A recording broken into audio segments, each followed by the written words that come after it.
What's up, baseball fans, and what's up, Met fans? Welcome back to another edition of MLB Free Agent Frenzy, Day 2, right here, Friday, March 11th.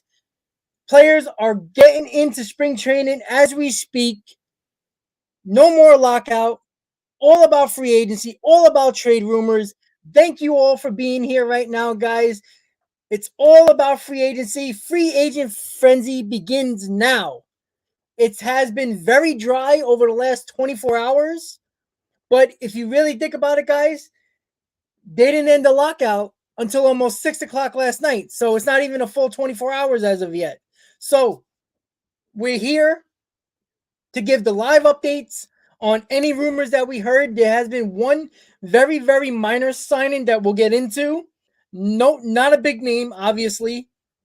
We all would have heard it, but nothing special. We did hear a lot of rumors about certain players, Freddie Freeman, Correa, Bryant, those type of players that are very noticeable for all of us to find out where these guys are going to start either ending up or start getting offers from teams. So that's where we're at right now.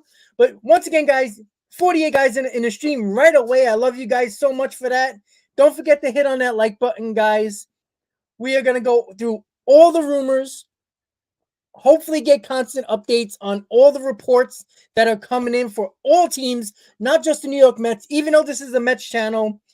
Because you guys were so awesome during the lockout, I thought it would be fair for every fan to enjoy some live updates on a live stream while we get to have entertainment, while we talk to each other, while we ask questions, answer questions, and everything in between. So, certain rules that we would have to look at. There was certain things that came out about the 12-team playoff. Before I get to your comments, I want to talk about that a little bit. There was some people on Twitter and some people in my comments in my videos that were asking about what exactly is the format of the 12-team playoff. And I want to get into that real quick before we start talking about the rumors that have been going around today. So with the 12-team playoffs, obviously 6 teams per league. The 2 best records in each league get a bye. The 3rd best record that wins the division plays the last wildcard team. And then the remaining 2 wildcard teams face each other in the wildcard round, best out of 3.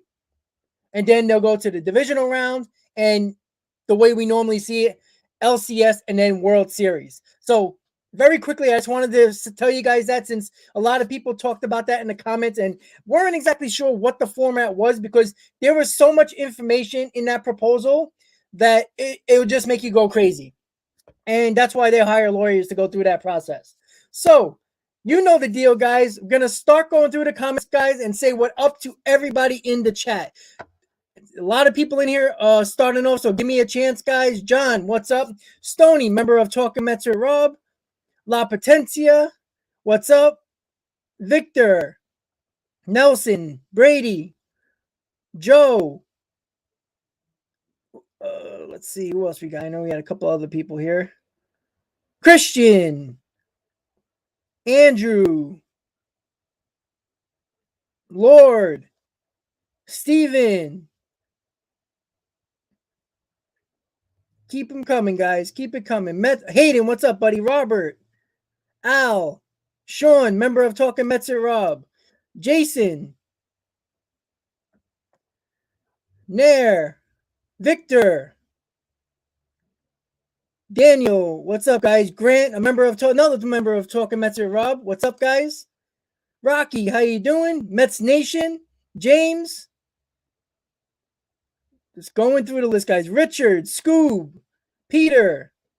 All right, guys, I got to everybody's name, and you know how I do it, guys. We're going to go right through the comments, answering any of your questions that we have at the moment, and then any news that pops up from any team or any reporter, it'll be right here on Talking Mets and Rob. So don't go anywhere, and let's hang out for the next couple of hours, and let's hope we get some actual movement in this free agent frenzy, as everybody seems to be calling it, and it's basically been not a frenzy at the moment.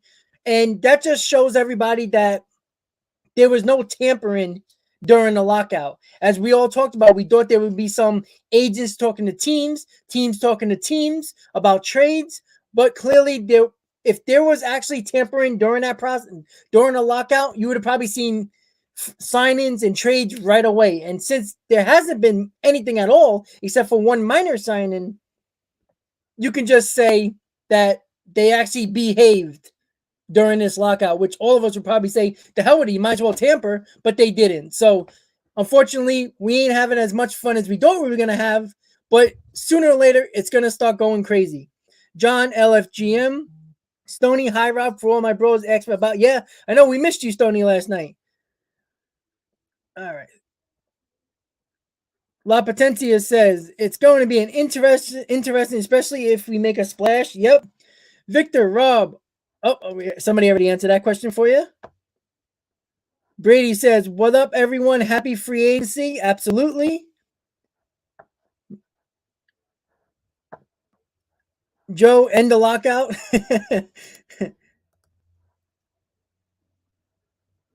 Brady, Freeman predictions and mystery team if there could be for Freeman. I think the obvious for Freeman are the Yankees and the Dodgers are probably the two favorites to land Freddie Freeman. There was a little bit of news yesterday or rumors that the Yankees are seemingly very interested in Freddie Freeman, but I think it's going to be the amount of money Freddie Freeman wants. And if he doesn't get that, I don't think the Yankees are going to go as far as people think. I don't think they're going to go. I think they're going to have to get at least 6 years to get him, because that kind of makes sense, because I don't think he's leaving the Braves for a similar contract. You're going to have to overpay to make him leave the Braves. That's just my opinion. So the Dodgers and the Yankees are the two teams that I think are the favorite for Freeman at the moment. I think they're neck and neck. And one of a mystery team, I would actually put the Mets in there, because I don't believe they're going to get him, and I don't think they're that interested. But I can see a situation where Mets might lose out on a couple of free agents here and there that they wanted, and since this lineup needs a big bat, maybe they will pivot at some point if things don't work out in the free agent market for the Mets. They might pivot to Freeman if he's still on the board. That's the mystery team that I think, with the favorites, the Yankees and the Dodgers at that point. Nelson says, great, ready for some trades and sign stuff. Absolutely. Joe says, still can't believe the lockout is over. 100%. I don't think any of us were very confident, even at the look. How could we be confident at the very last minute the last time, yesterday, with all the with the news coming out with John Heyman saying a couple of Mets players weren't very happy with the CBT increase. And all of a sudden it was, let's go beat on the Mets fans and the Mets players all day, which I completely understood. But they figured it out. They got it done. And that's in the past now until another 5 years. But it is over. Nobody was dreaming. So that's great. Stoney says, agree, let's make some big splashes. 100%. Stoney didn't find out the lockout until 7 p.m. Oh, you got some. Hey, people are busy.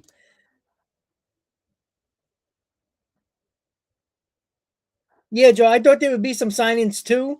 But again, you got to remember, around 6:30 last night was when the lockout officially ended, when the owners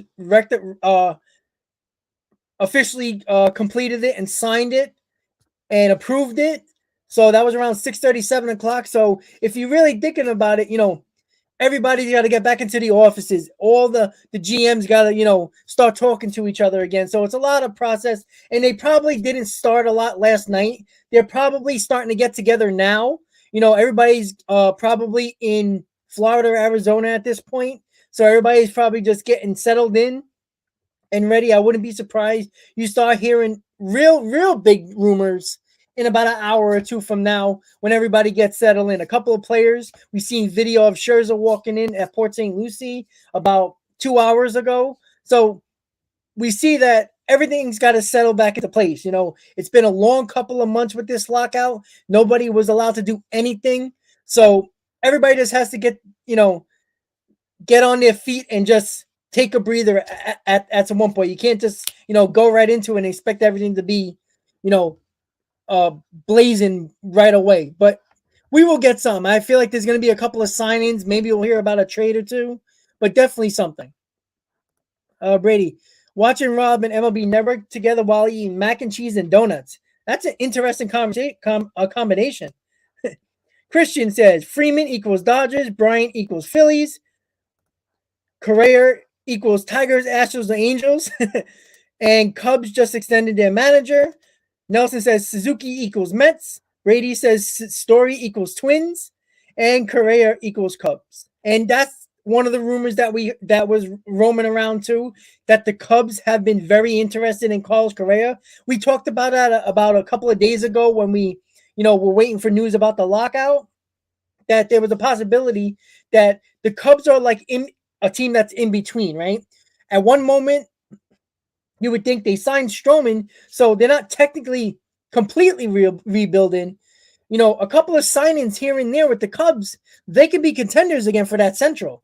Yeah, they got to fight with the Brewers and the Cardinals, but with 6 teams making the playoffs now in each league, you only got to be another team in that wild card. So, and maybe the Cubs are going for it. Maybe they're going to spend on Correa.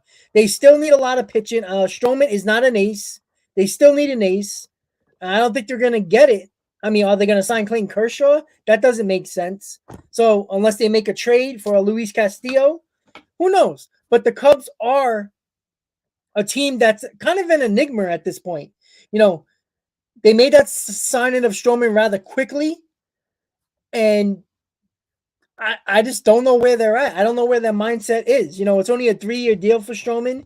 Do they see it as him as a stopgap or somebody who would actually do real damage and put a team around him? But again, he is not the star player.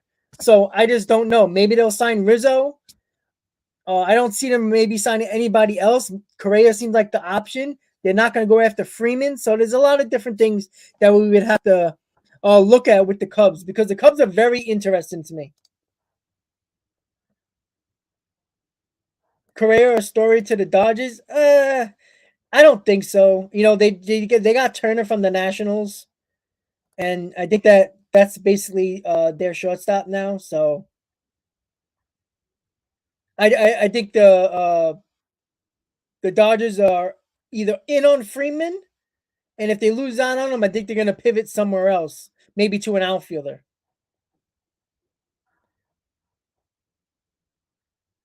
Lord LFGM, absolutely. Stoney asked me, how many games are going to be this season? Does anyone know? Oh, it's going to be 162, Sony. 162. They're going to make up the games that were lost prior to the 7th opening day. They can be done by double headers, off days, and Major League Baseball is going to add an extra week to the end of the season to make up those remaining games. So most teams, I think, will probably make them up during double headers and off days, and if that doesn't work out, they'll just finish whatever games they couldn't make up in that format at the end of the year. So that might be unfortunate for some teams who might need that win or two at the end of the year on the makeup games, and now you got to use one of your best 1 or 2 pitchers just to get into the playoffs. So that's another intriguing thing about this year, that these makeup games could actually be pivotal for making the playoffs, and that's actually gonna be fun. Unless you're the fans of a team that actually are in that predicament, and God forbid if the Mets are in it, they actually would probably have to pitch DeGrom and Scherzer if it's 2 games to make up, and they need the both games to make the playoffs or something like that. That's crazy. Because then starting the wild card round, you're gonna have Taijuan Walker starting the series. So or whoever else we have as our third starter. So it's going to be very interesting this year with the rule changes. Now with the DH, there's going to be so much to look at. The bigger bases, the shift restrictions, and all that. Christian thinks the hot stove is going to get really hot tonight. I agree as well. Again, it's not even 24 hours since the lockout has ended. I really think you're going to hear a lot of things around 4 or 5 o'clock. A lot of the players and the administration of the organizations are there now. They're all meeting each other, saying hello. The players are working out on the field. The administrative staff is, probably getting everything together. And usually when the players go home after the workouts in the facility, that's when you'll probably hear a lot more things going on around, I would say around 3:30, 4 o'clock, when you might actually hear things that is relevant. Because I still don't believe that the reports that the Mets are not in on Kris Bryant. They've been on Kris Bryant for 2 years. And each time it was going to be for a trade. And this time it's only about money. So I don't really believe that report, honestly. I just don't see it. The Conforto report I do believe, because it was pretty obvious that the Mets, if they really wanted Conforto, they would have offered him a contract. And I don't see that. I see Bryant much more than Conforto.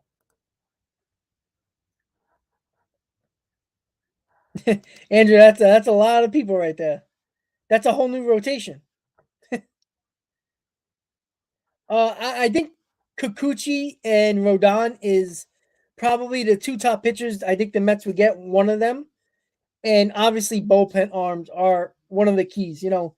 I wouldn't be wrong. Somebody was talking about Tommy Pham as like an option for like a fourth outfielder or a platoon with Kana. And that's an interesting situation when there was reports that the Mets are looking for an outfielder that has a high on base percentage. Tommy Pham does have that. He is a little bit older at the moment, but he's still a solid player. Maybe the Mets don't get a huge bat in the free agent market. Maybe they'll do that in a trade. But Tommy Pham name was brought up as well. And I wouldn't be against that. I don't think that's a bad idea. He got speed. He's still a pretty good fielder. He'll get on base, which is clearly what the Mets are looking for. And we'll see. There's a lot of options for the Mets, and everything's on the table. That's why it's so interesting to be a Met fan when we used to suffer through free agency every offseason.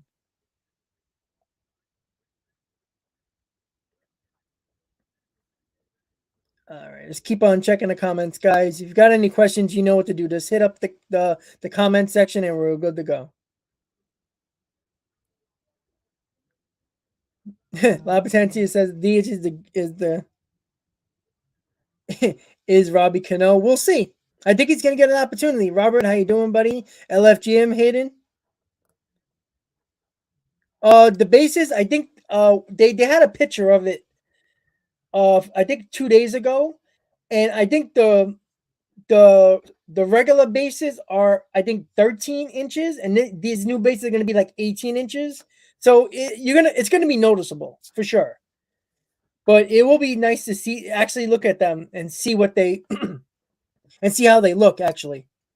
La Potencia, get Bryant or Suzuki. The Mets might go that route. Suzuki is going to be cheaper than any guy on the free agent market. That's a big name. Castellanos, Kris Bryant, Conforto. Suzuki is probably going to be the least amount of money out of all the outfielder free agents. So it's a possibility. But you know what? Boston is hot on Suzuki as well. I believe the Angels are looking into him, which kind of makes sense. Another Japanese guy sticking on the West Coast, so that makes sense. But I would not be against getting Suzuki. It's a little iffy because you never know with Japanese players. Sometimes they can come here and be Shohei Ohtani or Hideki Matsui, but they can also look like Kaz Matsui, and then we got problems. So it's an if factor, but all things are set. All reports are saying that this guy is the real deal. So it doesn't look like he's going to get more than $12 million a year, if that. So I mean, that's technically a bargain considering what Castellanos, Bryant, Conforto are probably going to get per year. Christian, I don't know if Cano's going to have a huge year. I have a feeling that he's going to get caught when they start testing again with steroids. I have that feeling for some reason. Sean, good afternoon, buddy. Nelson says, I want Rob to pronounce Suzuki, Kikuchi, and Zapuki. Suzuki, Kikuchi, Zapuki. There you go. Perfect. Sounds just like what it's spelled. Hey, look, I keep on saying I actually think the Mets are going to give Cano the opportunity to be the everyday DH, and I guarantee you, next week when spring training games start, I guarantee you he's going to be DHing in that first game. I think that's very important. I think it makes sense for the Mets to take him right away, put him in the DH for like 3 or 4 games, see how he is, see what his backswing is. I've seen a few highlights in the Dominican League, and he's still got a quick bat, but you never know, right? You have to look at it and see it, and that's when you'll actually know for sure. He's up there in age, he's near 40, so we're not expecting miracles here, but if he can bat you 260, 270, maybe 15 home runs, that's not exactly a type of DH I'm looking for, but I think the Mets are going to give him an opportunity in spring training early, along with JD Davis, Dominic Smith, and those are the guys that are probably going to be the most likely guys that are going to be DHing on this Mets team. Obviously, if trades happen or sign-ins like Kyle Schwarber, then it changes everything. But as I said yesterday, Kyle Schwarber, we all like the offense, no doubt about it. But we notice what happens with teams that have a guy that can only DH and cannot really play the field. We saw that with the Yankees, with Stanton, how many times that they just kept on putting Stanton as the DH, and then guys who probably should have been in this lineup couldn't get in the lineup because they're better bats than defensive players, and they couldn't DH because Stanton was basically holding up the DH spot. And I don't want Kyle Schwarber to hold up the DH spot, especially when we have guys on this roster already that can easily step into that DH role, even though they probably won't give the production like Schwarber. I think being versatile in that aspect with the DH will help this lineup a lot. Especially, one day you want to put a righty in. If there's a lefty on the mound, you want to put a lefty in when there's a righty on the mound. That can all happen. So, but it's a possibility, the Mets, there was rumors that the Mets are looking at Schwarber.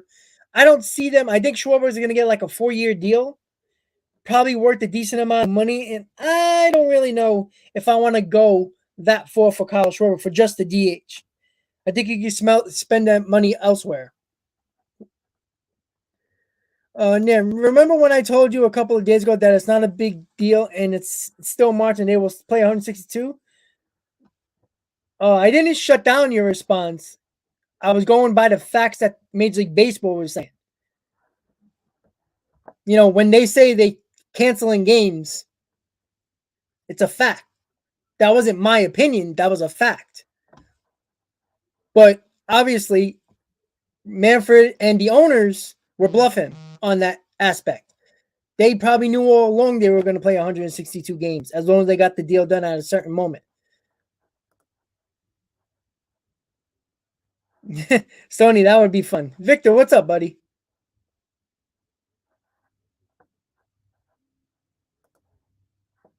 I'm not going to apologize for stating my opinion and stating facts. The owner said they're canceling games, which, if you do math, canceling games, the first 2 series is minus of 162. I said the facts. I didn't believe it.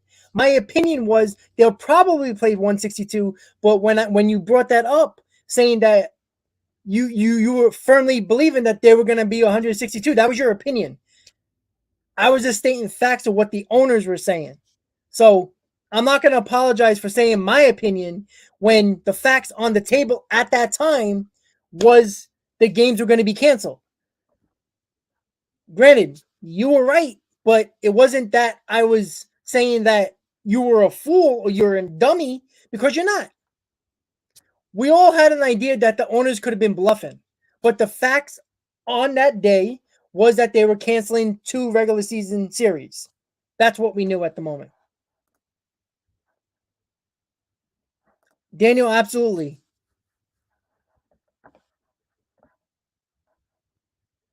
Yeah, Nair, if you want to look at that, mine was posted earlier before his.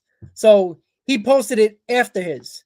So And if you guys remember, or if you want to look back, 5 months ago, when the World Series ended and around early November, about mid-November, I had that free agent frenzy long ago.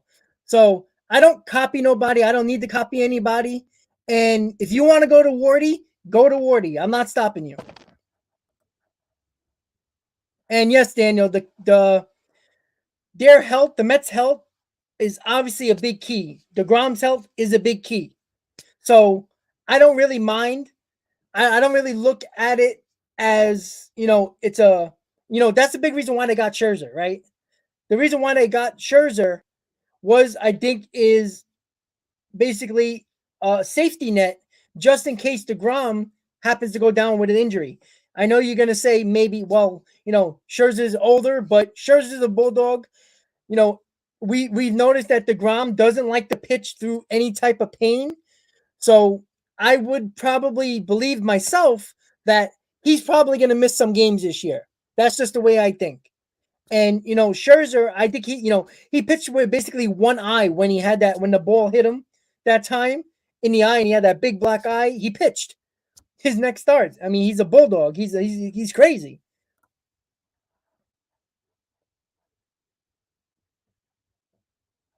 Nelson, that's awesome. Yeah, Daniel, I'm happy with this no 7-inning double headers or runner on second. That was always stupid. Grant, what's up, buddy?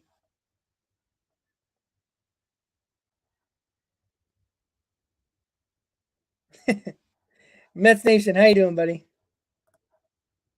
James, you're a Braves fan, but this is the only stream right now. I get it, buddy. I understand. It's cool. No, you said your opinion. Like I said my opinion. I'm not like Wardy, who when you have a difference of opinion, he blocks you.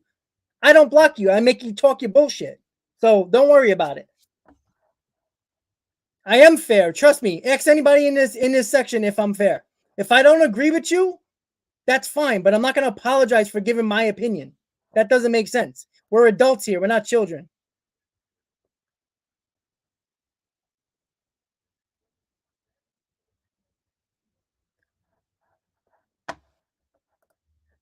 So Christian, I wanted to ask you something. What do you think would be the best trade scenario for the Mets? Because I know you like to give pretty darn good trade proposals.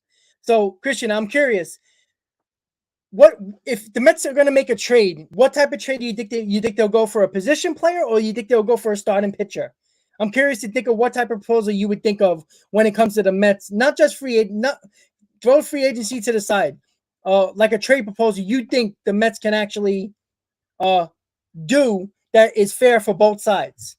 I'm curious. And everybody else as well. If you got a trade proposal that you think the Mets do or a team that you're a fan of, put it up there. Let's see. We can discuss it. Yeah, Yamamoto. I saw him walking into the spring training facility earlier today.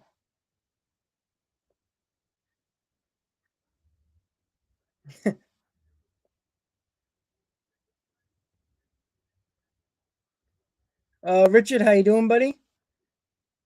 Timothy, how you doing? The Twins, A's, Cubs, Boston are contacting the Mets about JD Dom McNeil. That kind of makes sense, right? Again, I think McNeil and Dominic Smith kind of have similar value to teams. JD Davis, I'm not so much. I think people, like the fact that they already know with Dominic Smith, they're going to get a very good defensive first baseman. I still think Dominic Smith can be a pretty good hitter. Same thing with Jeff McNeil. I think he can be. I think McNeil changed his swing too much, and maybe he will revert back to his 2019 self. I would hope so. I mean, if he does that, I'd keep him, but I don't see the Mets keeping him, unfortunately. But I think Dominic Smith and McNeil have value, and I think you have to look where you can see what you can get for them. If teams are not giving you what you want, don't trade them. it's not the end of the world that you don't trade these guys. They can be an asset on the bench or in a position where of need. If you want a platoon, you can do it that way as well. Me metal, yeah. Well, yeah, I believe so. I think like especially with Kris Bryant and Harper being friends. They both come from Vegas. They both know each other very well. I think it will probably be a good reunion for the two of them. Uh, they need a big bat. They need somebody in that lineup that is going to help Harper, because that was the big problem with the Phillies last year, other than their bullpen and the back end of the rotation. You know, Besides Harper, there wasn't really much offense in that lineup, and Kris Bryant would actually help that lineup. I know some people might disagree that Kris Bryant is not as good as he was. That's particularly true. So I do think the Phillies are the favorite to get Kris Bryant. I said it in my top 20 remaining free agents about 3 months ago, and I still believe Kris Bryant is going to go to the Phillies. And I even apologized uh, to Met fans because that sucks. You don't want somebody in your signing a big bet in your division because you got to see them. So it kind of I think that I still think the Mets are in on Kris Bryant. I think the same way the Mets, there was no news about the Mets or Marte, Kana, or Escobar, and they signed three guys in about 20 minutes. I think that's the way the Mets are rolling now. The Mets ain't leaking stuff like they used to, and everybody was shocked when all those three signings went down. Scherzer was a little bit different. A big high profile player and free agent. We heard rumors that the Mets looked into Scherzer, but we never really heard they were really serious until it got almost to the end when they were basically going over numbers, and basically the Mets had to basically go above and beyond to get Scherzer. So, that's when we really heard, and it's okay though. But I still think that Kris Bryant is still at the top of the list for the New York Mets. Granted, they might have other things, like maybe they are looking at a trade. The Mets, I don't see the Mets going past 290, maybe go a little over 290, which is another tier of the penalties for the luxury tax. We don't know what Cohen's thinking. He might say, hey guys, I don't want to go over 290. I want to stay in that third tier penalty, luxury tax penalty. Fine. That's okay. And, I'm not going to, get mad at Cohen knowing that he blew past the luxury tax with no issue, which we've been killing the Wilpons for years. So we just have to wait and see. I feel like if the Mets don't do a big bat in free agency, look for them to make a trade. And there was a lot on WFAN during the morning show and the midday show talking about, could the Mets go after Matt Chapman and also get a pitcher like Sean Manaea? And, that wouldn't be a bad idea if we don't get a big bat in free agency. I know people will talk about Beatty. I even spoke about where's Beatty going to go if he does come up next year. I guess we would have to figure that out at that moment. And, it's a good problem to have. And the Mets usually don't have good problems to have. Usually we're stuck between a rock and a hard place with certain issues, and we can't get out of it, and then it messes us up during the season. With Chapman and Beatty, it's probably a big plus to have both of them in the lineup. You just have to figure out. I think Beatty actually practiced a little bit in the outfield with Mark Vientos, so that could be an option as well. But we have to wait and see. We're not there yet. So I still think Kris Bryant's coming to the Mets. But I think it's a strong possibility that it could go to the Phillies. I know I contradicted myself, but it just seems that it could be either or. Nair, it's all good, man. Like I said, it's our opinions. What I was stating when you put up your comments was about, you said they were going to play 162. That wasn't a fact from your side or my side. That was that was your opinion that they were going to play 162. What I was stating based on your comment was the owners and Rob Manfred said that they were canceling 2 series. And if I did get a little hard on you, that's my bad.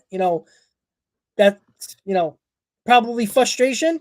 But again, it's all good. Like I said, We all got our opinions. Let bygones be bygones. That's the way I see it. Alrighty. Let's see what's going on. So we just got word there's a sign-in. Martin Perez to the Rangers, $4 million. Not bad. So Martin Perez, and there was another sign-in earlier today.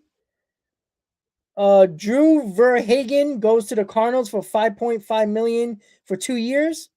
Former Tigers righty. So those are two signings at the moment. Drew Verhagen goes to the Cardinals for 2 years, $5.5 million.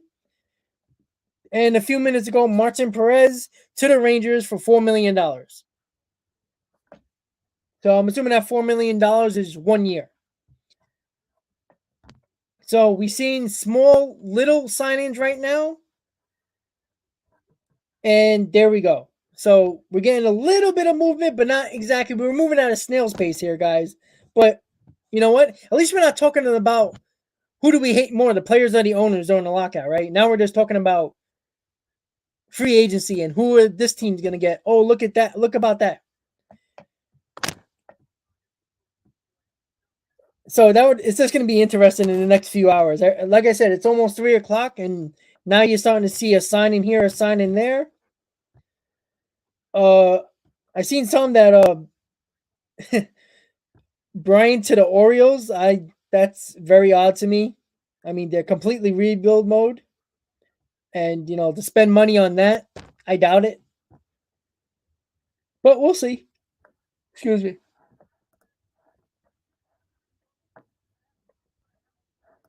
Yeah, Andrew. The Yankees were also asking for uh the price of Matt Olson prior to the lockout. I don't think the Yankees are going to go get Olson unless they're very desperate and everybody they wanted don't go to the Yankees or sign with them. Because, I mean, you're going to have to give at least one of your top prospect shortstops, either Volpe or Peraza, along with other prospects. You're not getting Matt Olson for cheap. And it's not going to be just Volpe or Peraza that's just going in that deal. And if most of the teams that are going to be looking at Matt Olson are probably going to want one of the pitches as well. And the package is going to be very steep. It's probably going to take at least 2 prospects, maybe even 3. I would think Luke Voigt would be in that deal since you're getting a first baseman in Matt Olson. So it would be Luke Voigt, which I don't think Yankee fans mind getting rid of. Probably Volpe or Peraza.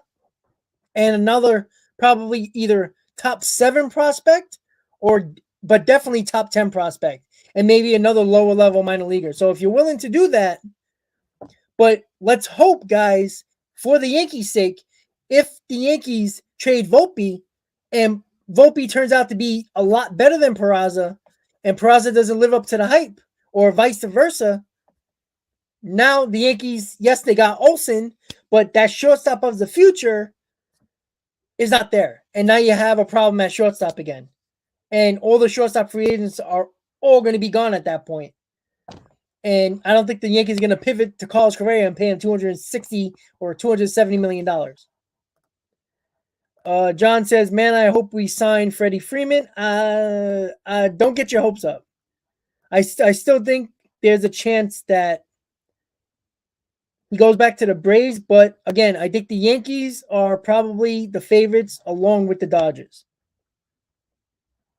Matt, absolutely with the Blue Jays. I already said yesterday in multiple streams that I think the Blue Jays are the favorites to win the AL East. I never like to say World Series contenders because I think any team that makes the playoff has a chance to win the World Series because it's not always the best team that has the best record wins the World Series every year. It's more of the team who gets hot at the right time at the end of the season, leading up to the postseason, and that's the team that gets hot and makes a run for the World Series. So, but I think the Blue Jays have a great shot. I think they're the best team in the AL East. I don't think anybody's better than them or even close to them, for that matter. again, we have to wait until all these free agents sign to see where the team's rosters are, and then we can actually really determine what exactly each team is at in each division. Last year I did a my own stand-ins and projected stand-ins for the 2021 season. I'm going to do another one for the 2022 season. And what I do just for the NL East is break down the best pitcher rotations from worst to first and also the lineups from worst to first. And that was actually very popular last year, so I'm going to do that again. Maybe I will do along with those two, with our Mets related, obviously, because this is a Mets channel, I'll probably do a projected stand-ins for the entire league. I think that would be fun since there's been a lot of new subscribers from fans of other teams. So I think to respect their wishes and Matt, your wishes as well, that I think it's fair not only to focus on the Mets, obviously, but also focus on other teams when it comes to the projected standing. So you guys can, check back in and see what I think, and then we can discuss it after that, and that's always fun.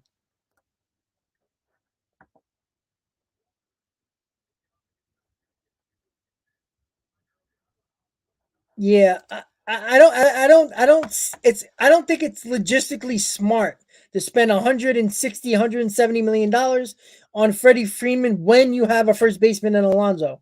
Nobody's going to dispute who's the better player. Freeman is a better player all around. Alonso is getting better defensively, but he's not Freddie Freeman. And I still think Freddie Freeman is a better overall hitter than Pete Alonso. I think Pete Alonso is a better power hitter, but Freeman is better offensively in basically every other stat and obviously better defensively, even though Alonso has been getting better over the years. So I just don't see that because I don't think the Mets want to mess with the mindset of Pete Alonso. Pete Alonso was very vocal about not wanting to be the DH because he feels like he's not involved in the game, which actually hurt his offensive stats when we saw it in 2020. Granted, it was only 60 games, but I don't think it's smart to mess around with Alonso at this point in his career.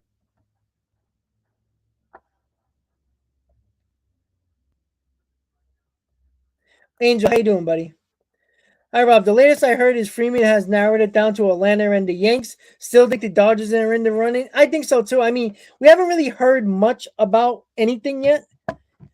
Like really officially, like like when you see multiple reporters say the same thing that what teams are interested in, and I kind of think it makes sense that he would go back to the Braves. I think put it this way, Angel, if the Yankees or the Dodgers or the Mets or any team offers Freeman a contract, Freeman's going to respect the Braves and go back to them and says, "Can you match that?" If they match it or come somewhere close to that, he'll probably go back to Atlanta. And gotta remember, guys, if he goes to if he gets an offer from the Dodgers, the Yankees, the Mets, the Atlanta Braves don't have to meet that same contract because of the tax purposes in those states.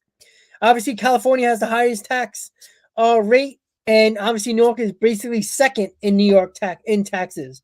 So Georgia, none except for federal. So that's a big deal. If the Yankees or the Mets go to 170, the Braves, I think if they go to the 6 year and get between 10 and $15 million of the Mets or the Yankees or the Dodgers offer, I think he's going to stay a Brave. Grant, I've been watching all the buzz. They're saying that Carlos Rodon's medicals are better looking than anyone could expect. Yeah, that was one of the reports earlier this morning that Rodon's medicals, a lot, not just local teams, but a lot of teams around the league that were looking at the medicals saying that they look very, very good, better than they expected. That's a big deal.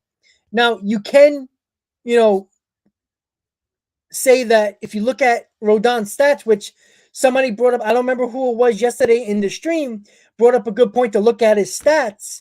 And if you look at his stats, besides last year, every other year he had over a 3.9 over a 4 ERA or higher. So that's a little scary to me. And again, he was injured almost every year of his career. He's always missed starts. And obviously teams are going to look at that. But I do think, guys, that is the Rodon, who was mostly healthy last year. It was one of his most healthy years of his career. You see what he can do when he's healthy. He had a sub 2.5 ERA. I think it was 2.37 in 24 starts, if I'm not mistaken. So I still think it's a risk willing to take with the Mets if the Mets don't spend big on a big bat. If the Mets spend big on a big bat, like Kris Bryant, Castellanos, Suzuki, or whoever you want to think about money-wise with a big bat, I think the Mets are going to probably sign Yusei Kikuchi. I think that makes more sense to solidify the rotation a little bit. But if the Mets kind of miss out on a bat in free agency, I wouldn't be surprised if they pivot and put all hands on deck to get Rodon and then maybe make a trade for a Chapman, a Jose Ramirez. Because both of those teams, the Guardians and the A's, have pitchers that the Mets can actually use to put in a package with J-Ram or Chapman, and that would be a blockbuster that the Mets could do as well.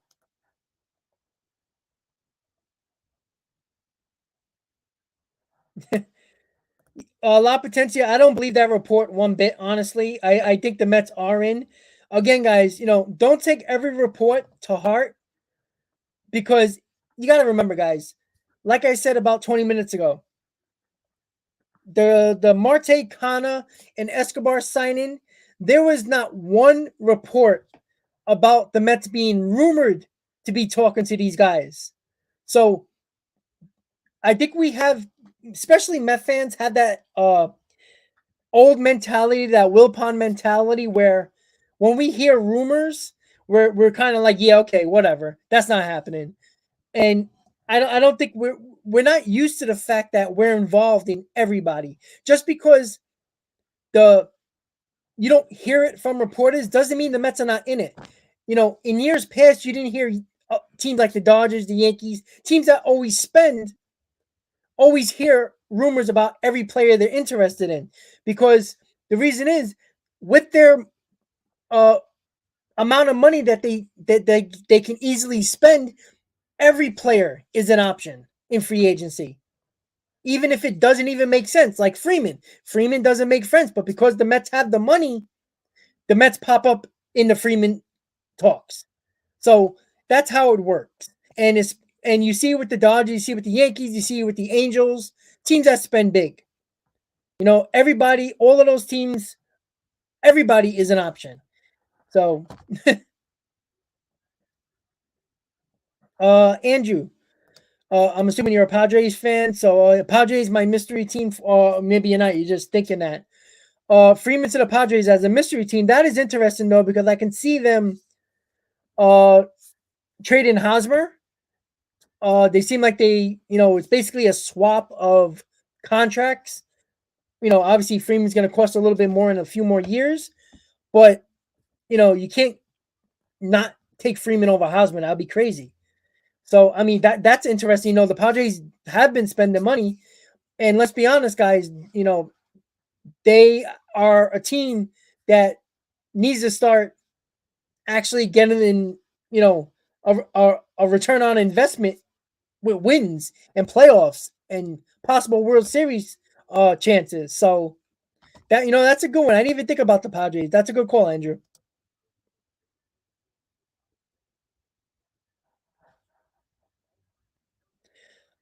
Astro Typer. Jay's gotta get J-Ram or Kris Bryant. I would see, the Blue Jays are a little interesting to me because they got a very solid lineup. They got a potent lineup, a very dangerous middle of the lineup. I really think their rotation is very scary with Berrios and Gaussman at the top of the rotation. Obviously, J. Ram or Kris Bryant will definitely make them even more of a favorite in the AL East. I don't see them spending yes, they can trade, for J Ram, so that really wouldn't cost them a lot of money. Cost them prospects, obviously, but I don't see them going. I can see J Ram more than Kris Bryant because I don't see the Blue Jays spending another big contract on another player. I think they still need a little bit of bullpen help and maybe another guy in as a number, as a depth piece for the rotation. I think that's about it. But I think J Ram's more a possibility than Kris Bryant, Astro. Omar says Padres are going to sign Freeman. Hey, you know what? It's possible. Grant, we need Brian in Queens right now. Thank you, Jason. The spring training hat from last year, or yes, last year. I got so many spring training hats when I go down. I don't even remember which one's which anymore. Roberto, how you doing, buddy? A member of Talkin Mets and Rob. I don't feel too confident in the Mets signing the pitcher from Seattle. Everyone is saying he's not a good pitcher. I might like better if the Mets go after Rodon. What do you think? Well, I don't think anybody thinks that Kikuchi is going to be like the savior or a guy who's going to be at the top of the rotation, even top three. Kikuchi is going to be a signing for a 4 or 5. He's going to be the 5th starter if the Mets get him. So we're not. It's not like we're going to spend $20 million on Kikuchi. He'll probably cost around 10 to 12 million, and he'll only probably want around a 2-year deal. So it's not going to be a lot of money. It's not going to be a lot of years. So Kikuchi is not great, but he's a guy who pitches every 5th day. He gives you innings. Every now and then he'll have a nice start, give you 5 or 6 innings with like 2 runs. But that's what you expect. If you go around the league, you're not going to find a lot of teams that have pitchers 4th and 5th in a rotation that has under a 3 ERA or even under a 3.2 ERA and pitching 7, 8 innings. You're not going to get that. They're just a guy that is going to give you 5 or 6 innings, probably give up 2 or 3 runs, and save your bullpens on some days. That's basically what they are. If you can check every roster and every rotation in the league, you're probably not going to find 4th and 5th starters that are going to give you, 7, 8 innings, throwing 100 pitches and be dominant. Then they will be aces. So Kikuchi's not great, but if the Mets want to spend money elsewhere, like a big bat, or make a trade that might have to use some money to send to another team, Kikuchi makes a lot of sense other than Rodon. But Rodon, I like a lot more. I think it's a risk, but I think it's a risk willing to take.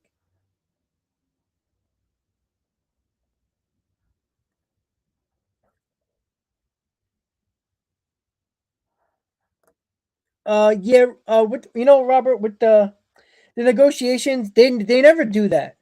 I don't think they want to frustrate each other when they really don't have to. I think maybe the last year of the CBA in the beginning, like in the off season, right before the CBA is up the following year, maybe they start negotiating a little bit or some issues. So when it gets to that point, they're nearly done or close to it. That would be a better idea.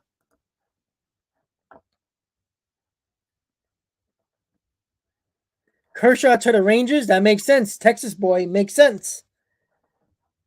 The Rangers are big spenders now. You never know. And it's still on the West Coast. Kershaw is not like coming east. So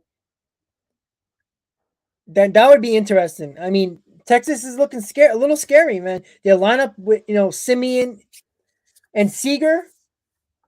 It's a good lineup. Timothy says Chafin and Schwarber. I see Chafin more than Schwarber. With the Mets, Stoney. Why do you, Rob? Who do you think Trevor Story will go to? I think the Astros. It's clear that the Astros are not gonna attempt to sign Correa, and they need a shortstop. And Trevor Story is going to be a lot cheaper than Correa, and you might not even have to give Story a 4 or 5 year deal. He might, if Trevor Story's smart, he would take a 1 year deal for probably around $18-19 million. The reason why I say that is because he will be the only big time shortstop on the market next year, which means that there'll be more contract offers coming towards him from other teams that might end up needing the shortstop next year, and he will go to the highest bidder at that point. So he would be the prize shortstop free agent next year. So I think Trevor Story is going to try to take a 1-year show me deal and then go from there. I think it's smart if he takes, because he's going to get, out of all the shortstops, he's probably going to get the least amount of money out of all of them. All right, guys. So we got some tweets coming in.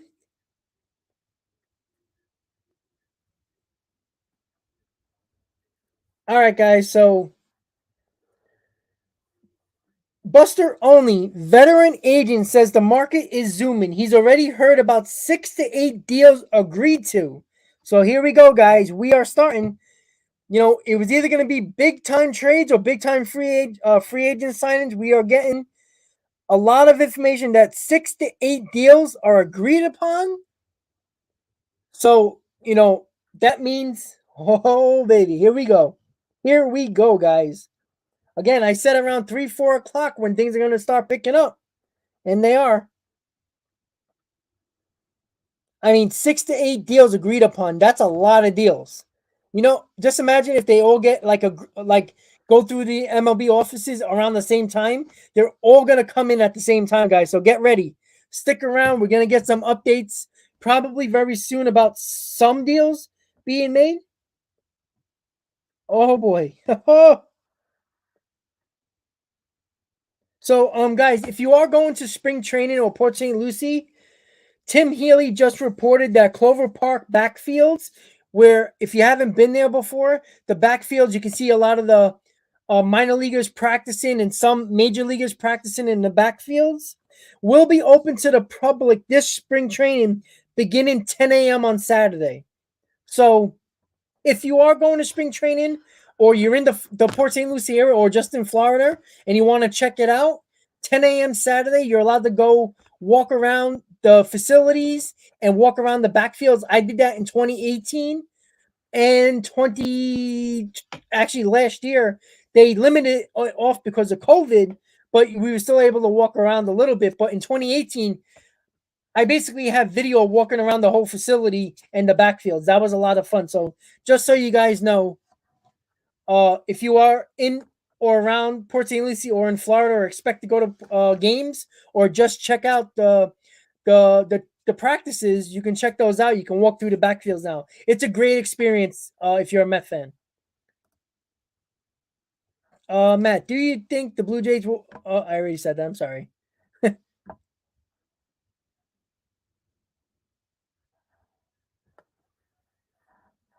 Robert, I tend to agree. You know, I agree, but everybody's everybody's adults here. They say what they want to say at this point. I don't know. Correa to Washington. I doubt that. The Nationals are rebuilding. Michael, how you doing, buddy? The Yankees are getting Freeman? I know you're very down on the Yankees. You've been killing the Yankees for since I seen you on the stream a couple of days ago or a week ago. Hey, listen, I think Michael, I still think the Yankees are gonna get Freeman. For your sake, I hope they do. Cubs extending David Ross. That's a good move. Correa to the Orioles. I really doubt that. Bryant to the Phillies. I think that's a strong possibility. I think they are one of the favorites. We saw a source close to Bryce Harper said that Bryce Harper is pushing the Phillies front office to go get Kris Bryant. Obviously, they're friends. They're from the same city and state in Nevada and Vegas. The Phillies need a big bat in that lineup, just like the Mets do. So it's going to be interesting if the Mets hear that the Phillies are going to start offering him a contract. Maybe the Mets start to get in, so they get to try to take him away from the NL East rivals. Kershaw to the Cards, a sleeper. That kind of makes sense. They do already have an old rotation, so why not get Kershaw, right?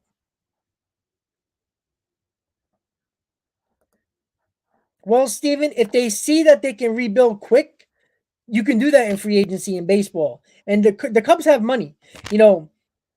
why they traded Rizzo, Bryant, and Baez was because they knew that there was a possibility that they weren't going to sign every one of those guys. So you might as well get something for these guys. And they got decent amount. The Mets gave up Pete Crow Armstrong for the Baez deal. I'm not sure what the Giants gave for Bryant or the Yankees gave for Rizzo. Rizzo wasn't really a lot, but I think Bryant was a decent prospect or two.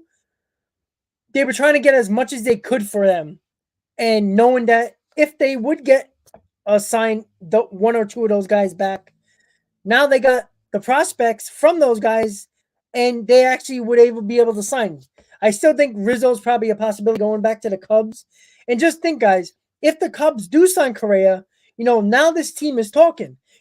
Wilson Contreras is on that team. They don't have a lot of good players, and they're still technically in rebuild mode, but you're not signing Correa to a 2-year deal. You're going to have him for probably 8 to 10 years. So within that time, you're probably not going to be great this year, but you gradually, in the next year or two, sign another free agent here and there, make another trade to get a guy in. And now they're talking. Now they're back to a team that can be dangerous in the NL Central. Stoney, that's the interesting thing. I don't know. We haven't heard anything about Suzuki. I wonder if he had second thoughts after the lockout and was like, Jesus, I might as well just go back to Japan. I'm making a ton of money there. Maybe that's a possibility. We haven't heard nothing. But you know what? I wouldn't be surprised if Suzuki is one of the last free agents signed after all the outfielders are signed free agent wise. Because I think everybody's looking at as a last option, in my opinion.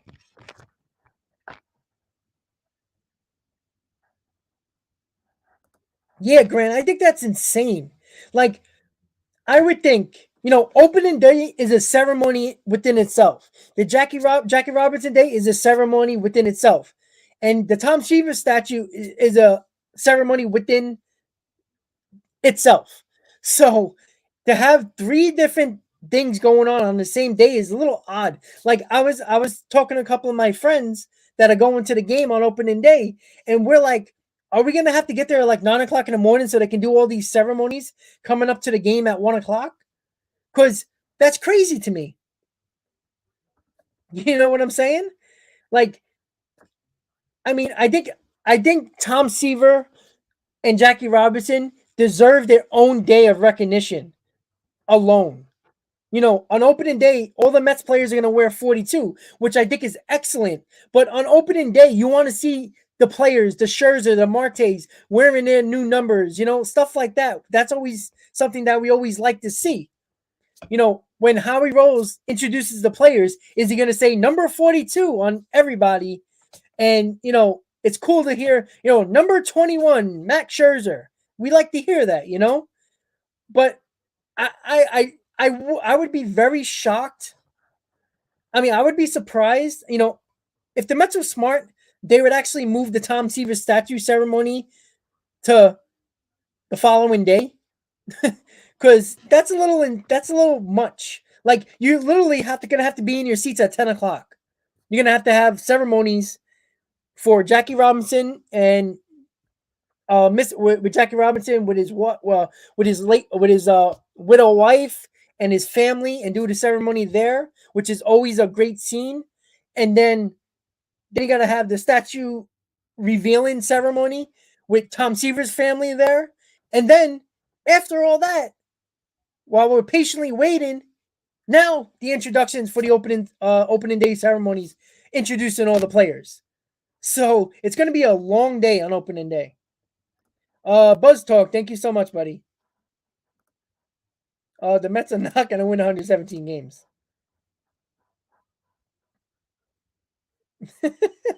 Michael, you are killing the Yankees, man. Holy Christ. I mean, I know the rotation's not great, but I mean, woof. Well, you'll probably win a lot of games, 13-12.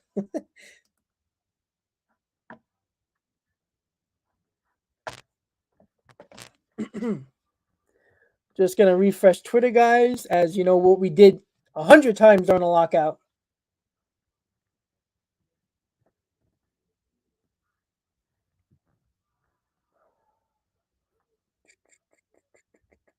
Okay. So I don't really see anything much yet, guys. But according to Buster Only, there's speaking to an agent, a veteran agent, that he is that he believed the agent heard that there's 6 to 8 deals, trade deals already agreed upon by teams. So we shall see. Going to be very interesting, guys. Very interesting. Gonna refresh to see if we got anything. Just more about the Tom Seaver statue getting revealed. Yeah, I don't really see nothing, guys.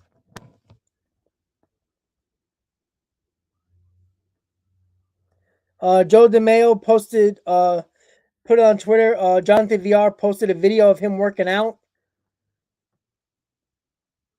He was wearing Mets gear, so maybe there's a possibility of a reunion. Maybe he'll be okay with being a guy coming off the bench every now and then. I would like VR back. That would be nice. Yep. Nothing, guys. So still a very snail's pace free agent period at the moment.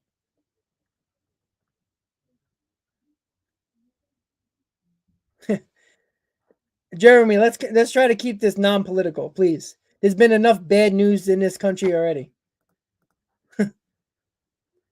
We're all hurting on those gas prices.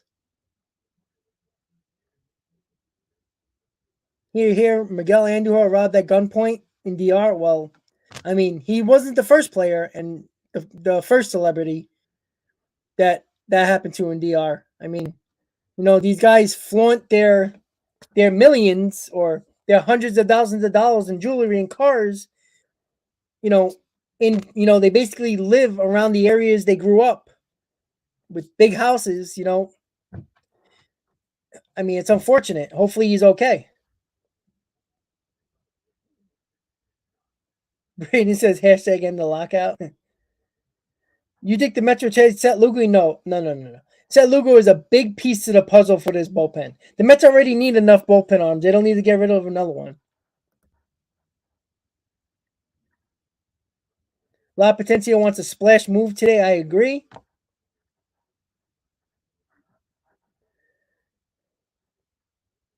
Matt, do you think the Blue Jays are World Series contenders? I think they're a big favorite to win the AL East. So making the playoffs, I think they'll be a serious contender. Their rotation is pretty damn good. Their lineup is scary. They're lethal. If they make another move or two, they're definitely a team that has a chance to win the World Series. Absolutely. At least they're actually playing in Toronto this year and not Buffalo, which is going to help those players a lot.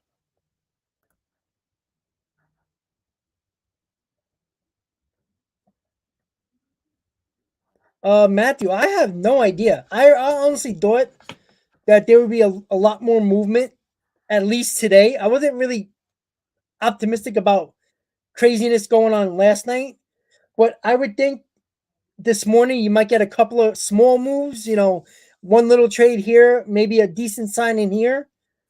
But, again, guys, you got to remember 6:30 around that time was the lockout officially ended. So everything started to get the ball rolling around 7, 8 o'clock at night. And everybody was probably, if they weren't in Florida, were traveling to their spring training facilities. So that takes a few hours. They got to get ready. They probably got some sleep. And, most of these guys are probably in the facilities now, probably on the field watching guys work out, and probably on the phone at the same time. So I wouldn't be surprised around, I said 3 o'clock, around 3 and 4 o'clock, you're going to hear a lot of news. And also, Buster Only did report that he spoke to a veteran agent saying that 6 to 8 deals are already agreed upon by teams. Now, how real is that? I don't know. But Buster Only did post that. And I don't know if I don't see why the agent would lie about trades.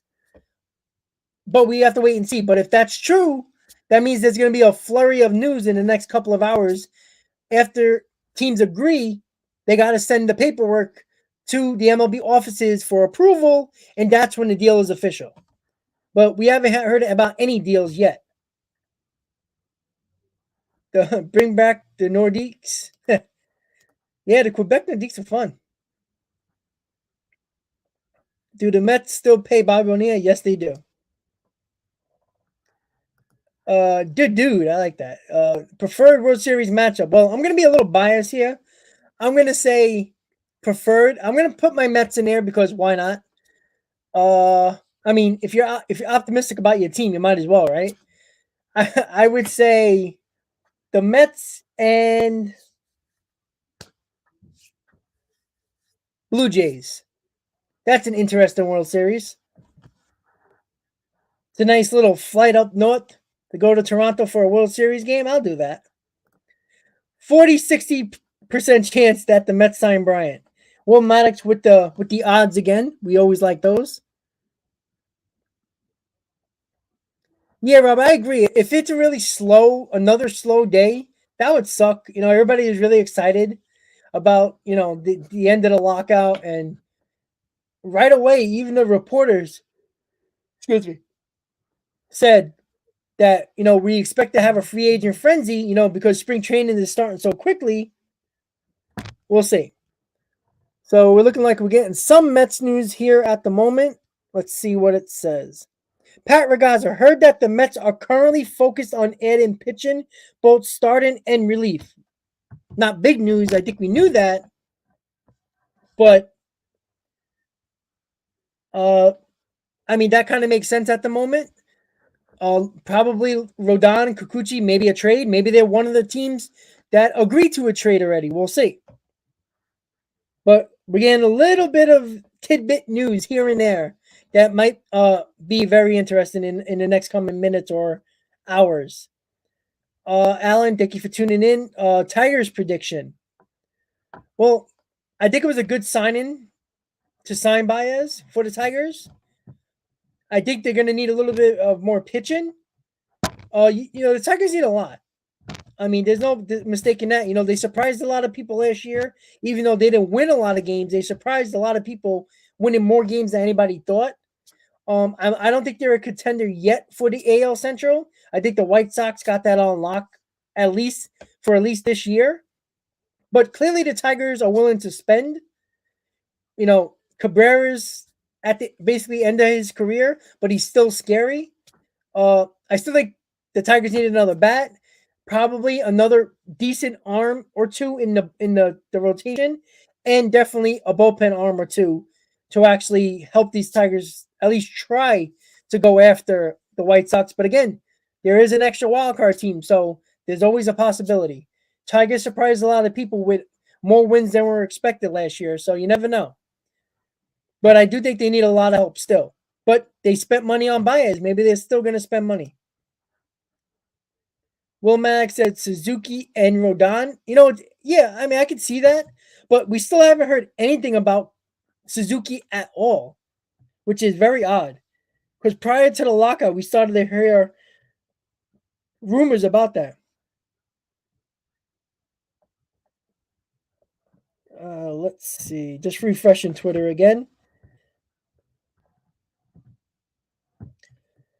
So, multiple people now are saying that the Mets focusing in on pitching, starters and relievers, makes sense because a lot of people think that the pitchers are going to start flying off the free agent market first before the position players, which kind of makes sense, don't you think, guys? You would want to get all the pitchers you want to get either in a trade or free agency in spring training as quickly as possible so they can start their throwing program, get accustomed to the new catcher, the environment, the team, and all that. So it makes sense that the pitchers would probably come off the board first.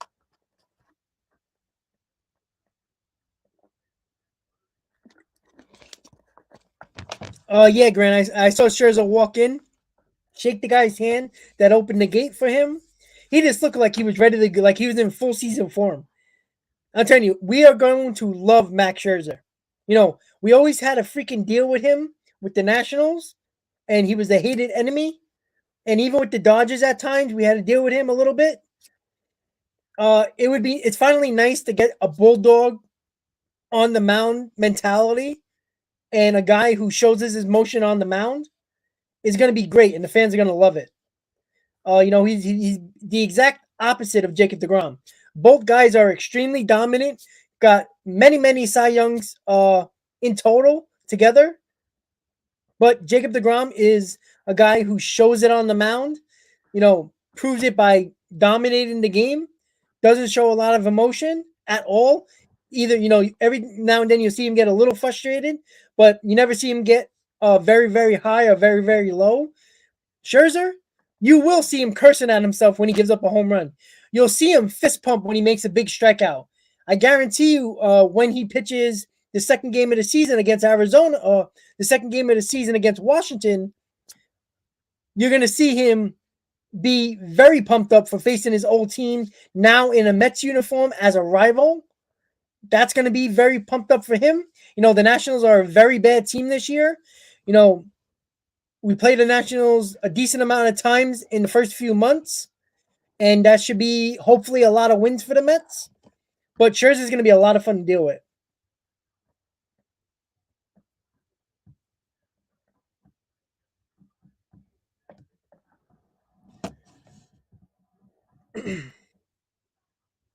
Angel, Tim versus Mets could happen. I agree. I mean, that's a possibility.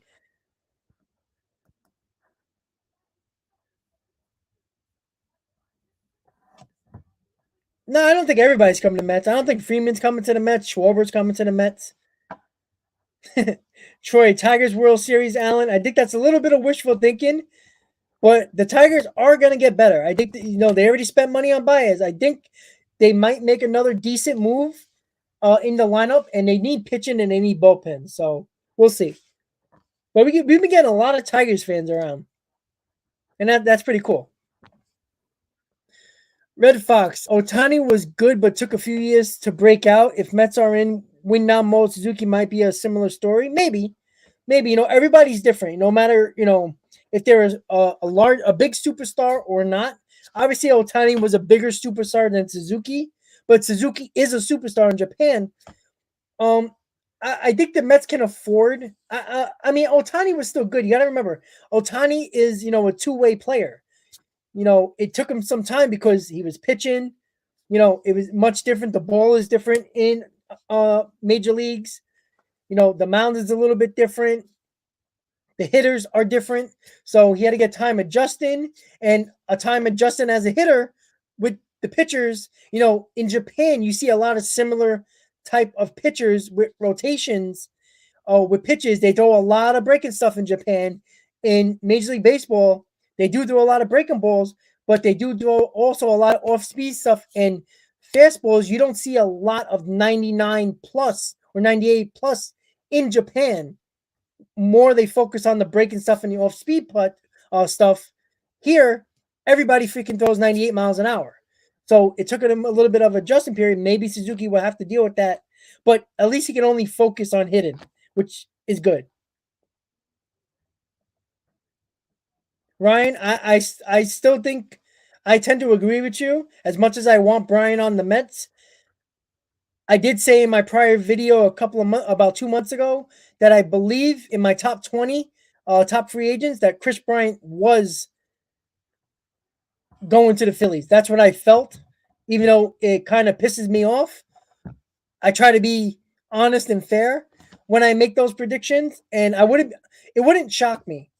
But I do know that there's probably going to be a little bit of a war back and forth on contract offers because I doubt if the Phillies offer Bryant a contract that the Mets are not going to try to take them away, and vice versa. The Phillies the same way with the Mets.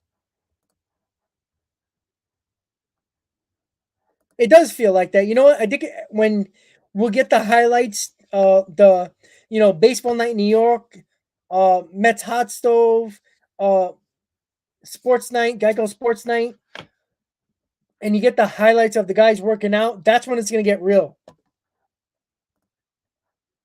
Radian, I still think Kris Bryant's a big possibility. I think the Phillies still need at least another solid arm. You can look at them at Kikuchi as well to solidify the back end of the rotation. The Phillies need a lot of help in the rotation. sorry, not in rotation, the bullpen. They're not there yet. They do need that extra bat behind Hopper. So I would say they sign Kris Bryant and they'll sign back into the rotation guy with two bullpen arms. Is that enough to be a pretty good contender for the NL East? Yeah, I would think so.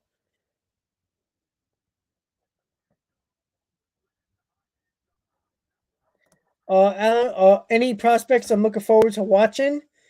Um, I do expect the end. I'm assuming you're talking about the Mets or anybody. Uh, Personally, with the Mets, I feel like Vientos is going to make the 26-man roster and be a part of this team. So I would like to see how he progresses at the big league level. And he showed a lot of power last year. And he's a guy who has been practicing in the outfield. So maybe he'll get some reps out there in spring training. And I think he's going to hit. So that's a guy I'm looking at on the Mets side. Yeah, Michael, I know you've been so down on the Yankees, but I get it. They have been disappointing spending wise lately. But you know what? The luxury tax did go up a little bit, so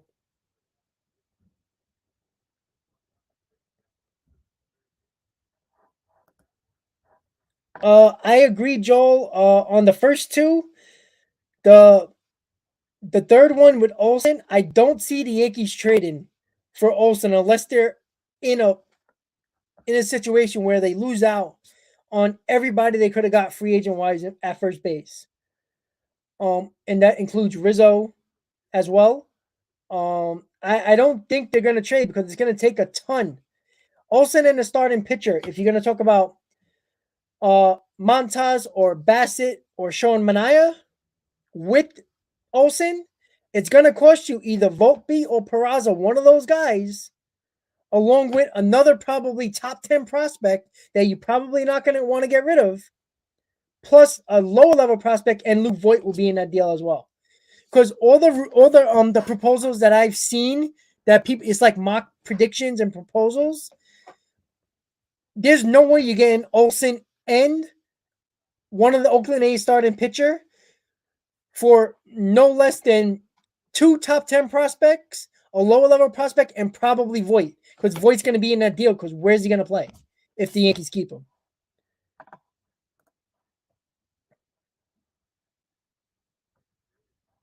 Nah, come on, Fernando. I want a 50 home run guy who with 145 RBIs. Get it right, man, with the DH.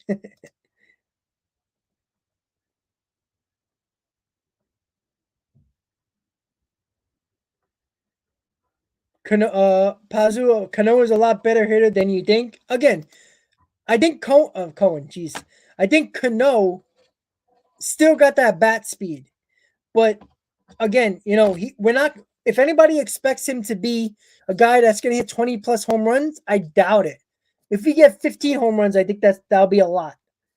But I think he can still be a productive guy at the DH spot. Like I said, guys, the Mets are going to give Cano every opportunity to be the everyday DH in spring training and show what he can do because they are paying him $20 million, and you might as well see if you can get your money's worth at least a little bit at the DH spot. Now, if there was no DH in the NL, then I would say, I mean, it's pointless to even keep Cano. They would have probably bought him out by now. Joel, somebody actually brought that up earlier. That makes sense for the Blue Jays. They got the prospects to do it, and it makes sense on that part. That would just add another big bat in that lineup. And then I can guarantee you that the Blue Jays are probably going to win the division at that point.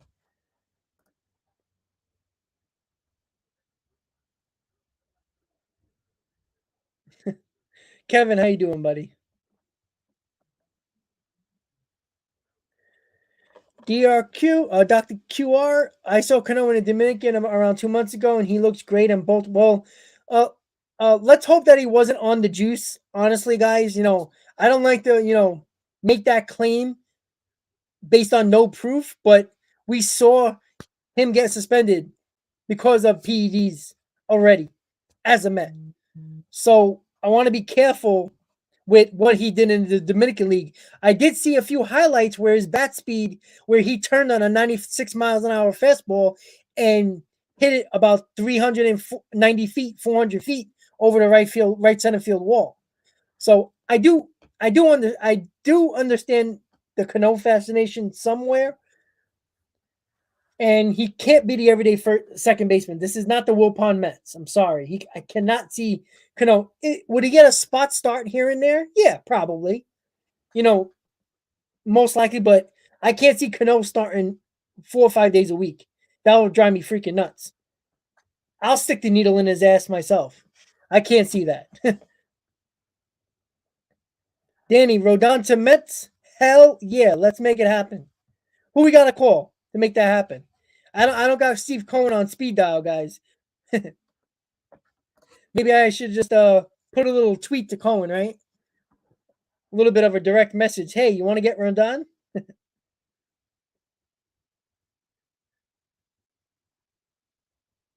Oh yeah, Joe, I understand. It's a prediction trade. I get it. But I do think that it's going to take a lot to get Olsen and one of the starting pitchers from the A's. It's going to take a lot. And I'm not sure if Cashman or the Yankees, for that matter, as a whole, want to get rid of Peraza and Volpe. They think both of them are going to be very good. It seems like Volpe is the main guy that's going to be looked at to be the next shortstop with the Yankees. Peraza, there is a lot of hype with him too. But, are the Yankees willing to give Peraza away? I'm not sure. And that's the only way. It's going to be a non-starter if the Yankees go to the A's. Hey, we want Olsen. What do you want? And when the first words out of Billy Bean's mouth is, I want Volpe, Cashman says no. There goes the talks are going to break down.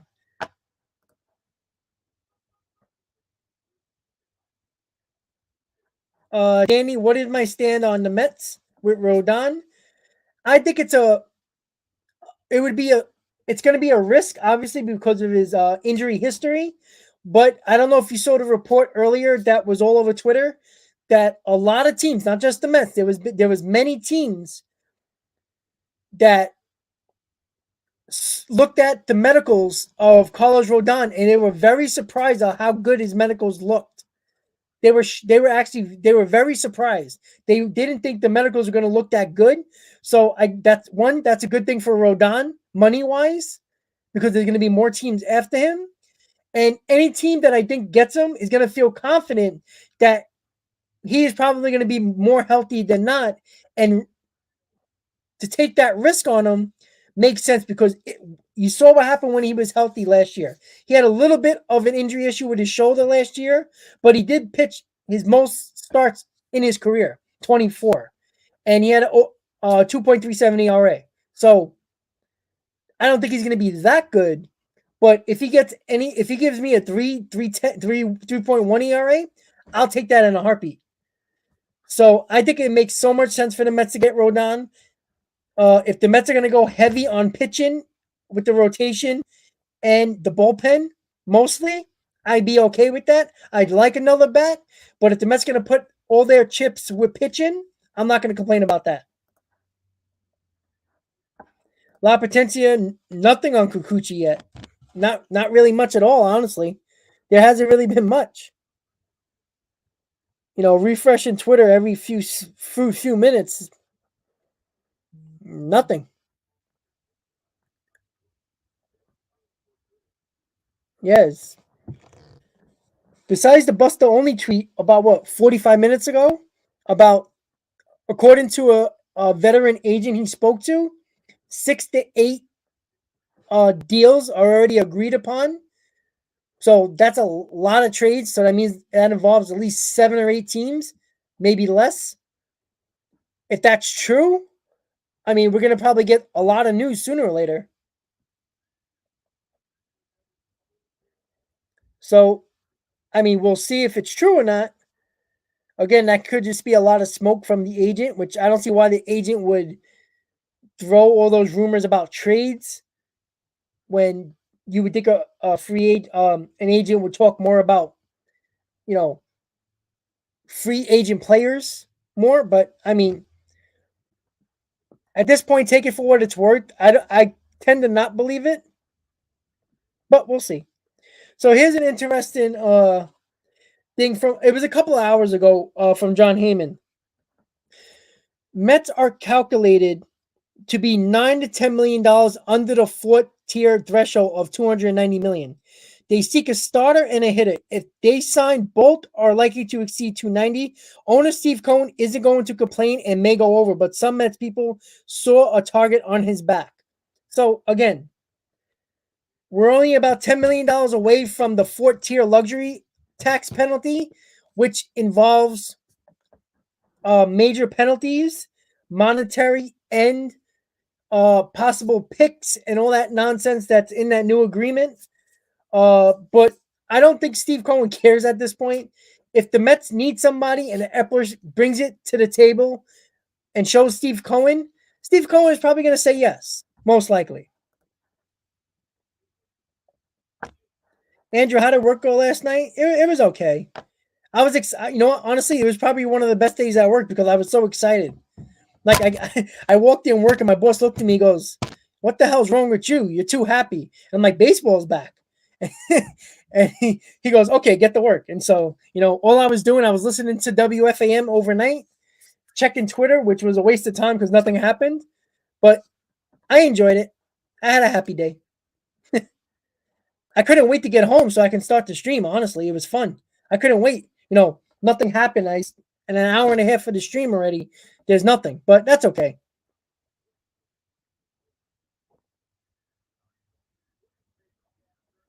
You Yang, thank you, buddy. I really appreciate it.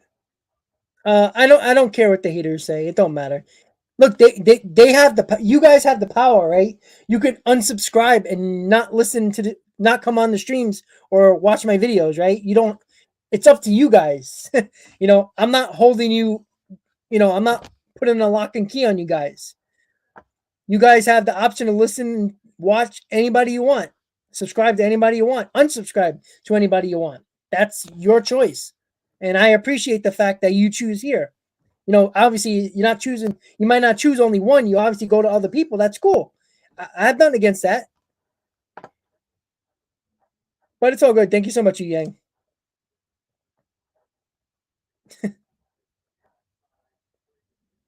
Richard, we need Kris Bryant. I tend to agree. I think that makes a lot of sense for the Mets. It seems like at the moment, nothing's 100% confirmed, but reports say that the Mets are focusing heavily on pitching for the bullpen and the rotation. So I can't blame them from starting at that point since the pitchers are probably going to be the first sign-ins that are probably going to come off the board. As I said earlier, they want to get their pitchers in as soon as possible, working with their catcher, getting their workouts in, getting familiar with the clubhouse, the team, and all that. So it makes sense.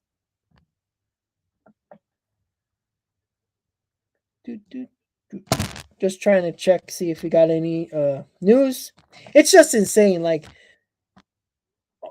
basically almost 24 hours, almost like 20 hours after they end the lockout, we still haven't gotten nothing.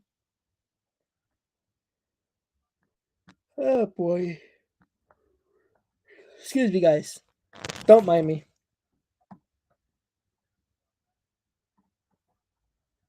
So a couple of people are talking about Ryan Tepera, how he'd be a really good bullpen piece for the Mets. I've been saying that for 2 weeks now, that I think the Mets are going to go heavily after Andrew Chafin and Ryan Tepera. I think that makes a lot of sense, guys. All right, guys. Mark Feinstein. Per sources, 3 teams have expressed interest in Albert Pujols with the DH, so it's probably an NL team. The addition of the DH to the National League has seemingly widened the market for the future Hall of Famer. That's interesting. I mean, even as a DH, is he going to be really that good? I guess. But that's clearly National League teams there that are looking at. You really, that's the news we get. All the people that are free agents, all the trades that can happen. We get news about Albert Pujols, who's in the way back in his career. My lord. Daniel, you look like a Reds fan. Yes. Want the Reds to trade Luis Castillo to the Yanks? Yeah, I know why you want that. You might be able to get one of their prize shortstops as a prospect and maybe a little bit more. But Daniel, would you want like a Mauricio, Jeff McNeil, and another top 10 prospect with the Mets? How about that? Would you take that? You get your shortstop. I know you got India, who's basically a second baseman who is probably going to be a shortstop, but I think that's a good deal. Ronnie Mauricio looks like he's going to be a stud. The Mets will probably send you a pitcher, a top pitching prospect as well. Sorry if I'm going in and out. The Wi-Fi is a little shaky at the moment, but I want to apologize for that. So it's a possibility, but there's a possibility that Luis Castillo is going to be gone from the Reds. Joel, if you were willing to pay Thor $25 million plus, get Rodon for 3 years, $25 million, you're not going to get 3 years, $25 million for Rodon. Rodon's probably going to get 3 years, maybe 4, around between 50 and 75 million, depending on the years you give. He's going to get paid. There was no need for the Mets to give Syndergaard a multi-year deal. Why? He hasn't pitched in 2 years. I thought the Mets were fine. I thought the Mets, if Syndergaard would have went back to the Mets with the Angels offer, the Mets would have probably matched it. But Syndergaard probably wanted to leave, so he basically got paid to rehab with the Mets and then leave. So what can he do with that? I lost my place. God damn it. All right, I'm trying to get back to the. Oh, here we go. I got it. Okay. Danny, Mets need to have 6-man rotation. I don't want a 6-man rotation. It's going to mess up your 2 biggest stars in that rotation, DeGrom and Scherzer. Their whole lives, they've been pitching every 5th day. You don't want to mess with that. The Mets have a rotation now. We don't have to worry about, finding guys to pitch every day because our rotation is not good. We got a solid rotation at the moment, and it could even get better. Yeah, I know, Joel, and probably Michael would have been happy with that too. Luis Castillo, the Yankees might make that trade, but again, the Yankees are gonna have to give up something, and I don't know if Cashman is willing to give up prospects. He's always not willing. Cashman didn't do a lot of trades. He likes to hold on to his prospects. I can't really blame him, but at this point, if you claim in your press conferences that you want to contend for a World Series, you can't not sometimes give up your prospects for the guys you need on this roster right now, and that's tough, unfortunately. I still think, Cashman got a stranglehold on those prospects. Jared, how you doing, buddy? Cody, meet the Mets. Michael, I might have missed it. If you can type it again, please do. I think I missed it. I might have missed it. Sorry, Michael. Oh, what about Jose Ramirez? No. Somebody asked about J-Ram getting traded to the Blue Jays, and I was like, that could be a possibility. The Blue Jays can need, they could do that. I wouldn't think they wouldn't.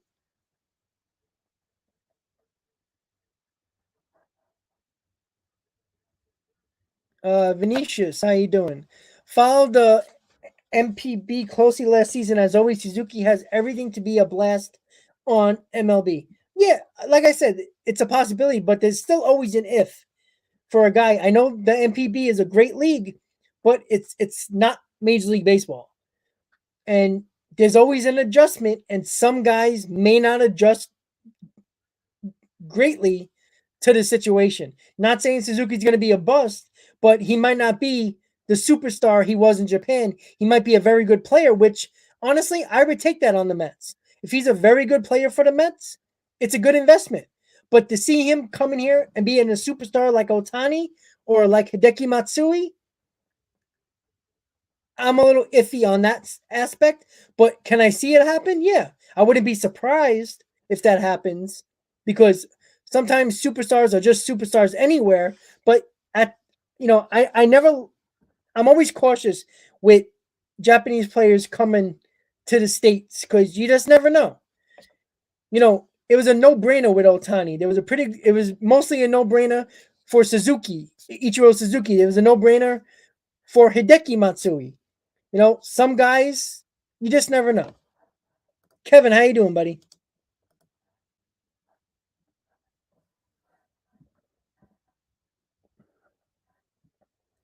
Uh, Rob Persall just tweeted a picture of Matt Harvey working out on from his Instagram page. If is it me or Harvey just looks terrible? I mean, he looks pumped and like brawlic, but he just looks sickly. And that's unfortunate. I mean, he's probably going to get suspended anyway.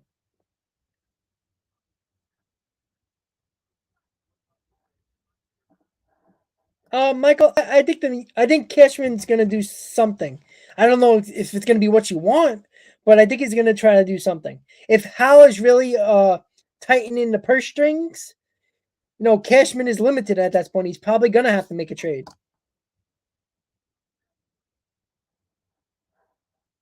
Oh, Robert, I'm sorry.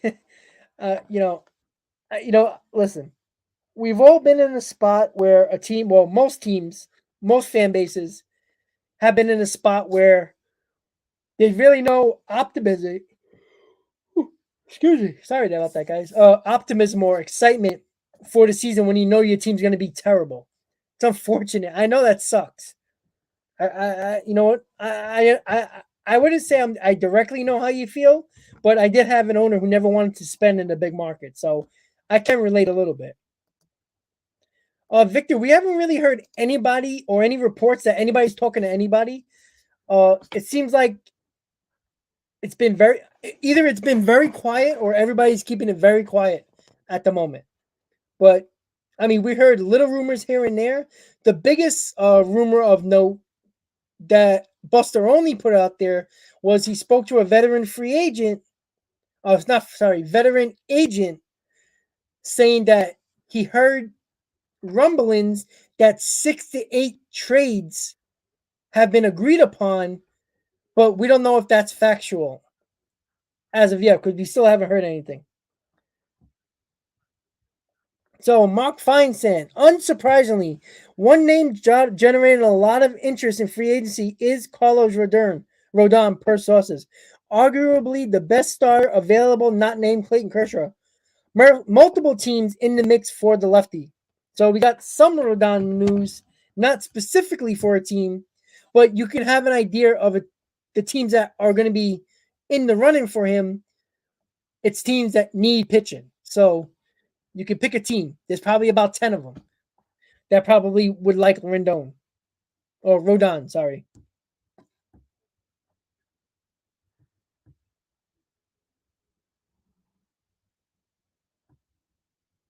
Let's see. Can we get any news? Please give us some news.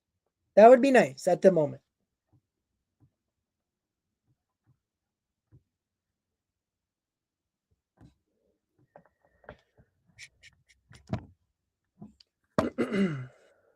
Sorry, guys. I'm just checking everything to see if I find anything to tell you guys about. Once again, guys, if you're in the chat in the stream right now, don't forget to please hit on that like button. We got 85 likes with 254 people. Let's get that likes going. Let's get it over 100. Let's get it to 200, guys. Let's go. We're gonna be here a while, so let's enjoy and get more and more people in from other teams, other fan bases, so we can have a lot more fun talking about many other teams, as well as the Mets, of course.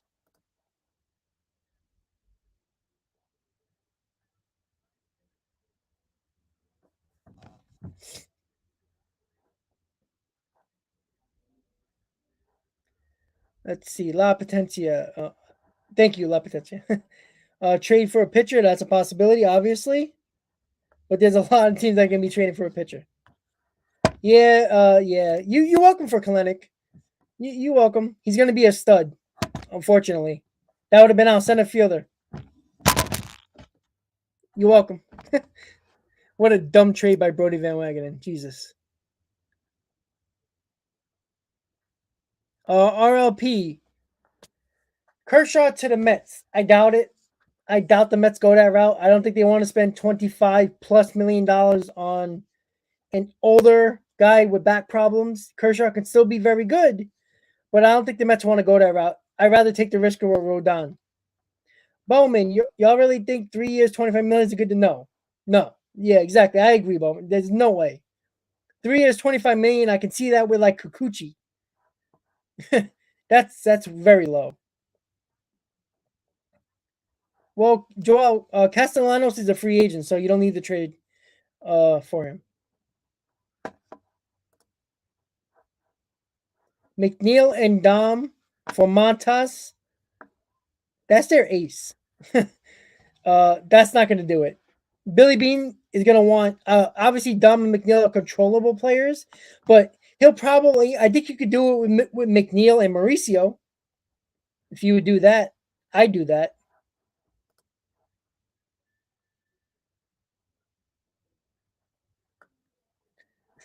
Yeah, everybody's better at trades, especially when you don't have no. When you take away the when the teams can't say no.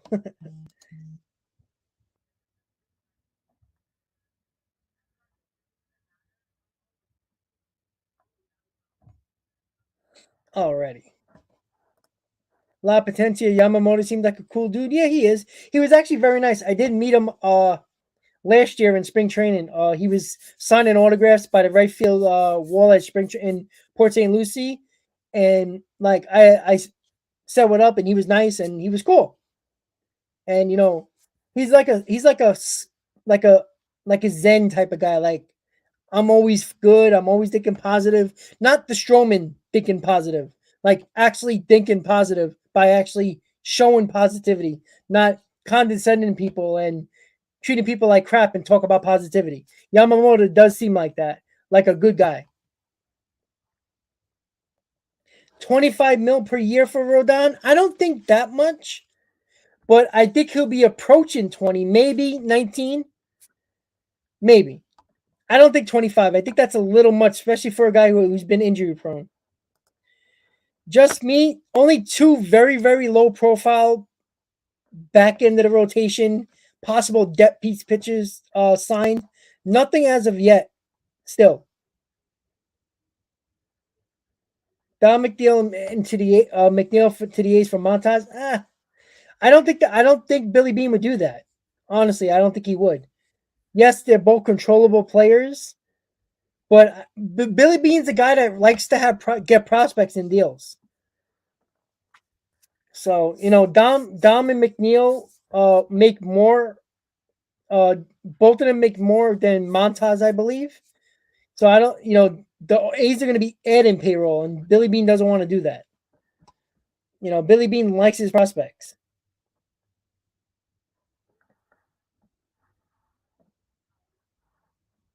Yeah, I don't know. I mean, if it's that short of a deal, I have no problem going 25 million. But if it's like going to be a 3-4 year deal, I wouldn't go that high.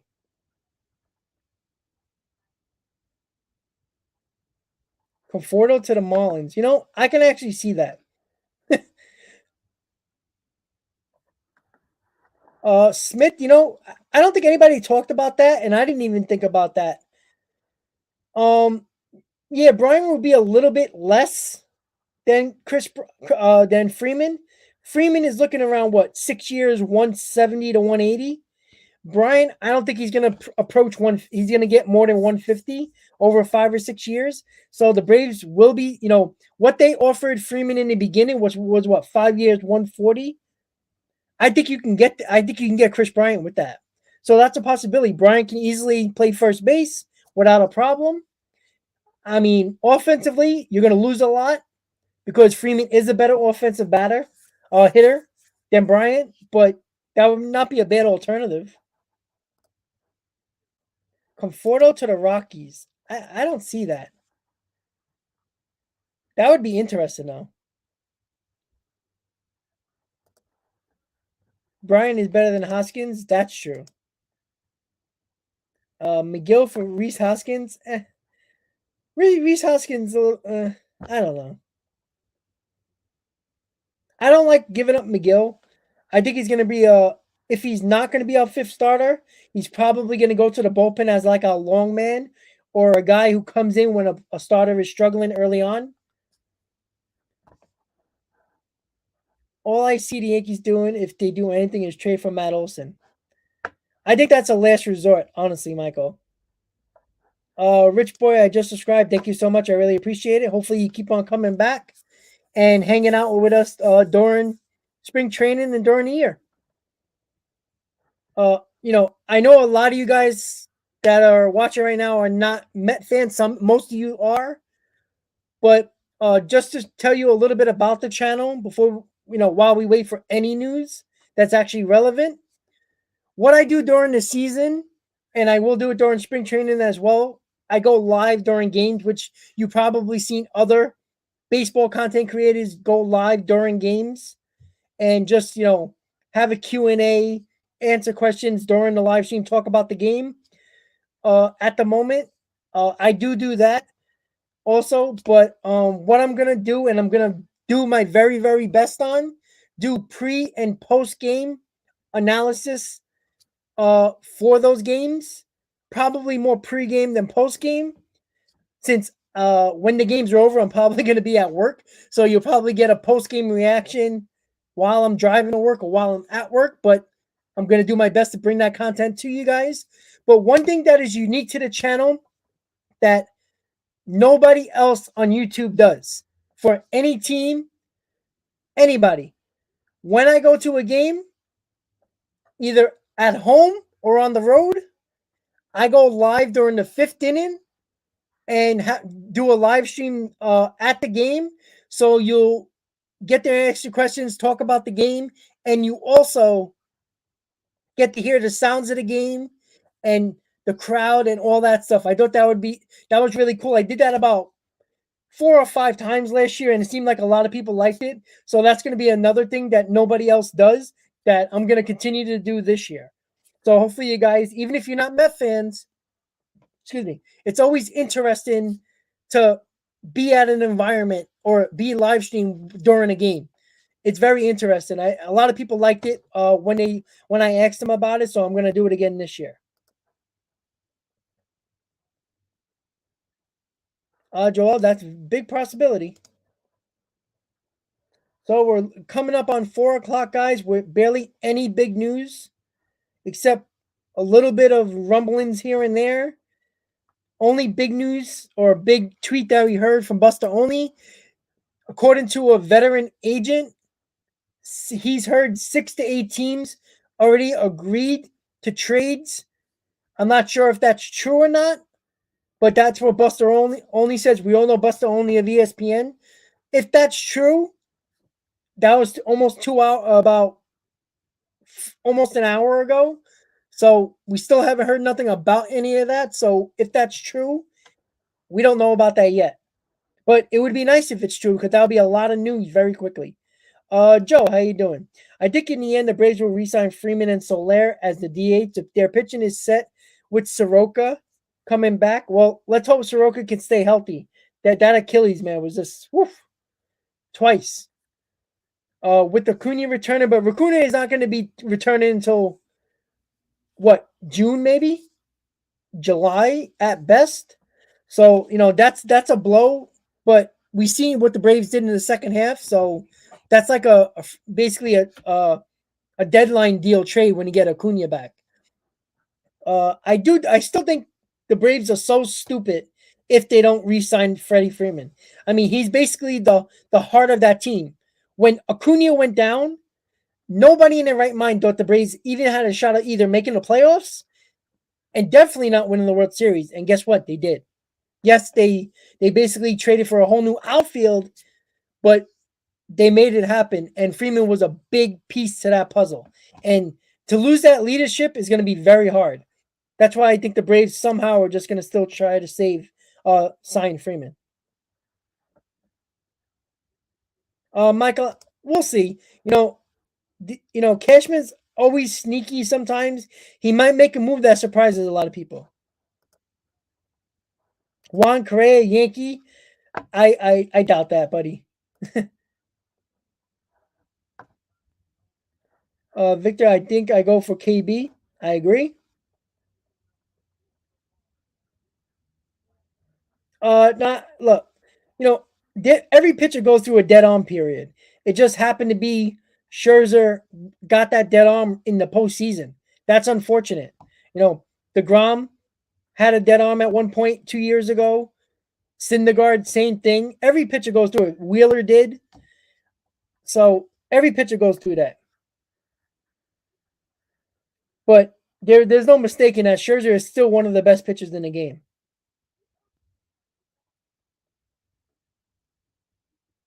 I would like that trade for Jose Ramirez. Chapman trade to the Blue Jays. That's interesting as well. You know, I can even see J Ram going to the Blue Jays as well in the trade. Correa to the Tigers. Well, they got Baez now. I mean, yeah, you can move Baez over to second. That shouldn't be too much of an issue.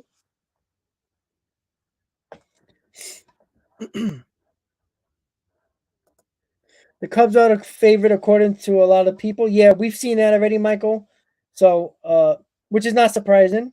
I mean, a little, since we all thought that the Cubs were rebuilding, but then they signed Stroman and were like, Stroman's a solid pitcher.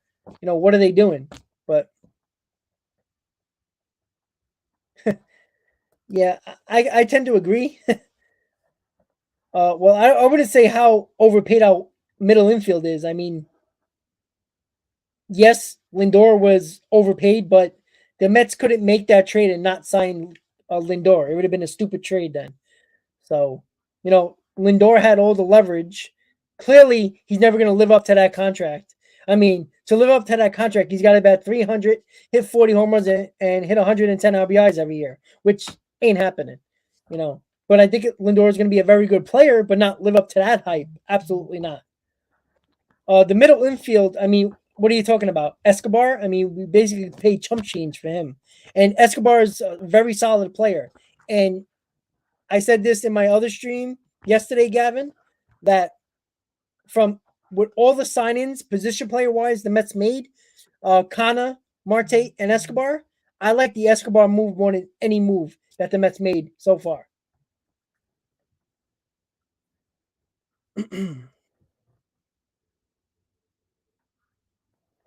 So here we go. We got Susan Sluicer. I don't know who she is, but she is a reporter for somebody. She is a beat writer for the San Francisco Giants. Sounds if Carlos Rodon is very much in play for the Giants, and that could happen quickly, I am told. All right, guys, so here we go. We're getting some news now. So if you're a Giants fan, Rodon is at the top of the list and could happen quickly.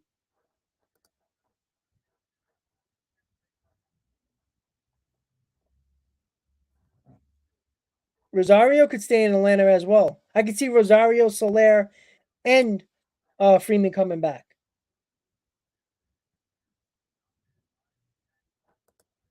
Yeah, I think they're gonna. I don't think there's gonna be any issue about pitching depth. Honestly, Chris, I think they're gonna do that. I don't think you have to worry about that.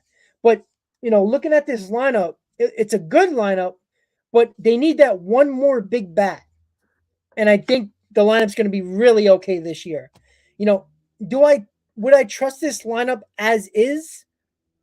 I would say about 70%, 75%, because I feel like there needs to be another big bat in that lineup to bring it to another level.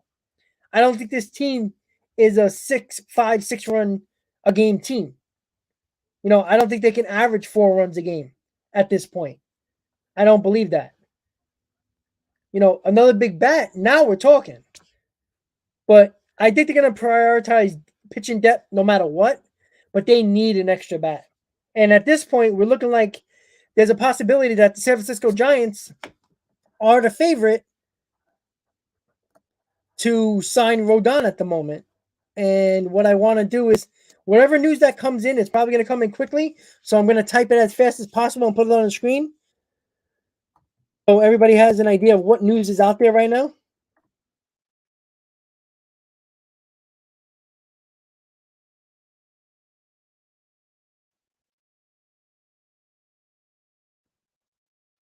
Give me a second, guys. I'm just typing it in so I can put it up on the screen.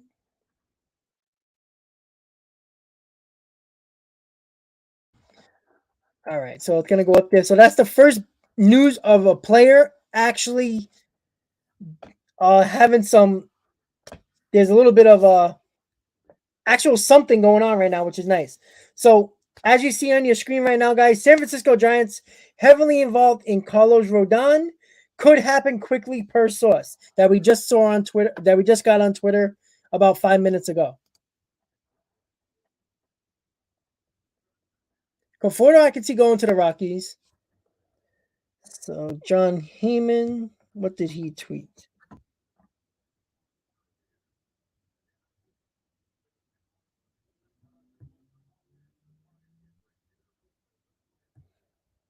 Oh, yeah, that was a tweet about an hour ago. Braden. Yeah, there was nothing from Haven recently. But let's see. It seems like news are going to come in probably quickly now. Again, we already know this, guys, that once one domino falls, it's all going to start to come quickly. So as soon as one sign-in happens or one big trade happens, it's going to come in like rapid fire. Like you're just going to get pelted over and over and over again.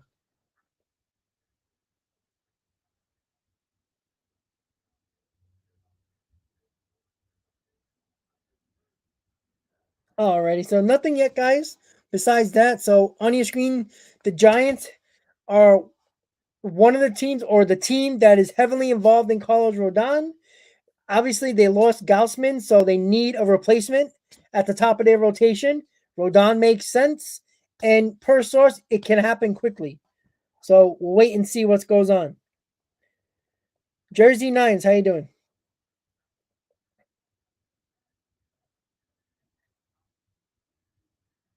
Yeah, Alfonso.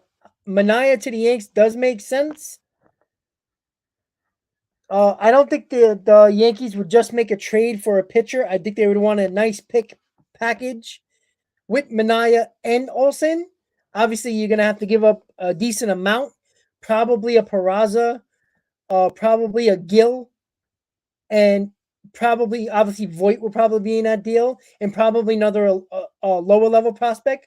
Are you willing to give up Peraza, Gill, Luis Gill, and Voit and another probably top 25 prospect that's probably lower in the prospect list? If you're willing to do that, you could probably get it done. Does Gavin Lux get traded? I don't think so, Jeremy. Possibly, but it really depends on what the Dodgers do. If the Dodgers start making some moves, yeah, maybe they will trade Lux to recoup what they lost in either signing a big name or making a big trade.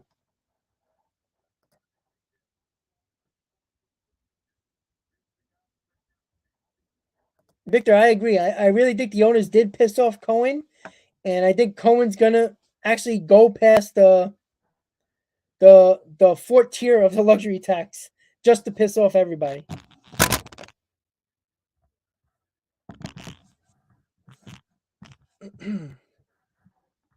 All right, so Buster only just tweeted. There is heavy industry expectation that Clayton Kershaw will return to the Dodgers for the 2022 season. I don't think that's really big news. I think that was probably a pretty good chance that would happen. So at the moment, we got two West Coast teams that are top of the news right now. Pretty good chance that the Dodgers re-sign Clayton Kershaw. Most likely is what it seems like. All right, we got the first big signing, guys, and it is Carlos Rodon. Carlos Rodon gets a 2-year, $44 million contract that has an opt out after the first season going to the San Francisco Giants. So that is one arm off the board for the New York Mets. So there you go. There it goes, guys. The first big free agent off the board post lockout.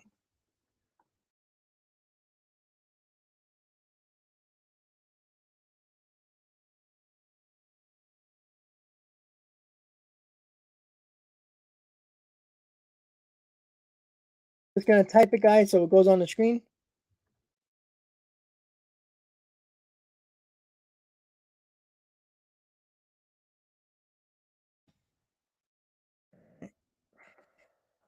There we go. So there you have it, guys. The one domino has fell.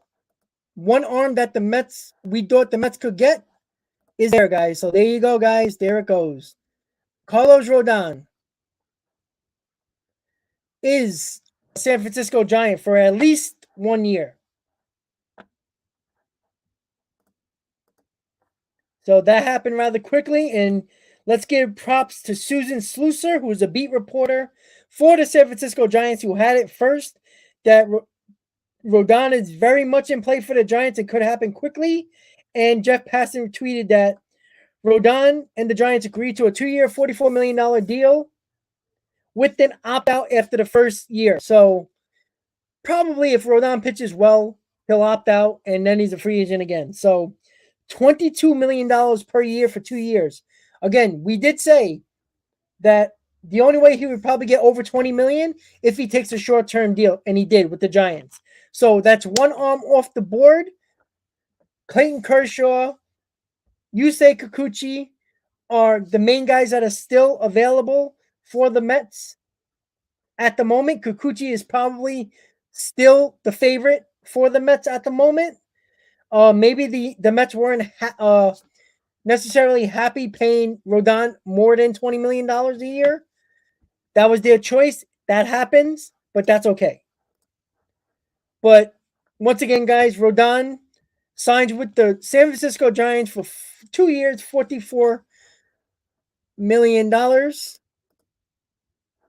And there you go. So I have a feeling that we're going to keep on hearing a lot more news now, guys. That's kind of disappointing. I thought the Mets are actually going to be very much in on Rodon. All right. All right. Just refreshing Twitter, see what we got.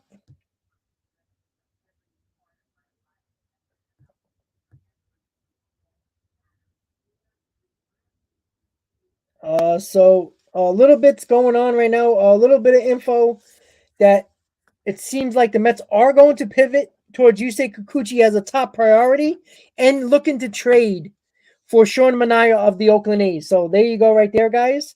At the moment, I think the Mets are in on Yusei Kikuchi.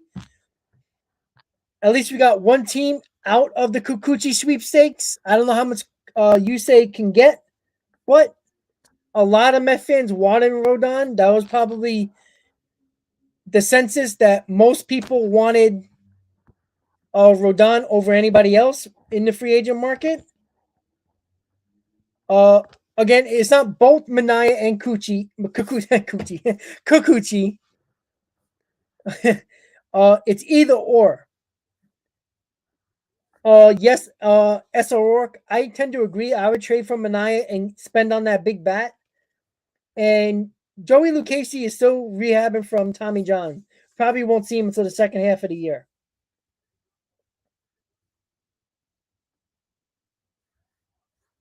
So who do you want more, Manaea or Kikuchi? I want Manaea. I would want Manaea, but it depends on what you got to give up. If Billy Bean is asking for too much, I'll sign Kikuchi. And of course, the Mets will get Kikuchi because everybody wants me to keep on saying Kikuchi. Who's pitching for the Mets today? You say Kikuchi. How's Kikuchi doing? Kikuchi's doing good. So there you go.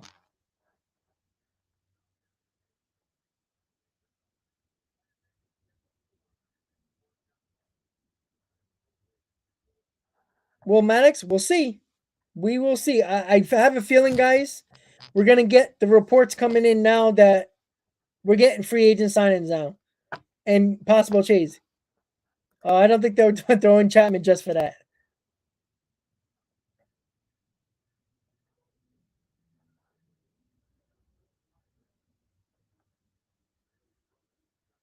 Ron, Sandy Olson doesn't have a say like that anymore.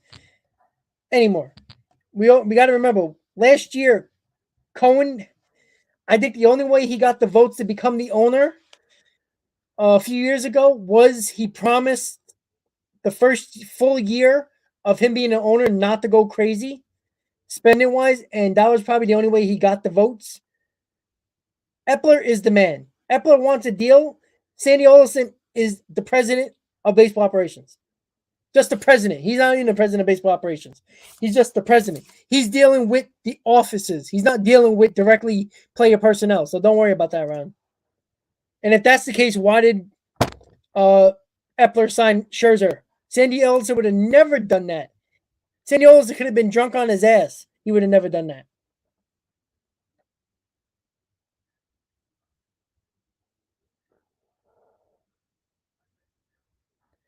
Yeah, Mothman, you know what? I don't think the Mets were willing to go $20 million for Rodon, even though his medicals look good. I don't think they wanted to give $20 million for a guy who is injury prone. Yes, very good, but a big risk. And, that is a good deal for Rodon, $22 million per year with an opt out after the first year. Hey, just think of it this way. If Rodon pitches very well this year, he's going to opt out of that contract knowing he's going to get a long-term deal. He's only, 28 years old? So he'll come out at 29. He can get a probably 5-6 year deal from somebody if he pitches well. Yep, Daniel, we already said it. It's on the screen right there. 2 years, $44 million with an opt-out after the first year. Well, yeah, they let him walk, but we're not looking for Yusei Kikuchi to be, a top 3 starter. We're looking for Kikuchi to be a guy who will give you 5 or 6 innings, give up 2 or 3 runs. At times, he will blossom and look great, and at times he will be bad, which is every 4th or 5th starter in any rotation you can think of. So, it's hard to find me a pitching staff that has a 4th or 5th starter that has an ERA under 3.2 or even over 3.5, 3.5 ERA. So, I think Kikuchi is a decent option, considering as long as the Mets do more with the lineup and the bullpen, I'm not going to cry over Kikuchi. Again, the Mets seem like the 2 favorites they're looking at right now in the free agent market is Kikuchi, and on the trade market, Sean Manaea. Again, if you had to choose, everybody would probably pick Manaea over Kikuchi, but what do you have to give up to get Manaea? It might not be a lot. It might not even be a prospect. It could just be a Dominic Smith or a Jeff McNeil. I would do that trade, 1-1. But it really depends on what we have to give up. Alrighty, let's see what we got, guys. Let's refresh in Twitter again. See if we get any more news. A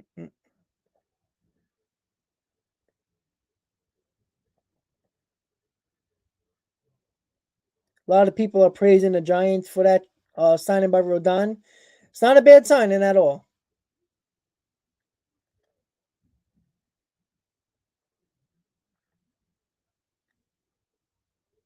All right. Everybody's confirming it now, all different reporters.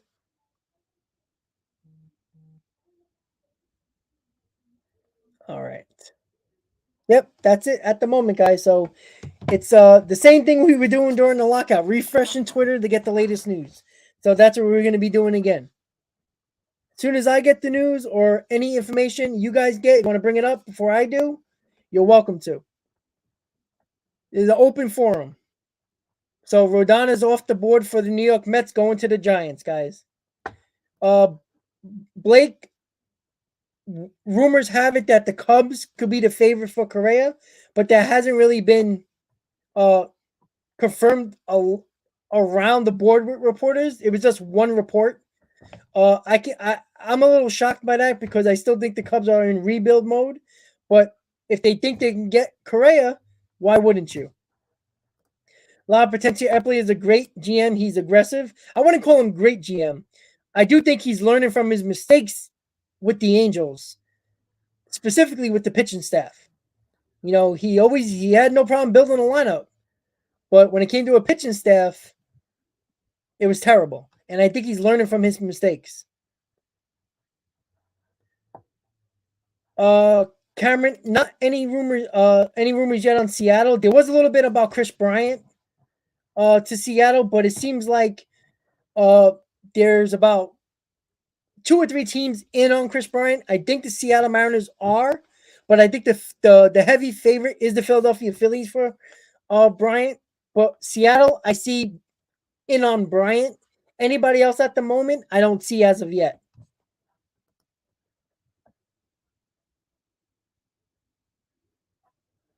So Hector Gomez just tweeted, Cardinals, Mariners, and Rockies. So who is it? Sorry. Blake. Oh, not Blake, sorry. Hold on. Cameron. The Cardinals, Mariners, and Rockies are in talks with Albert Pujols. So the Mariners are looking into Albert Pujols for obviously the DH role. Story, I think he will probably go to the Astros. The Astros are going to lose Correa. Story's going to be a lot cheaper than Correa, and I think the Houston Astros will be able to afford a Trevor Story signing. So I think that's where he's going to go. Yeah, 1 year deal for Kikuchi. If we can do that, I'm not going to complain about that. But I think Kikuchi might be looking for a 2-year deal.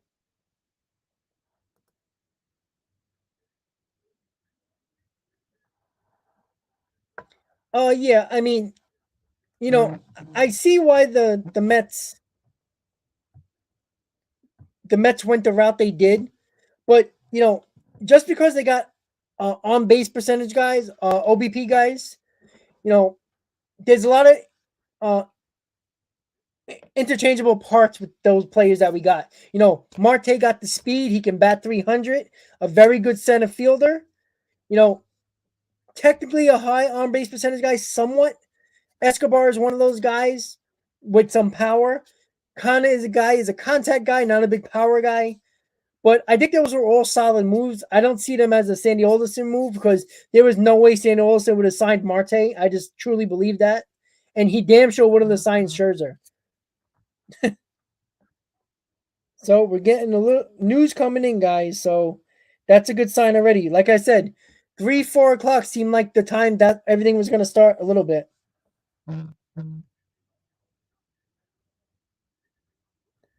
Let's see.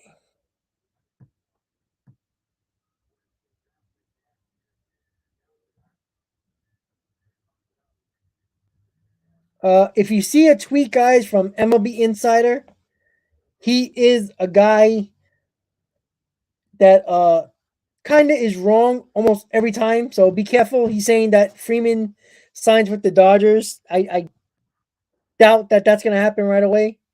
So,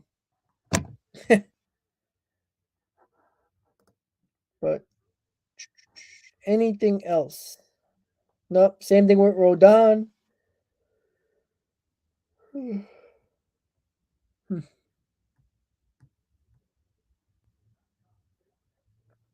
Talking about Albert Pujols, Cardinals, Mariners, and Rockies all involved with talking to Pujols. Obviously, to be their DH.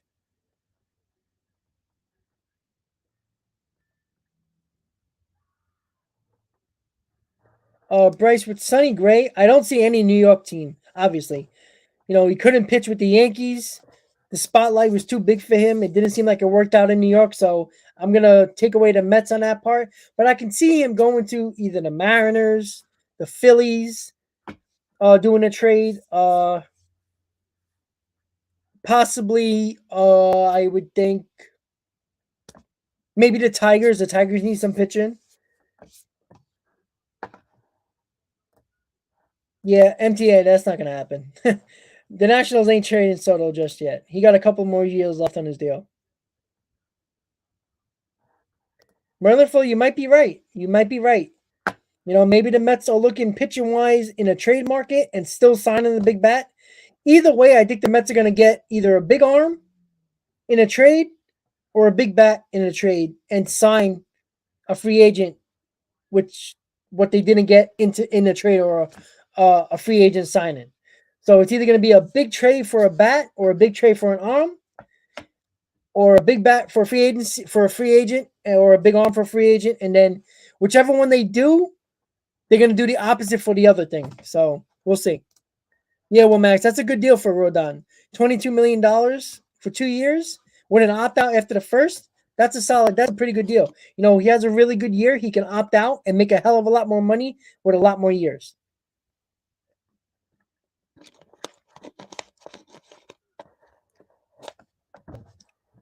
Oh, he was a bit while I see again. He was in Seattle. I'm not going to lie to you guys and say I watched him because I didn't. So Rob, you say so? I believe you. Ron, yeah, I agree.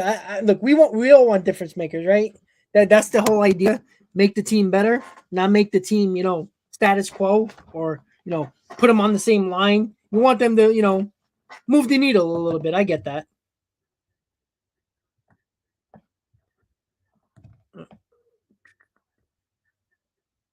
All right. Courtney Rodriguez from Boston traded to Tigers. Hard pitcher for trade to Arizona to get one back, possibly.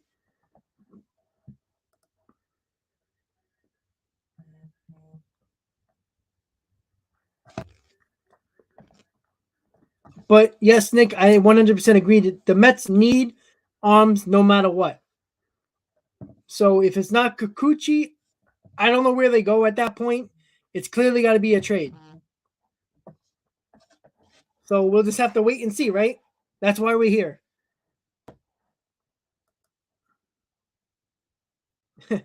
Yeah. No.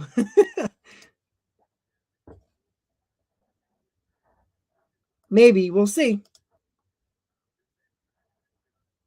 Yeah, he'll give it, with his quirky motion, he'll get you some strikeouts here and there. Again, I'm not looking for Kikuchi to be, a world beater here. I'm looking for him to be a 4th or 5th starter like every other 4th or 5th starter who has a 3.5 ERA to 4 ERA, who gives you 5 or 6 innings, 2 to 3 runs, and go about his business. If you get that from your 4th or 5th starter, you can't complain because that's what 4th or 5th starters are. If he's an ERA guy that's under 3.5 or lower than 3, he's not going to be a 4 or 5 starter. He's going to be at the top of the rotation. But we're not looking for that with Kikuchi. Well, Maddox is possible. Dom from Manayo, we were talking about that earlier. It's possible they can do that 1-for-1. Maybe they like McNeil more. Billy Bean's an on guy. He likes his prospects. He likes guys that have a lot more years attached that are not free agents yet, and Dom and McNeil fit that bit. I think Billy Bean will probably more happy with. Well, again, it really depends. If Matt Olson gets traded, then the Mets can go to Billy Bean and say, "Hey, we'll give you Dom Smith for Sean Manaea. Now you got your first baseman." So that's the way a deal can be done. But to offer Dom for Manaea now, I don't think it makes sense because if Dom gets traded for Manaea, right? Other teams are going to look at Billy Bean and says, "Well, now you have to trade Olson because Dom's going to be your first baseman." So I think Billy Bean wants to have the leverage in a trade for Olson, and any trade that would involve Dom to the A's, I think Olson has to get traded before Dom can. Billy Bean looks at Dominic Smith as the first baseman. Yeah, Sarah. Yeah, that has been rumored. We'll see. I've been saying it for a few hours now that I think the Phillies are the favorite, even though I want the Mets to get Kris Bryant. I doubt that the Mets are gonna. I don't see the Mets as the favorite right now. I see the Phillies for Kris Bryant. Sign Nelson Cruz. I mean, I could see the Mets doing that, but again, I don't think the Mets want to put a guy at DH and can't put him anywhere else. They don't want to have that spot locked up on just one player. They got too many players that can easily be the DH on this team. And I don't think they want to just have one guy because as the DH the entire year when Nelson Cruz can't play anywhere else.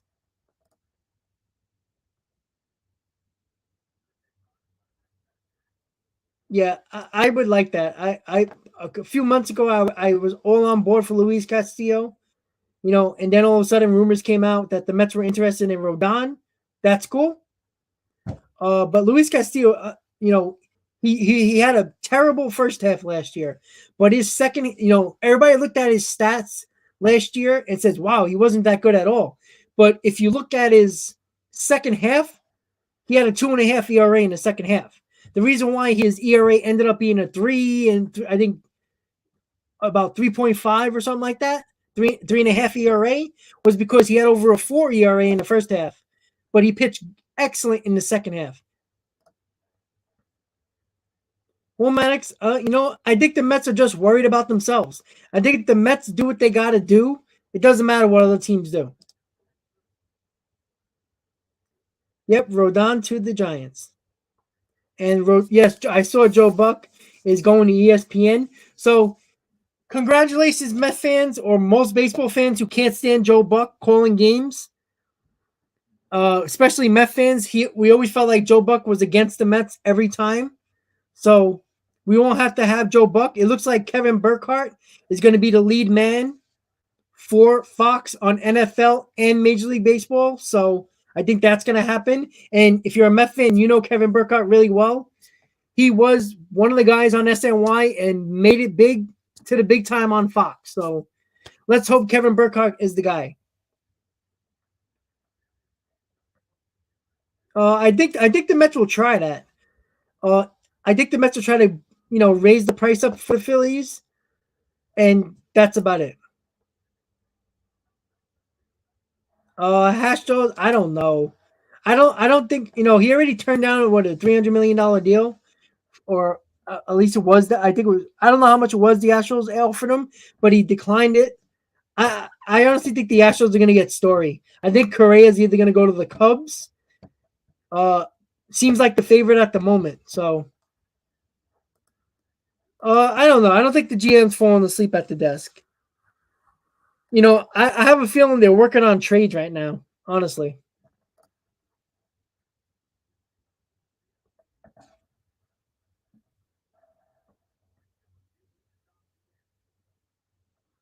Parker Soler, okay, to the Pirates.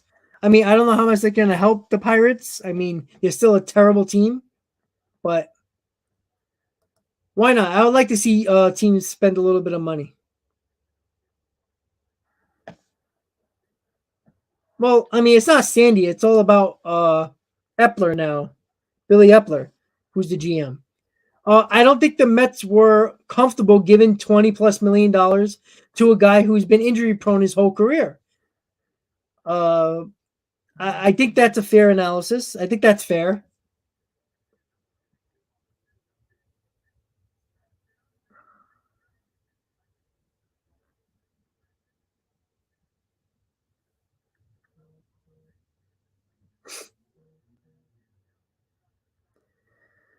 All right, guys. So John Morosi just tweeted AJ Ramos in agreement with the Angels on a minor league contract with an invitation to major league camp. So not big news, but some news. I didn't even know AJ Ramos was still around.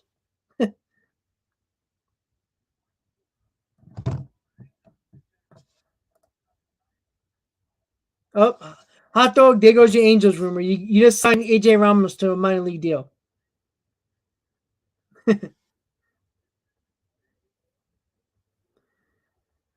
Cool gamer. Your lips to God's ears. Unslapped 23. Yep, we talked about Rodon 2 years, 44 million to the Giants. Ralph, still need pitching to win in this game here. We go again. Another, I wouldn't say, I don't think the Mets are more than an 80-win team at this moment.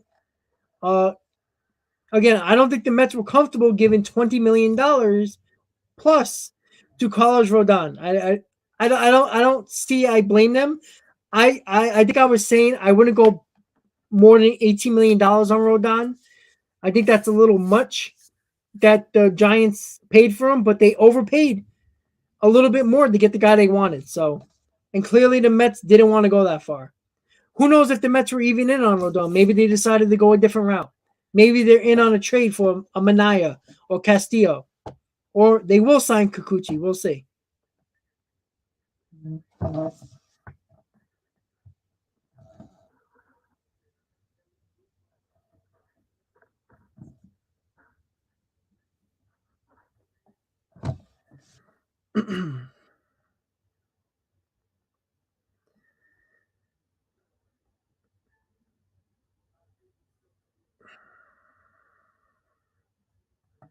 So there is an opt out for the deal. There was multiple reports that saying there was no opt out, but there is an opt out. The Marlins just signed Wardy. They're not half-assed the season again. Calm down, guys. Only one guy has really signed. It's okay.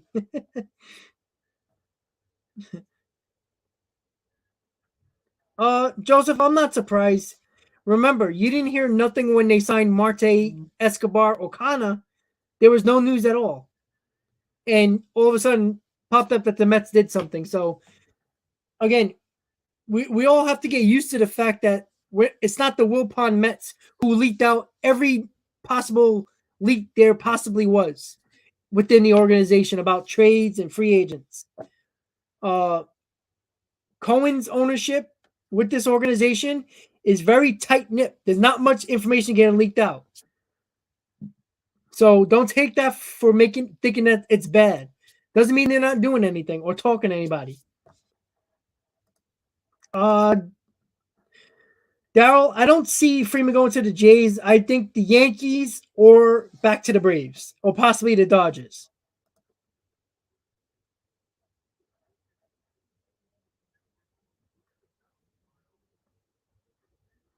Ralph, I I understand about Diaz, but let's be honest, guys. There's about 27 other teams that don't trust their closers either.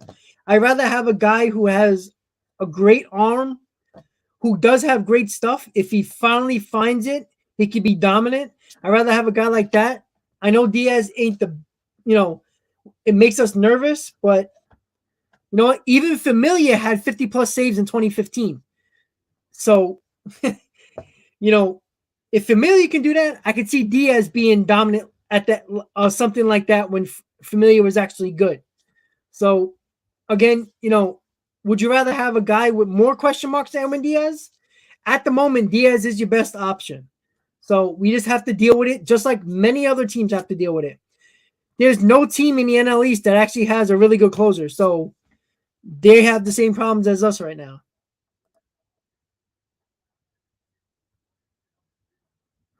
Robert, that's funny.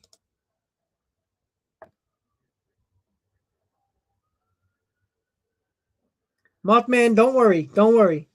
The Mets haven't been leaking stuff ever since Cohen took office. We didn't hear no news about Kana, Marte, or Escobar. And all of a sudden, the news came out that they signed him. Don't worry too much about not hearing nothing. We still haven't heard about any other team either, besides the Giants, right?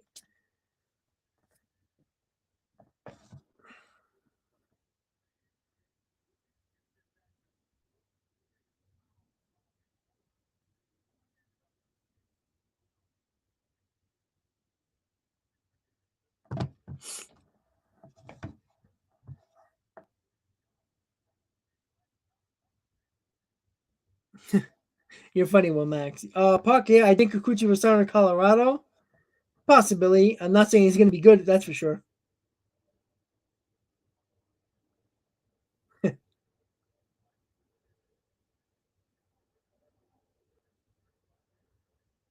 Courtney, that's a trade. It seems like Matthew Boyd is going to get traded. Yeah, Merlin, I feel like the Mets are going to try to trade for a pitcher now because, again, there's going to be a lot of teams in on Kikuchi. And if the Mets lose out on Kikuchi, there's really nothing on the free agent market besides Clayton Kershaw, and I don't see if the Mets weren't willing to give Rodon over $20 million, they damn sure are not going to give Clayton Kershaw over $20 million. I just don't think so. I still believe that Kris Bryant is still an option for the Mets, but again, if the Mets trade for a pitcher, I feel very, very confident that the Mets are going to sign a big bat. And whoever you want to trade for, Manaya, Montes, Castillo, Shane Bieber, I doubt that, but I'm just throwing out names there. It's coming pretty obvious that the Mets might make a trade for a starting pitcher now.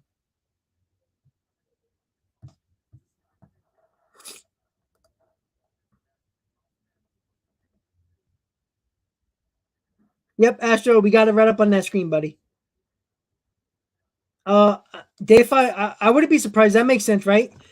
Kershaw stays in LA. You know, watch out for the Texas Rangers. Might come in on Clayton Kershaw soon.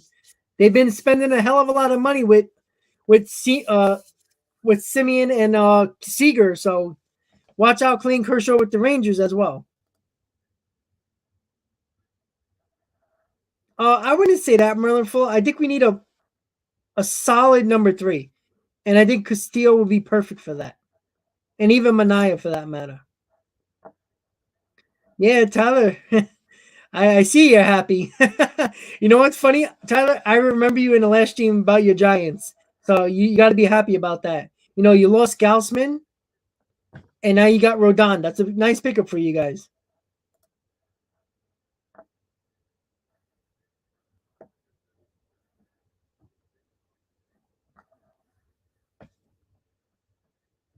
Just refreshing Twitter again. Once again, the other deal, which is very small, AJ Ramos to the Angels on a minor league deal with the invite to spring training.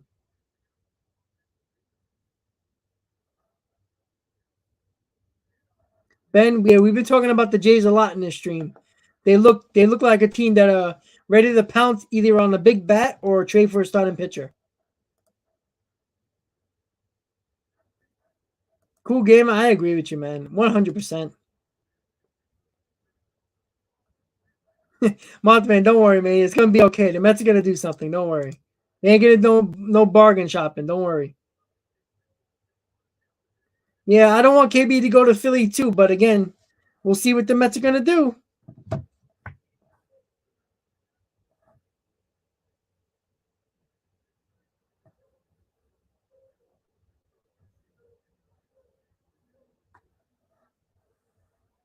Ricky Kitchen, Freeman to the Mets. I just don't see it.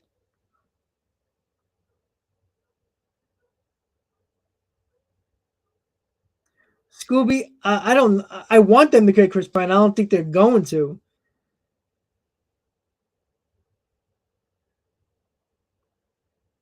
I know, Mothman. You and me wanted Rodon for a while now, and most people did.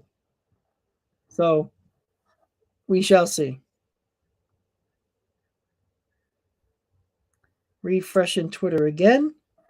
Uh, I know you guys. If you football fans, Deshaun Watson, Deshaun Watson is not facing criminal charges, so obviously he'll probably get civil lawsuits. But it seemed like now he'll probably get suspended a few games, maybe half a year by the NFL.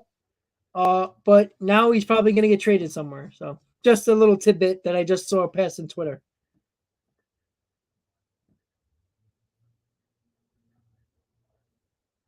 Boy to the Mets is interesting. That would be a decent pickup. I think that would be better than a Kikuchi pickup. Uh, Chris, I didn't even think about Puig. That's a good call on you. Um, with the DH, maybe you only got to worry about him hitting. That's about it. You don't have to be worrying about him going nuts in the outfield. That's a possibility. I don't want the Mets to get him, but that's a possibility. Fiona, let's hope so. Cool gamer, your lips to God's ears, buddy. I would take that in a heartbeat. Well, let's hope that works out.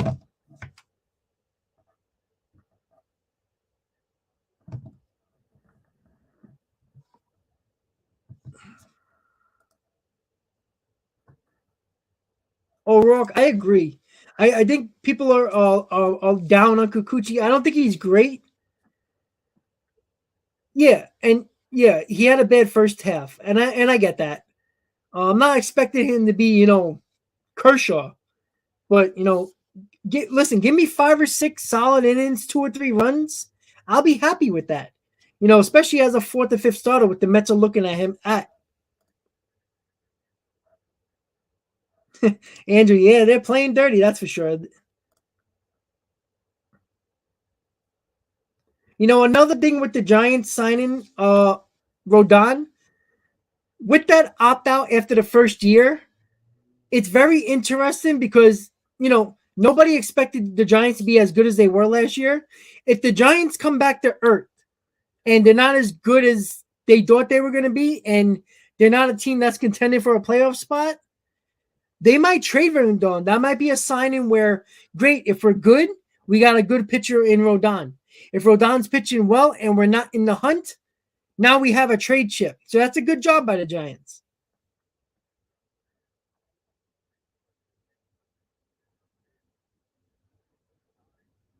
Okay, that makes sense. I think the Yankees do have a shot to get Freddie Freeman in. Andre, what's up, buddy?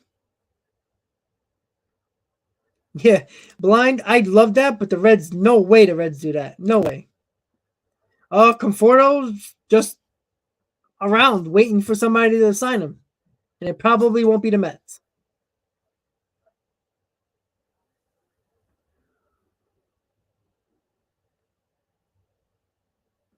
Yeah, I saw that, Robert. I saw earlier today that Kris Bryant is pushing the front office and Dave Dombrowski to sign Kris Bryant, which I don't blame Harper. Harper has no protection in that lineup. He did everything himself last year. So that makes sense for the Phillies. I wouldn't like it, but it makes sense. All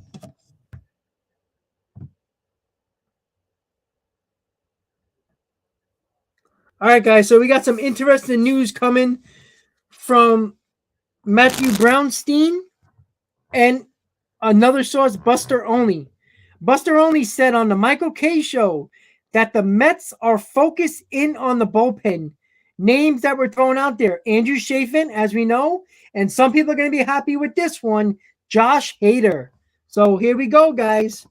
That's very interesting. The Mets are looking to sign some bullpen and trade for Josh Hader, according to Buster Only and Matthew Brownstein. So that is very interesting. Seems like the Mets are focusing on pitching right now, guys.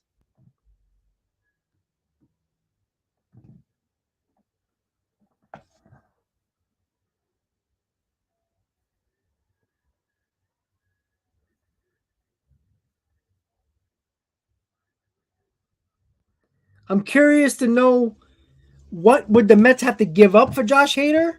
That's always the question. Obviously, that would be an excellent move if the Mets get Josh Hader. But now, would the Mets trade for Josh Hader and put Edwin Diaz in the deal?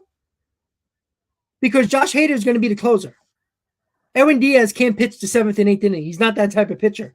Would Edwin Diaz be in that deal? So it's like a closer for closer, and also give a top 15 prospect to the Brewers. That seems like a fair deal. Closer for a closer.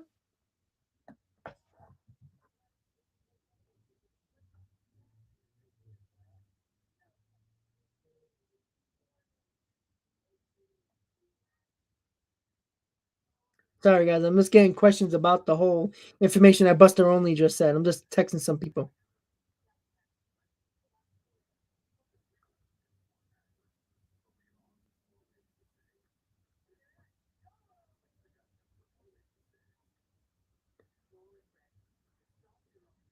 All right, guys. So there we go right there. So I'm going to remove that Giants one right now. Most of everybody knows about that right now. So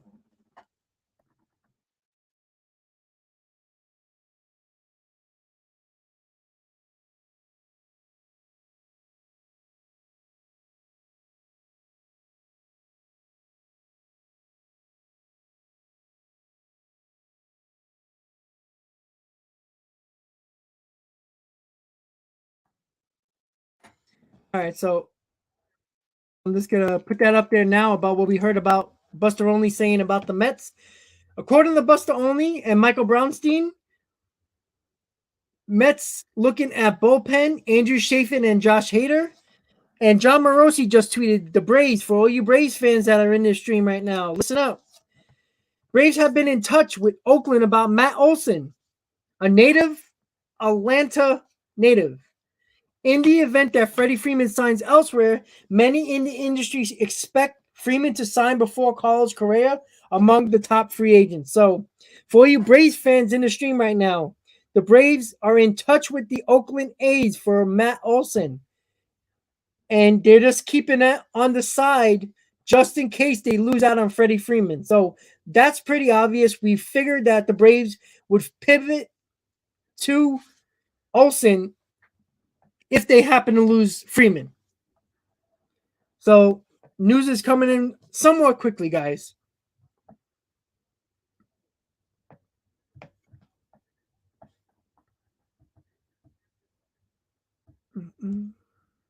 All right, just refreshing Twitter again, guys.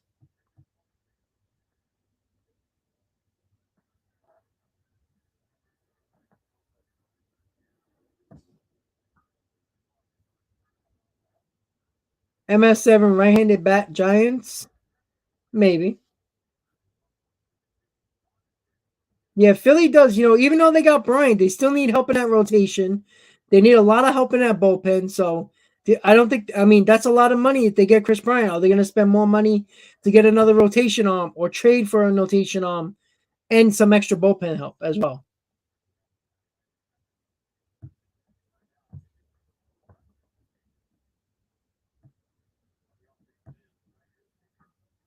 See, now that rumors are going crazy, all my friends are texting me now. And all right, we got a little bit more news regarding the Mets. Michael Mayer of Metsmerize Online heard the Mets have shown interest in multiple bullpen arms, including former Met Colin McHugh. So Chafin, Hader, and Colin McHugh has been linked to the Mets.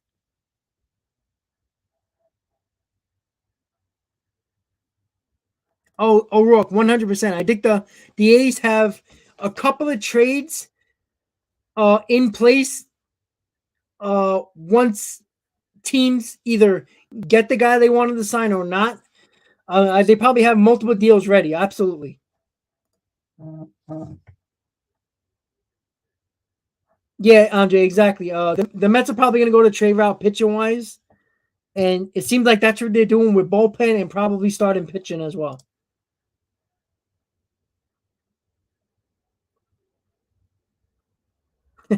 I see a couple of Joe Buck tweets.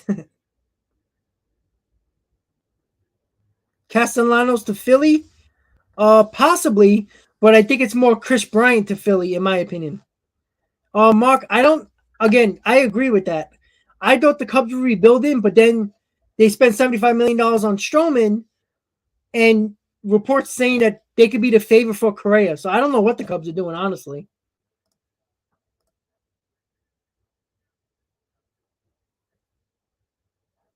Leaf, no, not at the moment. That's why Rodon made a lot of sense, but also Kikuchi is a left-handed pitcher as well. Remember, everybody's forgetting about David Peterson. They might be looking at David Peterson as being the fifth starter or giving him a chance of being the fifth starter. But at the moment, no. Currently, we don't have a left-handed pitcher that would be in the rotation at the moment.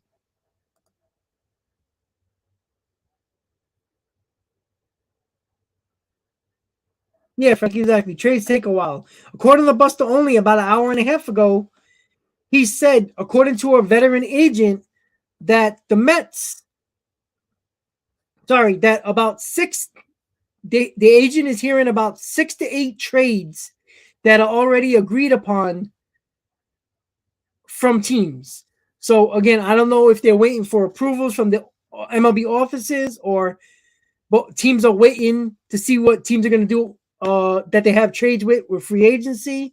Maybe they're like there's a tentative agreement, and once things fall into place, that's when they'll be reported. We'll see.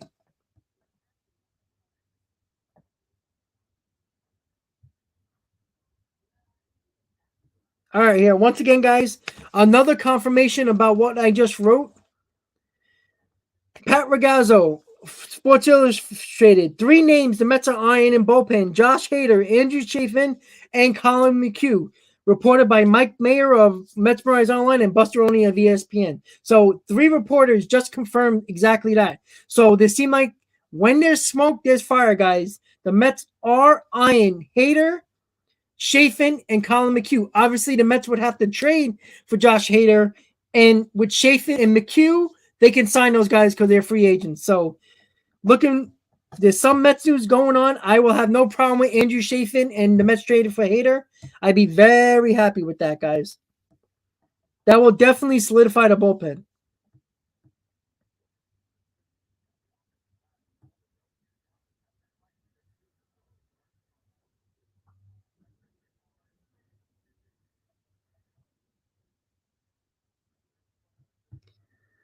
Alrighty.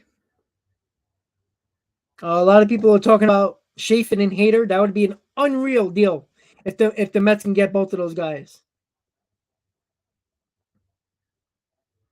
Let me just add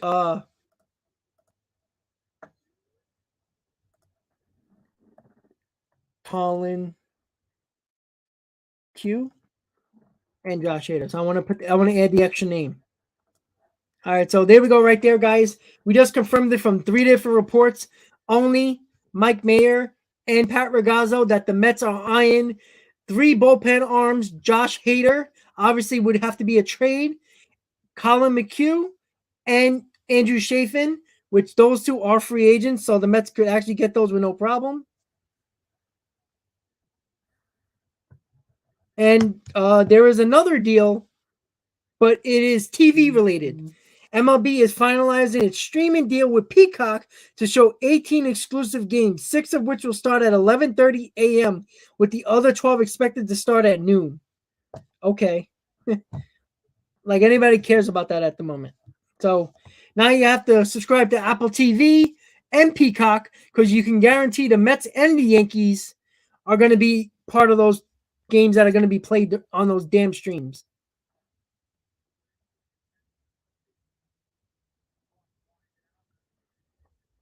Wilson Ramos to Mets.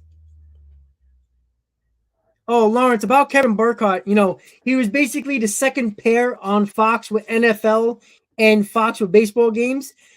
There seems to be a lot of rumors that Kevin Burkhardt is the number 1 guy now at Fox to do the prime NFL games and the prime Major League Baseball games, which is great if you're a Met fan because you've seen him grow up into just a reporter, on-field reporter, to a guy who made it big.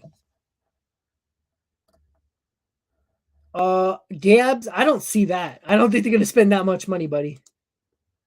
I do not see Kikuchi as a number 3 starter. I think he's a number 4 at 5 at best.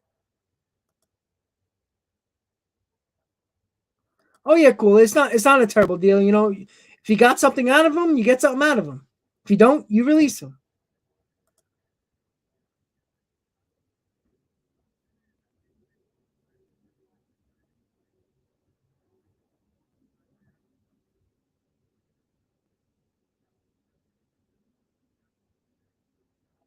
Matthew, I think Story already said it publicly that he doesn't want to move anywhere. He wants to play third shortstop. So I doubt that.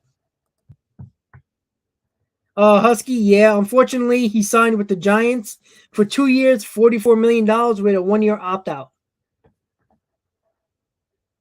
Vince Castellanos to Philly. I think that's an option, but I think priority number 1 for the Phillies is Kris Bryant.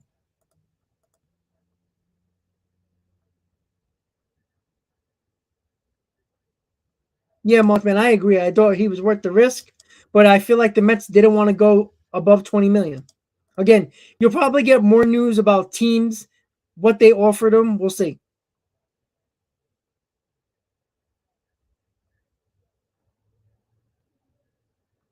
Yep, Rodon signed with the Giants.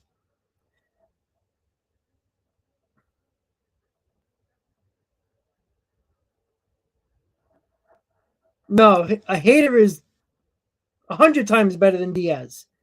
If the Mets get Hater, we don't have to worry about our closer for for a while. The Mets can easily extend him with no problem. I think he has 2 years left on his deal.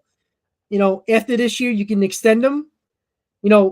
I would think that, wouldn't it make sense that Diaz would be in that Hader deal with probably another top 10 prospect? That would probably make sense. A closer for a closer. The Brewers would need a closer at that point.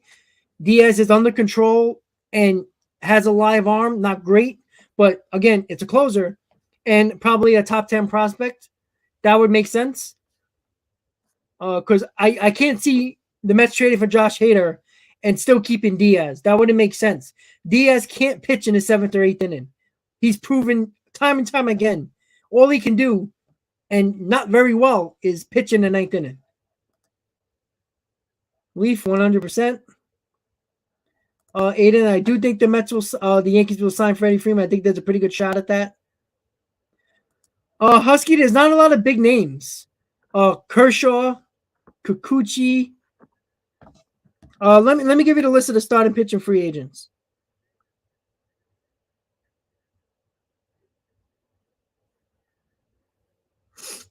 Let's see.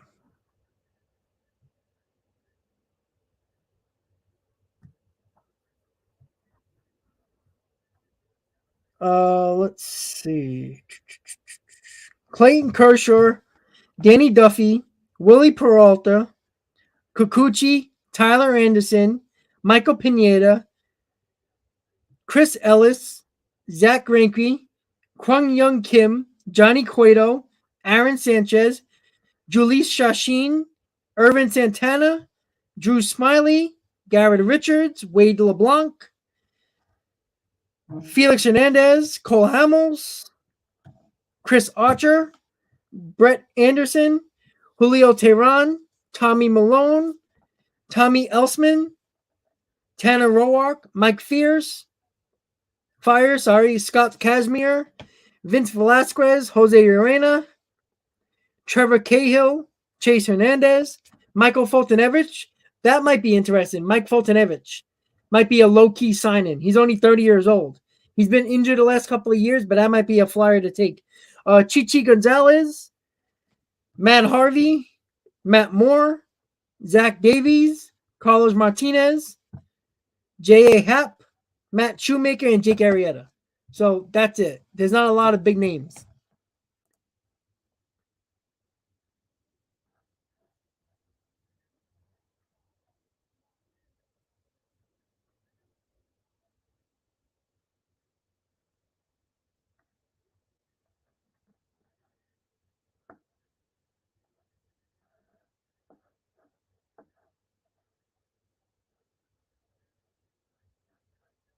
Kris, what are you talking about? I'm sorry.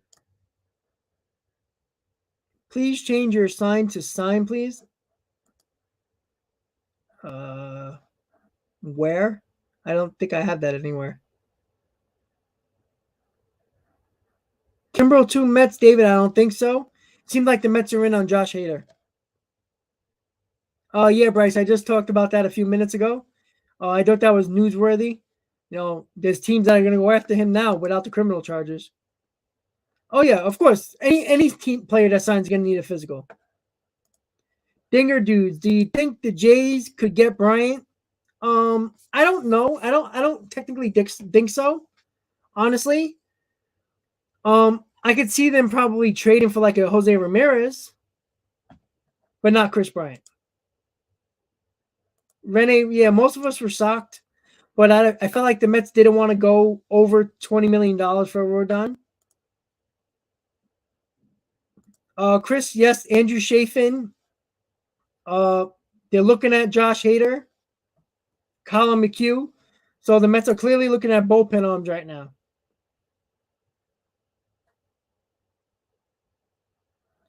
Maybe, maybe not. You know, no matter what, the Mets needed bullpen help anyway. Maybe their plan is, maybe they have an idea that most of the position players are not ready to sign that quickly yet. So maybe they pivoted towards the bullpen, knowing that the guys are available, and why not get at that market quickly? That's a possibility.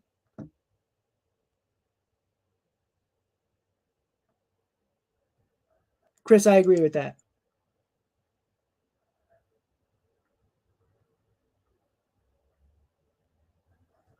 So just gonna refresh Twitter, see what else we got.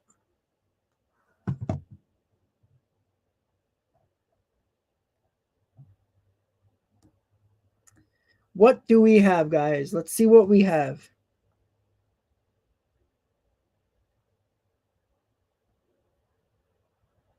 Again, multiple people talking about Hader to the Mets. Seems like they want him.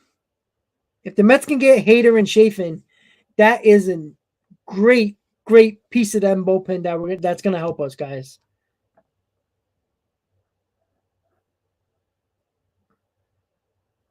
ITN Hawk, woo!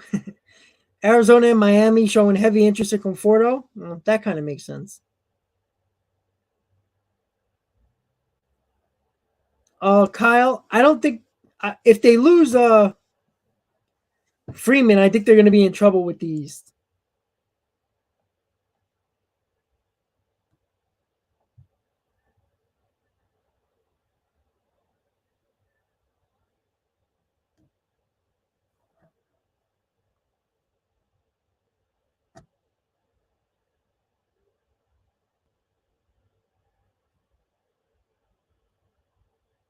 Ralph, I think you got to slow down with the Giants. You know, nobody expected the Giants to be that good last year.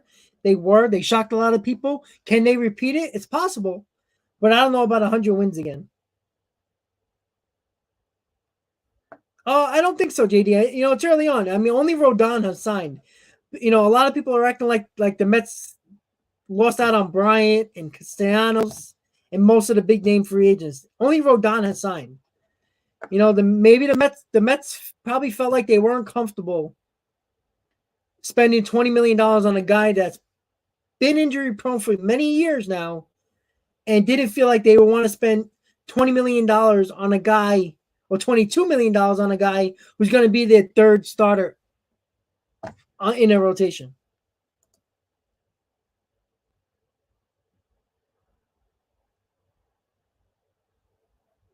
Well, I mean, I felt like Correa was leaving Houston anyway, so.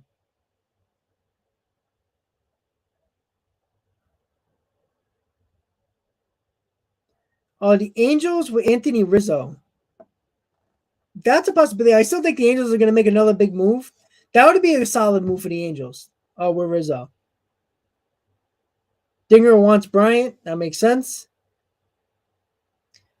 Will Maddox, I do not want. Sorry, where is it? Will Maddox, I don't want Greinke. I don't think he can pitch in a big spotlight.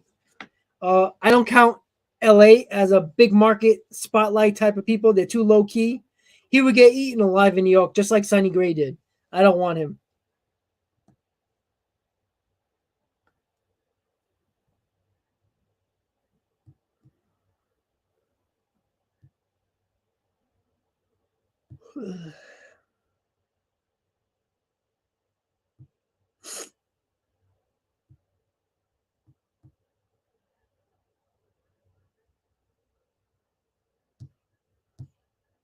Yep, nothing as of yet.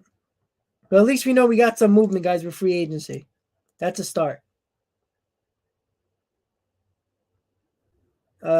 Jenny Metz tweeted. Let's see.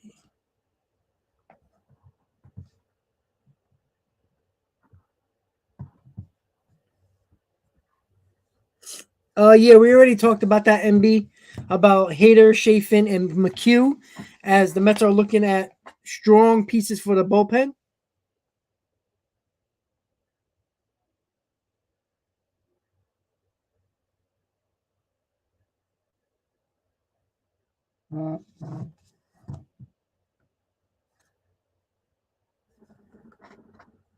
Ralph, who do you think the Mets DH is going to be? I still think the DH is going to be in-house.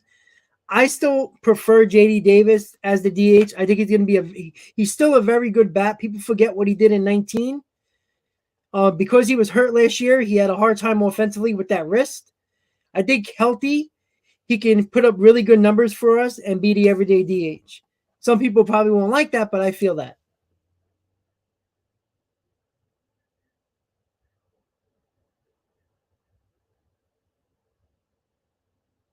Mothman, I agree. I think we're going to get it, though.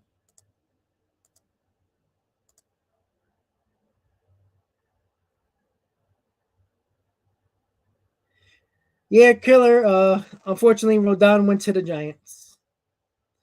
Unslap. If you check Heyman, he retweeted it again and said there is an opt out.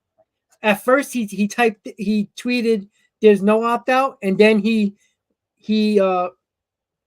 fixed his tweet and retweeted and said that there is an opt-out.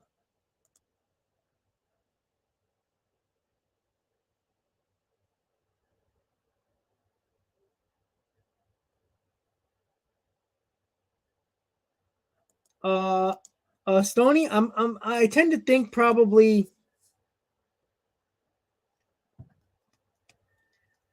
Well, it seems now. I'm not sure how big the Mets are on big bats anymore. I feel like they're gonna make a trade for a starter and make a trade for Josh Hader and probably bullpen arms now. We'll see. Steven Freeman to the Dodgers needs to happen. Matthew, thank you so much, buddy. Matthew says Mets get Suzuki and Greinke, and we're looking good. I don't mind Suzuki, but I'm worried. I worry about Greinke a little bit in the big spotlight in New York. I worry a little bit, but thank you for the donation, Matthew. I really appreciate it.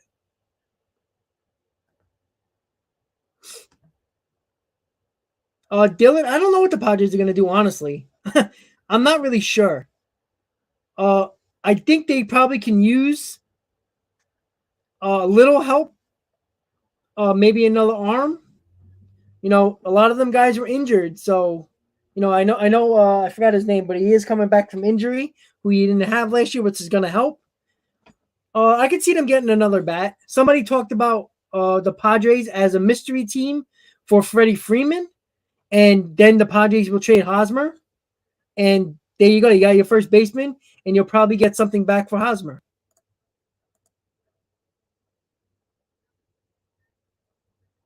I honestly, you know, as much as we've been talking about other teams, and we've been kind of upset about the Mets not really having much information getting out there, we haven't heard anything about the Yankees. So all you Yankee fans there, I don't have no idea what the Yankees are doing.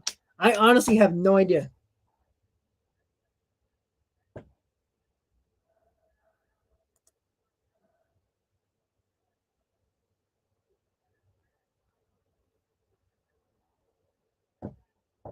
If the Mets can do one more deal, that's tough, Frank. That's a great question, but that's kind of tough. I would say, yeah, that's really tough. You know, because the Mets need multiple things, and I could see them going either which way. I'm gonna say probably trade for probably get a big bat.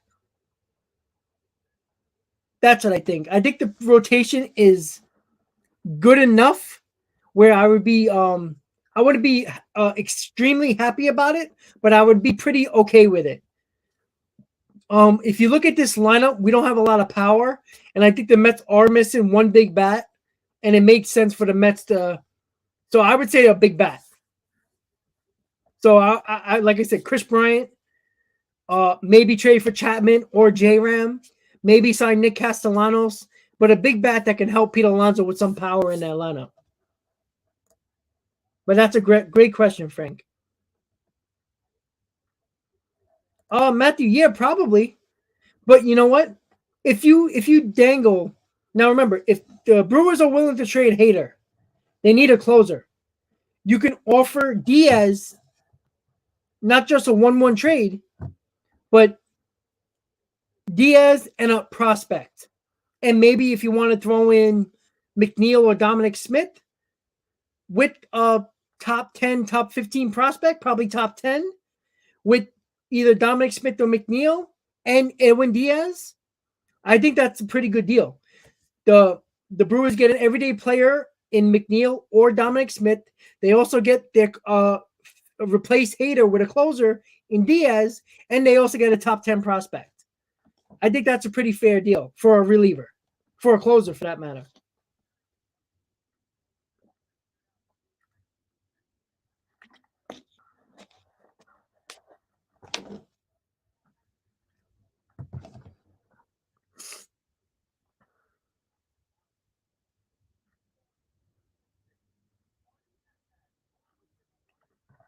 Once again, guys, if you're just tuning in, thank you guys so much for tuning in to the MLB Free Agent Frenzy Day 2 right here on Talkin' Mets. Rob, get up to the date news on all the trades and free agents going about right now. There hasn't been a lot of news. There hasn't been a lot of sign-ins, except for 2 minor sign-ins and 1 big sign-in by Carlos Rodon, who is going to the San Francisco Giants for 2 years, $44 million, wouldn't opt out after year 1. Also, if you're a Met fan, obviously this is a Met channel if you weren't aware. A little bit of Mets news is by about 3 or 4 reporters that the Mets are looking or eyeing at bullpen Andrew Chafin, Colin McHugh, and looking into to trade for Josh Hader. So the Mets are looking to bolster this bullpen, which is very, very needed on this team. I think everybody's on board with Hader. Nobody's going to be mad about that. But again, we have to see if you try to get Hader, you got to see what you got to give up. I see O'Rourke says McNeil and Mauricio. The problem that I have with that is now I do that. I think Josh Hader is that good. But the problem that I have with that is now you got Josh Hader. You're not going to get Josh Hader and give up Mauricio and McNeil and not make him your closer. What do you do with Edwin Diaz? Edwin Diaz cannot pitch the 7th or 8th inning. He is not that type of pitcher. We've seen that before. When the Mets took him out of the closer's role because he was terrible, they tried to work him back a little bit in the 7th and 8th inning, and he couldn't pitch well at all. So I think Diaz has to be in that trade. So if it's Diaz and Mauricio, would the Brewers do that? That's a possibility. They get their closer to replace Hader, and they get a top 5 prospect in Mauricio. That's something that could be looked at as well. Andre, Rob? What issues with bringing back Conforto just change culture? I don't think it's just changed culture. I think that with Conforto, he's so inconsistent. He'll have a hot 20 days and then have a cold 30 days. He's very inconsistent. And I don't think the Mets are going to risk paying multiple years for a guy they don't trust to be a guy who they thought they were going to be, which was a constant, consistent, really good hitter. And that's why I think Conforto's not coming back.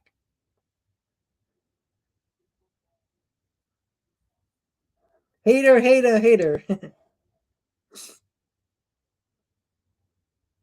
Hader would be a huge pickup for the Mets. I mean, that automatically that just solidifies the bullpen already.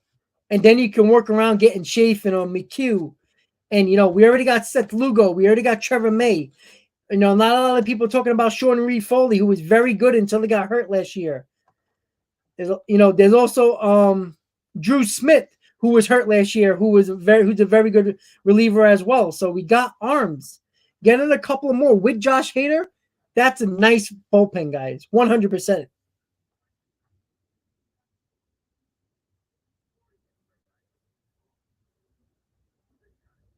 Yeah, Ralph. That's what I've been saying that I've been getting killed all over the place because almost every trade, if it was for Chapman and a pitcher, J-Ram and a pitcher, or Luis Castillo, all those trades all involved Ronnie Mauricio. Because, again, the Mets already told you, if you read between the leaves right here, if you read between the lines, guys, if the Mets were so hell-bent on saving or keeping Ronnie Mauricio, they would have moved him to second last year, get him the reps that he needs, and he could play second base, if not this year, next year, and that would be fine. But the Mets never did that. They kept him at shortstop to keep his value high. Why? For a trade package. I feel like Mauricio is going to be in a trade package. And if it's Hader, Mauricio is probably going in that deal.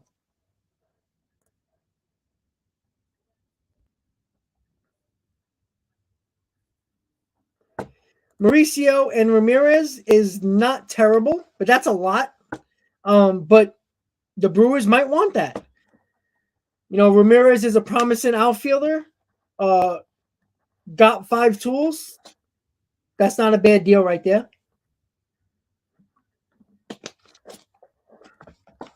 Yeah, Jacob, we talked about that a little earlier. About Olsen the Braves talking to Olsen just in case if they lose Freeman, which is just smart baseball, you know, the way to do things in your organization. You lose something, you're looking to replace it. That's the idea.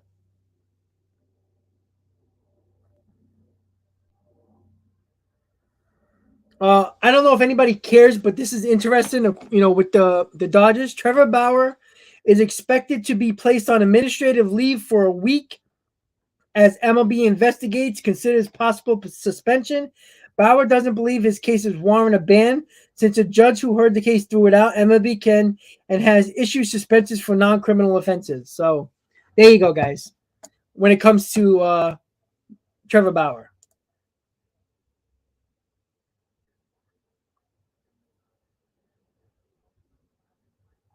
MB 100%. Chafin and Hader would be crazy.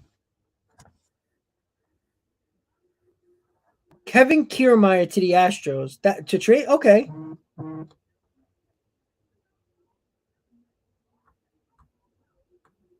Oh yeah, Ralph. I don't think anybody's would think people seen Josh Hader how dominant he is. Yeah, Ralph. I don't think Diaz is any good in the late innings, the 738th inning. He's shown plenty of times when the Mets try to put him there when he lost his closer role, he was just not good. I think Diaz has to be in that deal, Ralph.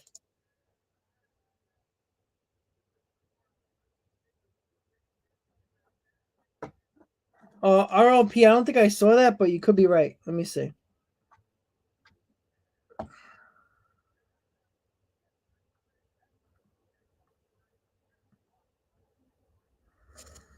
Just rolling through Twitter, guys, to see what's going on. So SNY has tweeted that the Dodgers are actively recruiting Freddie Freeman. So for you Dodger fans in this stream, Dodgers are actively recruiting Freddie Freeman.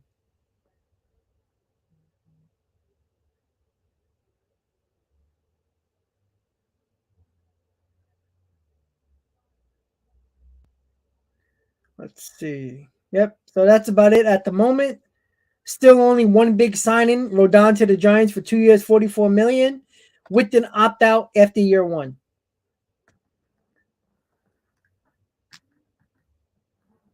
Just gonna turn on Carton and Roberts now.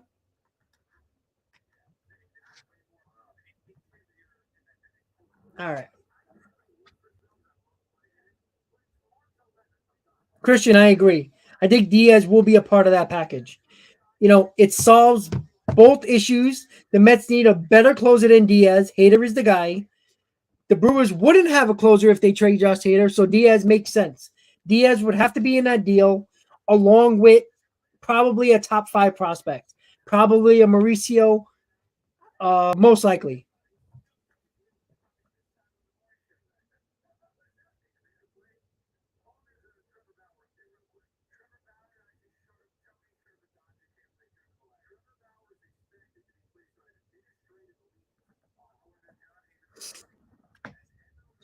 Alrighty. Continue to check Twitter. Again, more reports about the Mets being interested in Josh Hader, Andrew Chafin, and Colin McHugh as bullpen additions.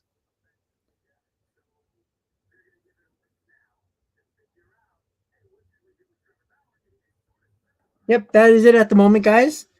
So we will refresh in a little bit.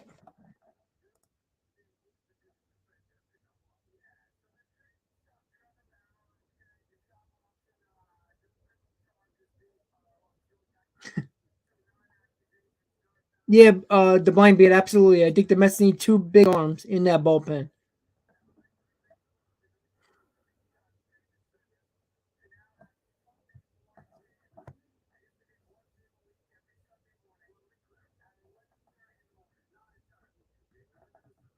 All right, guys. So from John Morosi, for all you Mariners fans that wanted Kris Bryant, listen up.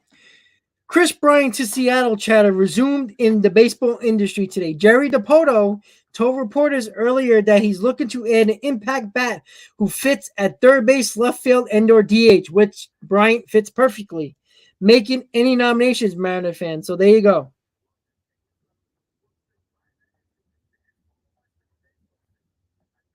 I would be upset if Kris Bryant goes to Seattle, but I'd rather him go to Seattle than the Phillies. So Bryant is possible going to the Mariners. The Mariners want an impact bat, and Seattle is looking to get Kris Bryant. So there's the latest there, guys.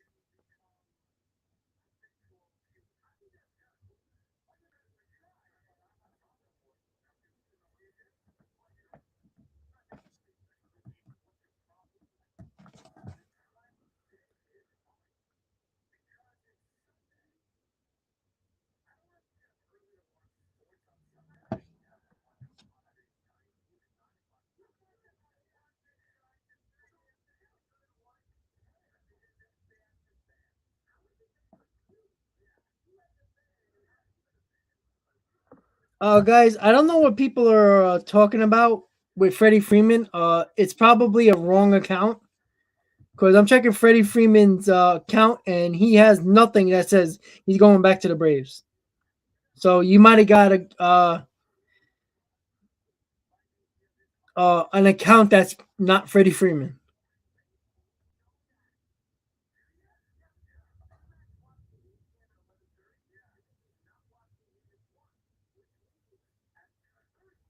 Parker, there is no way the Yankees are gonna get Matt Olson for Luke Voigt and Aaron Hicks. Luke Voigt is terrible. Aaron Hicks is always injured. You're not getting Matt Olson for that. I mean, I don't know what you're looking at, but there's no way. Matt Olson is gonna get two prospects at the very least. Yeah, Luke Voigt might be in that trade, but I can guarantee you either one of your big time shortstop prospects are going in that deal along with another top 10 to top 15 prospect. Aaron Hicks and Voigt, they're going to laugh at you and hang up.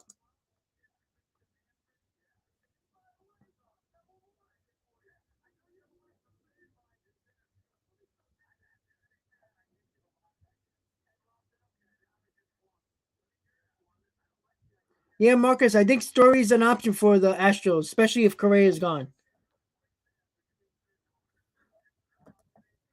Yeah, it's crazy now. We got what is it? 15 games on Apple TV this year, or 16 games on Friday, 2 games every Friday, and 18 games with Peacock. So we get over so many games. I mean, unless you don't want to watch it if it's not your team, but it's going to be annoying. I mean, I'm assuming the Mets are going to be on those streams for a couple of days, and it's going to be annoying. I do have those. I don't have Peacock, but I'm probably going to get it. I got Apple TV, so you know, I get okay. That's a way to make the game a little bit more national with those streaming apps, but I'd rather just turn on SNY or ESPN or Fox or TBS.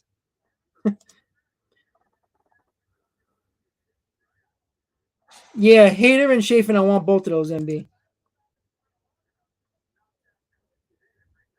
Yeah, Rutherford, we talked about that.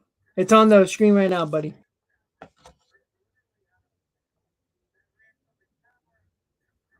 Yeah, the Angels do need pitching. And what's funny, everybody blamed Bill Epler for the Angels not getting pitching for all those years. And it seemed like besides Syndergaard, which is still a question mark, they haven't they aren't doing nothing right now with the pitching staff. So it may be more Audie Moreno than a GM. That's the problem.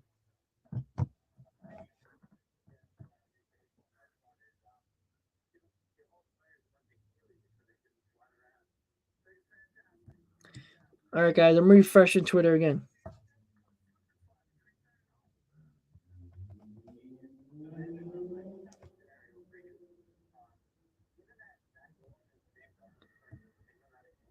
John Hopper of SNY saying, yes, the Mets did lose out on Rodon, but he still predicts Mets owner won't be deterred by the so-called Steve Cohen tax and still thinks they're going to do something big.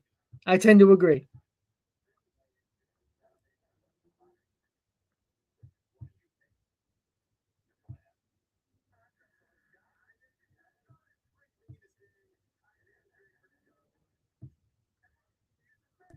All right.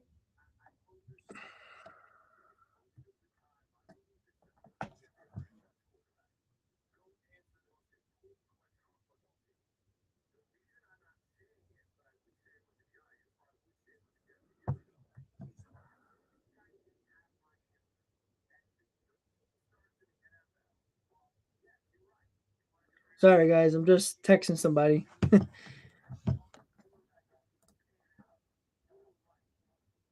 Merlin Rodon went to the Giants.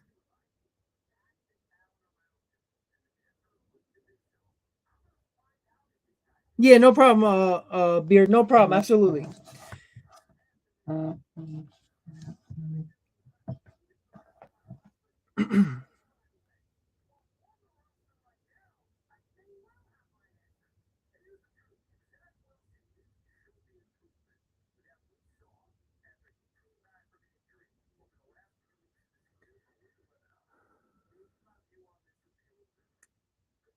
All right, just 1 second, guys.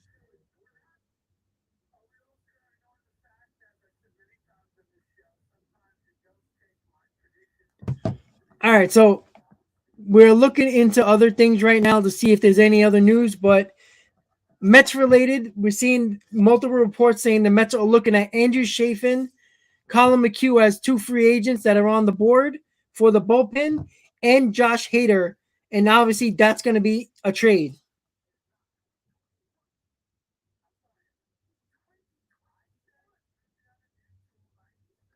Shanghai says Pujols to Seattle. That was one of the teams that were looking into him.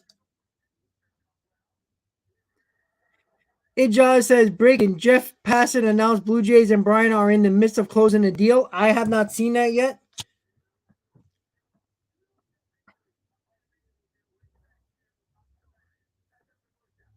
I have not seen that.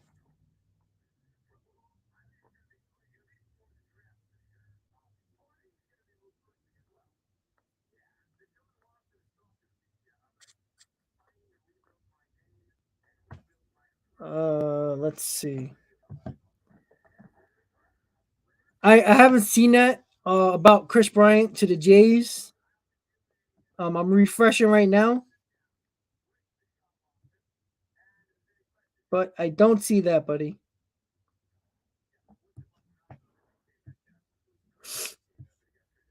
I do not see that, guys. So I don't think that's if the report you found doesn't look like it's real. Again, I could not be following somebody, but it seems like more people will be on it.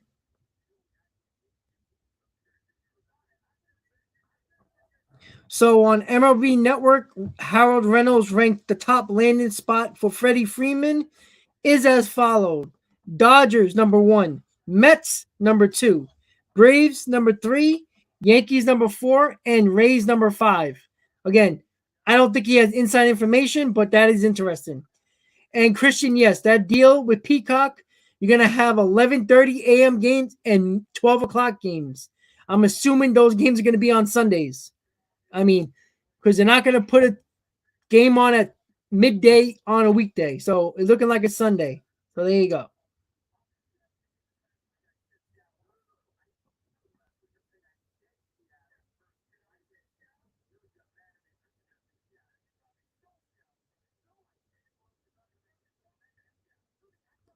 Just looking through your comments, guys.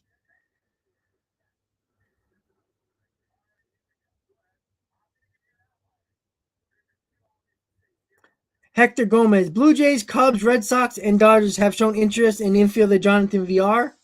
Again, Jonathan VR, I feel like is not going to be a Met anymore. The Mets can't promise him starting role. Some of those teams can.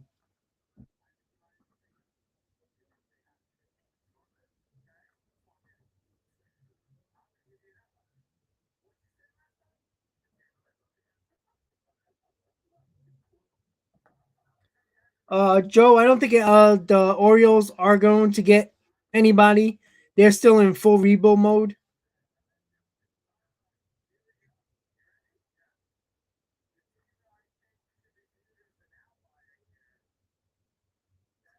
Just looking through the comments, guys. Jonathan, we were talking about it with Josh Hader. It could be anywhere from, I feel like Edwin Diaz has to be in that deal, along with either Ronnie Mauricio. Maybe they want a pitcher instead.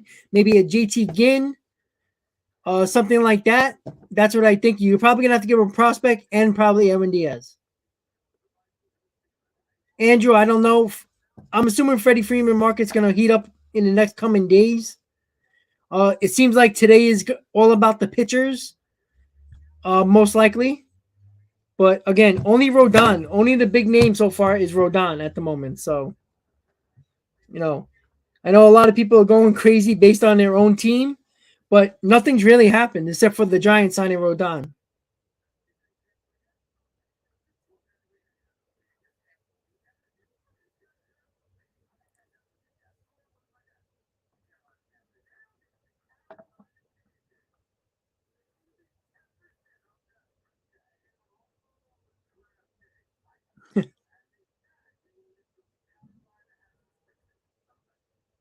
Just continuing to look through the comments and refreshing Twitter, guys. So don't mind me. Just trying to get you any info out there that we can get. Just so everybody knows, they did rearrange the spring training schedules, playing the teams that are nearby, like they did in COVID for spring training. So look at the new schedule for spring training.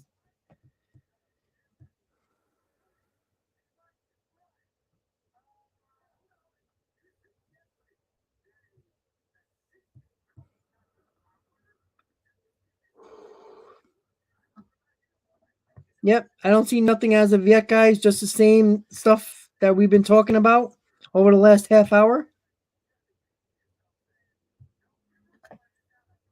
All right. We're going to continue to look at your comments, guys. Yeah, Edward, Greinke scares me. I don't think you want to spend. I mean, I don't think he's going to cost a lot, but I think it's too much of a risk. I don't think he can pitch in a big market.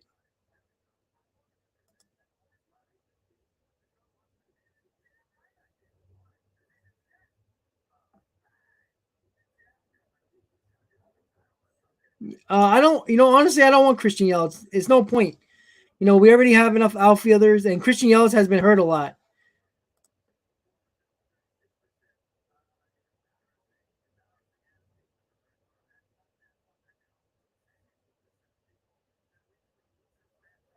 Yeah, Mothman, I think the Mets are going to do more than what you think, honestly.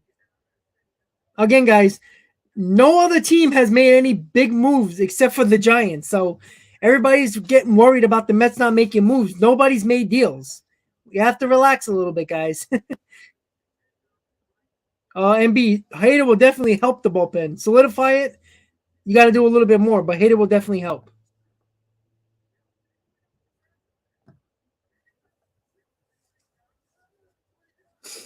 So, according to AP Sports, Home Run Derby could decide All-Star Game winner with labor-packed reading. If the All-Star Game remains tied after 9 innings, the game will be decided by a Home Run Derby. So it's technically a video game now.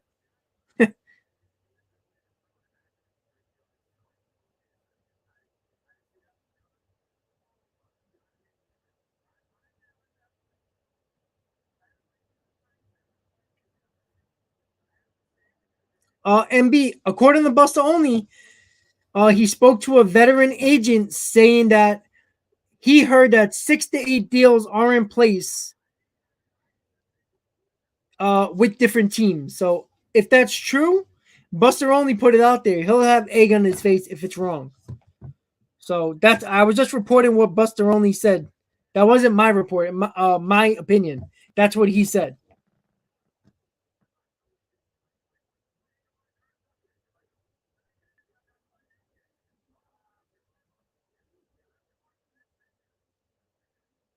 Yeah, Jacob, the trumpets are a very a hype session. But yeah, I'd rather have Josh Hader. Braden's a bandwagon fan now. All right. So just so you guys know, I will be off, logging off at 6:00 because I do got work in about 2 hours. So I got to get ready. So I apologize. I do it a lot more That's the reason why I came on a little earlier today because I do have work in about an hour and about 2 hours. So I just wanted to be honest with you guys. Hopefully, we get some good news for our Mets and good luck to the other team, fans of the other team. But I just wanted to let you know. Joe, all I gotta do is click on the comment and it pops up on the screen, just like that.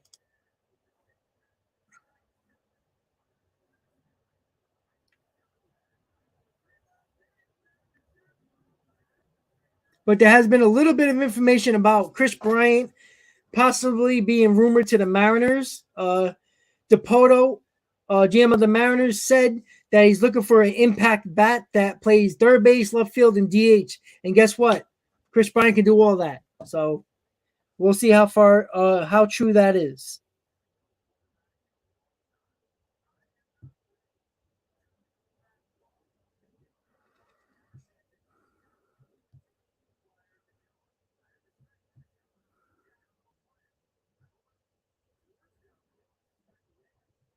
So GENY Mets report, Kikuchi seems like the most likely option to me. However, I'd be thrilled with a trade for Sean Manaea. I think we all be thrilled about Sean Manaea for sure.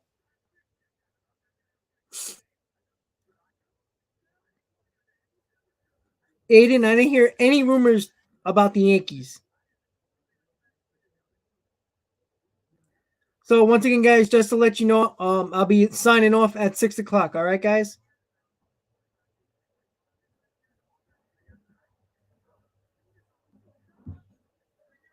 Albino, we gotta wait and see. Bryant's not off the table yet. It seems like the Mets are focused in on pitching at the moment, which I'm not totally against, but I still like them to look at a big bat.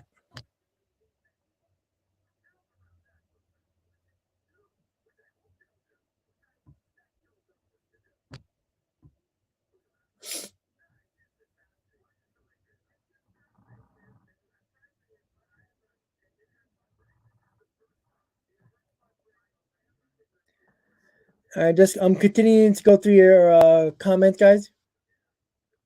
I would be fine with Chafin and Tapera. That would be fine, but Hater would just be amazing.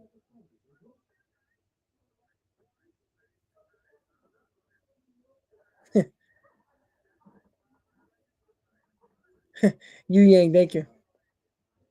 That's cool, Hawk. I can assure you there's probably fans all over the country that's all different fans that the city that they're not in. But that's cool. Daniel's from Cali and a Mets fan.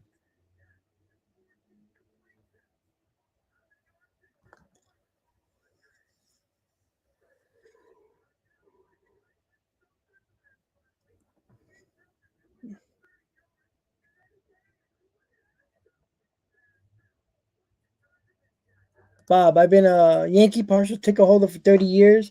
I don't think we are doing a goddamn thing. Remember, George passed away. Hal Steinbrenner is not like his old man. Maybe Brett Gardner. Yeah, you and Michael that are that are Yankee fans in this stream, and Aiden as well. They don't believe the Yankees are doing anything, and we haven't heard a word about the Yankees even looking into Matt Olson at the moment. I mean, that can change, but it is very odd that I don't hear nothing with the Yankees. It's very odd.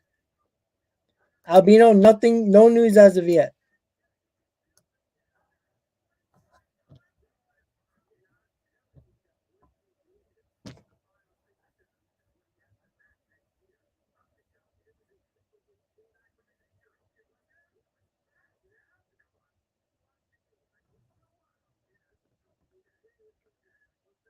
Ghost, nothing since Rodon. There hasn't been any other big move, sign in, trade, nothing. Just Rodon at the moment.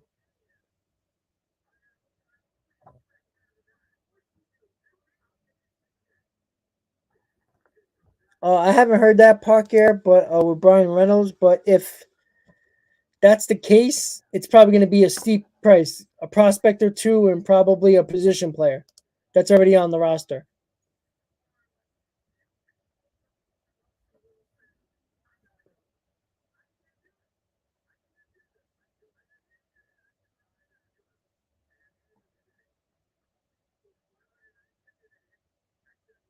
Yeah, I heard the Reynolds talk before with the Mariners before lockout. We haven't really heard anything. We just heard not too long ago that the Mets are looking into Josh Hader. Other trades, we looked at the Braves, saying that they are looking into Matt Olson just in case if Freeman doesn't sign with them. So there we are at the moment. Yeah, Bob. A few Yankee fans I heard that they're rooting for Buck. He was one of your guys, so I understand that. Transistor, what's up, buddy? Hater tonight. Uh, maybe. I do wonder what they would have to give up though. Yeah, Roberto. I actually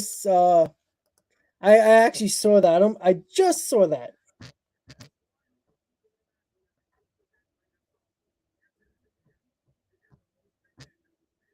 So that is interesting though. Again, multiple teams are going to be in on Conforto.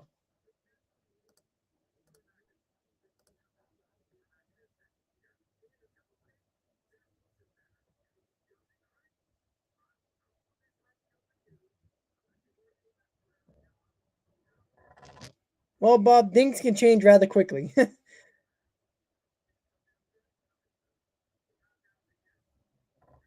Ciro, I still feel that the Mets are going to get a big bat. Rob, you think Diaz can stay as the setup man? Nope, nope, nope, nope, nope. Get Diaz the hell off this team if you get Hater. Diaz already showed you when he lost his closer role in 2020 and in 2021. They tried to put him in the seventh, eighth inning, and he imploded. Get Edwin Diaz the hell out of there. If you get Josh Hader and Diaz is not in that trade, put Diaz on the market. Somebody will give you something for him.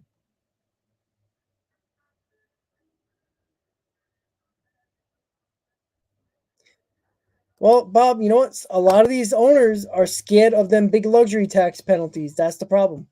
And Hal has already said he doesn't like the penalties, and that's what's hurting him.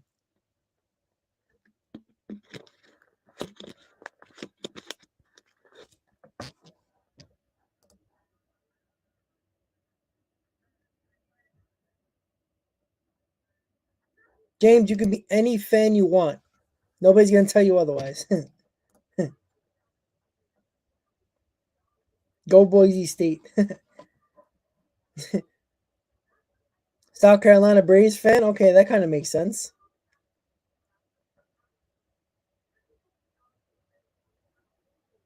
Trevor Story to Boston. That's interesting.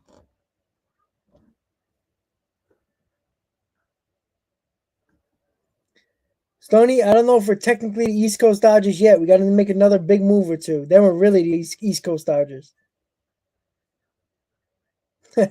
Grant, the original Dodgers. That's true. Technically, we're a piece of the Giants and the Dodgers with the orange and blue. So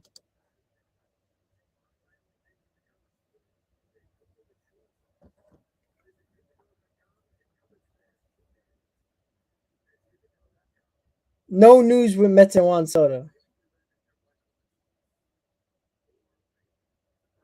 Yes, if you guys haven't noticed, I can't stand Diaz. Like the trumpet, when he comes in, out, but that's about it. He scares the hell out of me. He reminds me so much of Armando Benitez. It's like a split image.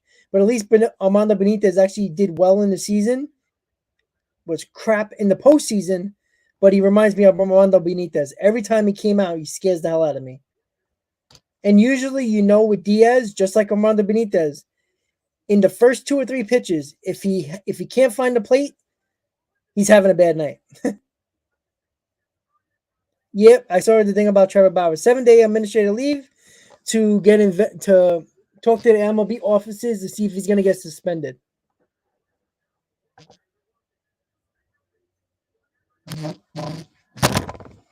Danny, is that true about MLB Network?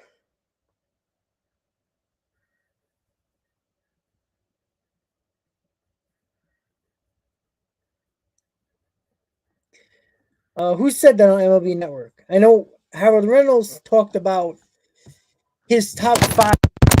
Guys, drop the mic. The top five places landing spots for Freeman. The Mets were number 2. Maybe that's what you heard. I don't think it's that the Mets are close or heating up. I still don't think so.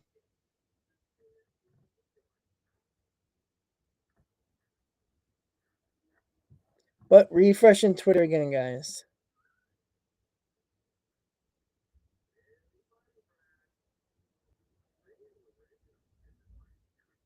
Yeah, I don't see nothing, guys. So the only big signing so far was Carlos Rodon to the Giants. At the moment, we heard Kris Bryant has been rumored to the Mariners. Freeman, we heard from the MLB Network that 5 places where landing spots could be for Freddie Freeman. The Dodgers were number 1, the Mets are number 2. So that's interesting. The Braves are 3, the Yankees are 4, and the Rays were 5. So, and according to multiple sources, the Mets are looking heavily into bullpen arms, Andrew Chafin, Colin McHugh, and possible trade for Josh Hader. So that's basically all the news we got at the moment for everybody. The Twins did re-sign Juan Minaya to a minor league deal. Not big news, but small news.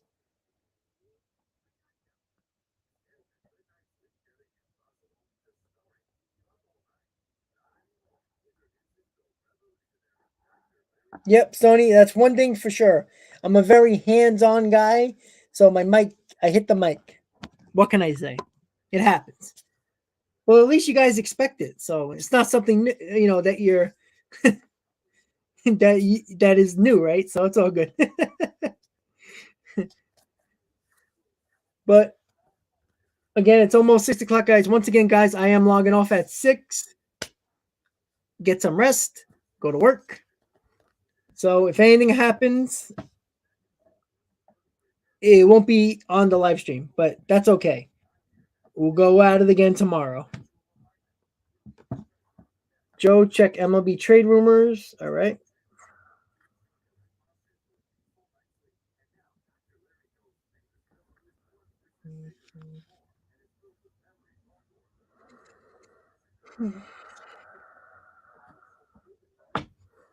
Let's see. What is the news with the Mets?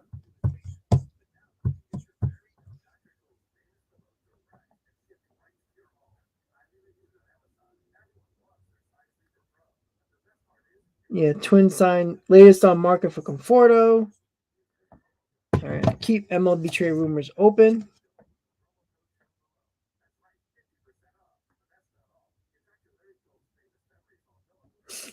So this is an interesting tweet. Henry Smith. I don't know if he's just a regular person like us, a fan. He said the last time we had a Friday night with free agency, the Mets went out and got 3 new bats. What about this Friday night? That's a good point. The Mets usually make their moves late at night. So that is true. That's interesting.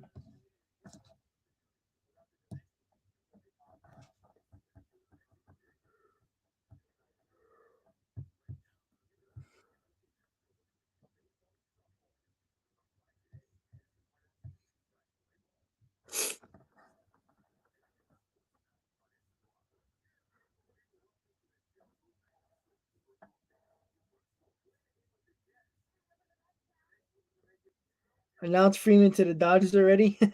Yeah, you know, the Mets like to make moves at night. So we'll see, guys.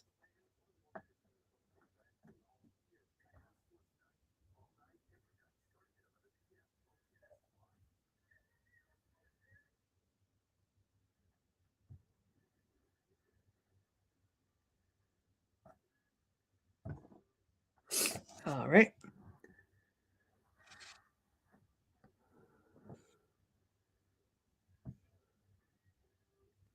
So that's where we at right now, guys. So got about 10 minutes left until I log off. So again, right now, Kris Bryant has been rumored to the Mariners.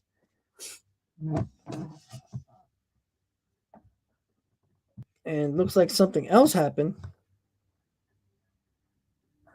And Kershaw is off the board now, guys. Clayton Kershaw has re-signed with the Los Angeles Dodgers on a 1-year deal pending physical. So that's another pitcher off the board for a possible uh for the Mets. So Kershaw is off the board, Rodon is off the board. Kikuchi is one of the one remaining known names that the Mets can look at for a rotation spot to sign. Kershaw back to the Dodgers on a 1-year deal. So Rodon off the board, Giants 2 years, $44 million. Clayton Kershaw just went off the board 1 year to the Dodgers.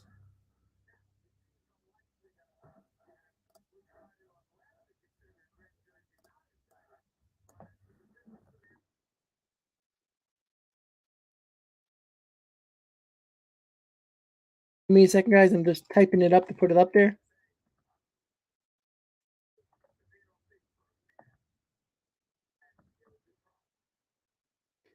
All right.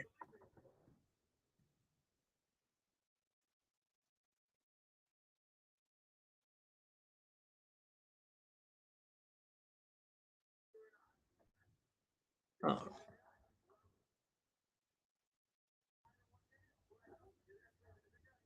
All right, so Kershaw signs with the Dodgers, 1 year deal back with the Dodgers. That just happened, and about an hour and a half ago, Carlos Rodon to the Giants for 2 years, $44 million.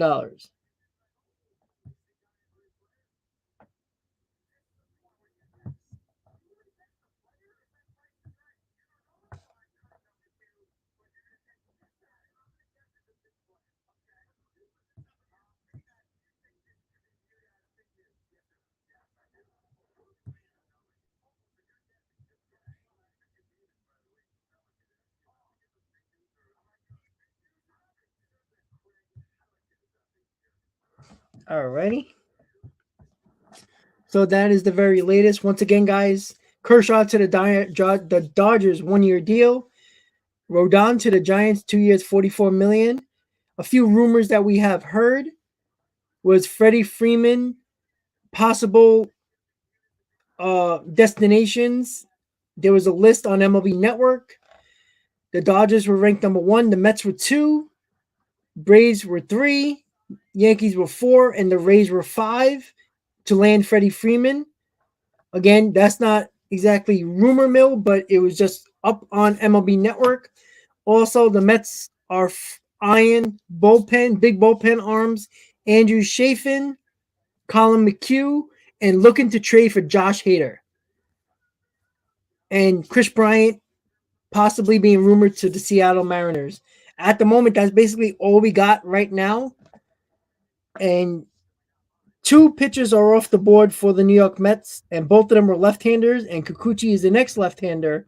So unless the Mets are thinking about trading for an arm, they're losing pitchers very quickly on the free agent market.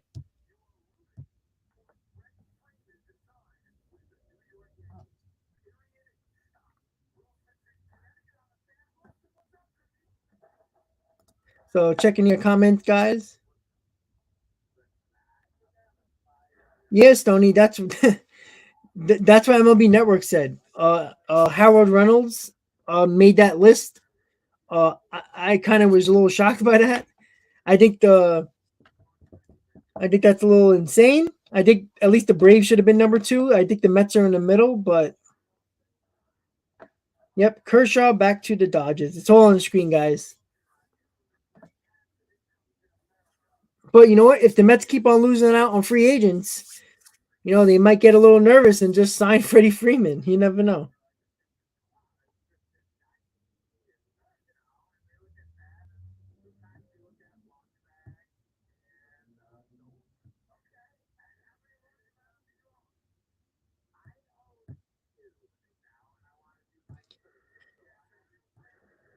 So refresh, nothing yet.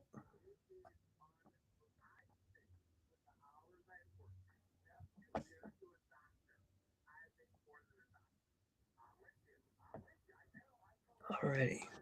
So just looking at your comments, guys. Again, another 5 minutes. I'm going to be logging off. Not a lot of sign-ins, but 2 keys where the Mets could have been rumored to get. Rodon and Kershaw are off the board. Kershaw to the Dodgers, Rodon to the Giants. Kikuchi is the other one that has been heavily rumored towards the Mets. So let's see where that is. Usually when the big names fall off, then the smaller names start falling off. So C. Kikuchi will probably be the next one on the board. And then going down the list of the starting pitchers that are lower than Kikuchi.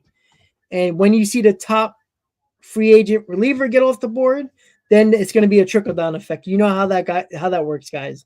So the two big arms that were left on the free agent market, Rodon and Kershaw, are off the board now.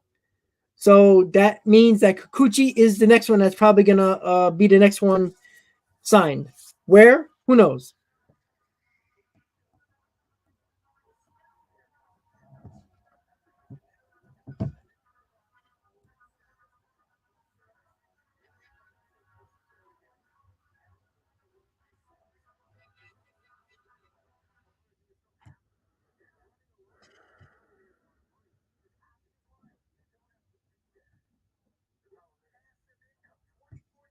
Yep. All right. So still nothing, guys. That's what we got at the moment.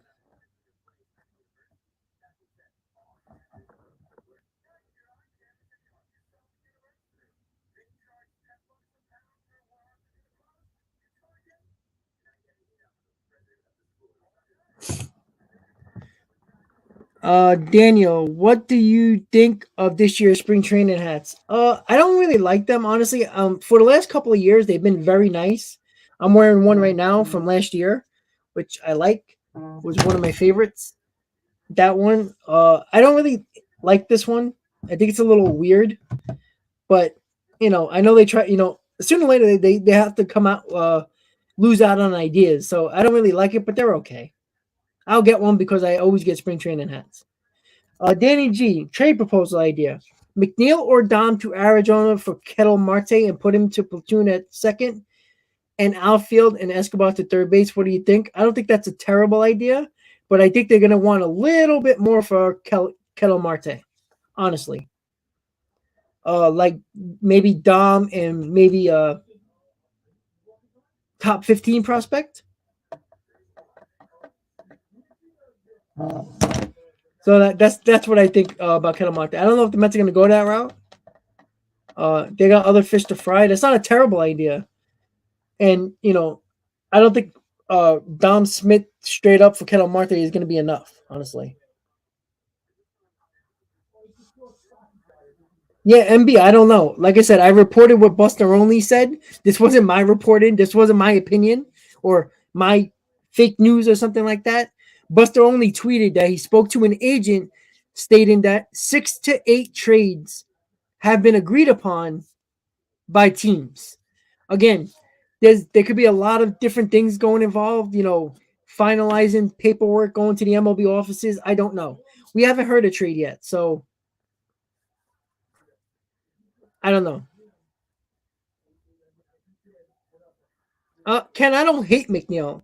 I don't have no problem keeping McNeil, but I don't see the Mets doing that based on the Lindor issue, the lack of production from McNeil, and on top of that, I think the value of McNeil from other teams, you could probably get something of value back for him.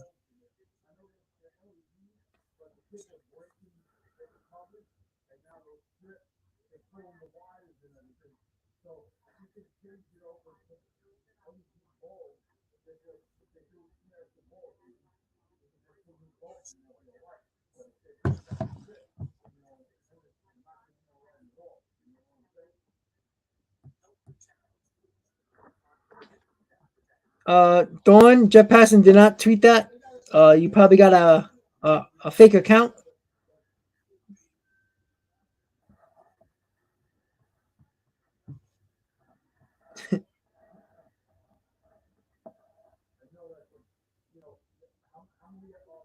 Buster Only did say something about trade, guys.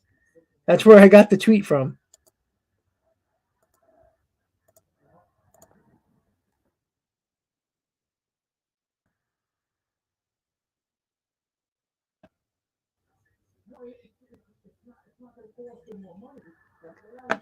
Just looking at something, guys.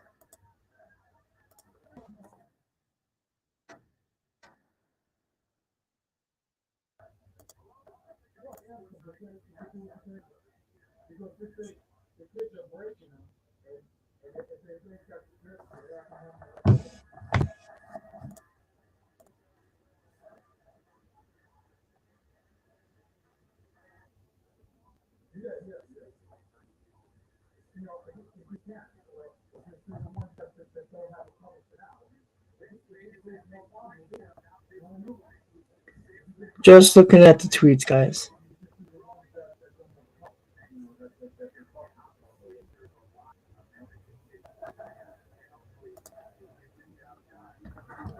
So I'm just retweeting, refreshing, guys, to see what we got here.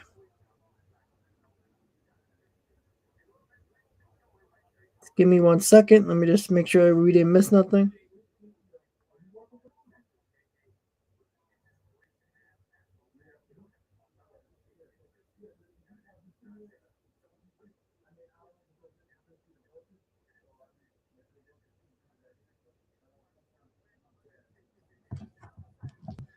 Correct. 68 deals. So that is a mistake on my part, but 68 deals. That is my fault. So again, 68 deals, we heard of 2. So that was on my bad. B free, you were right. That was my fault. I misread it. Thank you for correcting me. So 68 deals. So even if it's 68 deals, we've heard of 2 so far. Well, technically 4. 2 small ones and mostly 2 minor league deals, and obviously the 2 big ones were Kershaw and Rodon. So there's still 4 more to go, or possibly 6.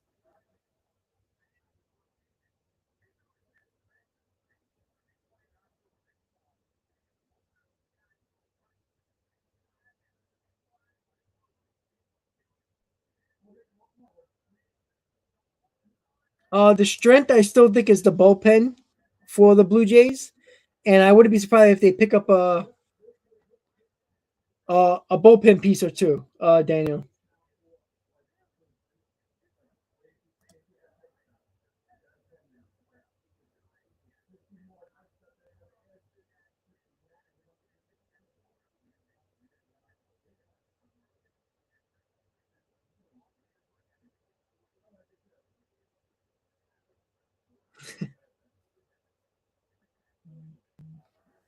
Okay, so let's give me another minute or 2 just to refresh Twitter right before I go and say good night to you guys, and hopefully you have a fun time reading all the tweets.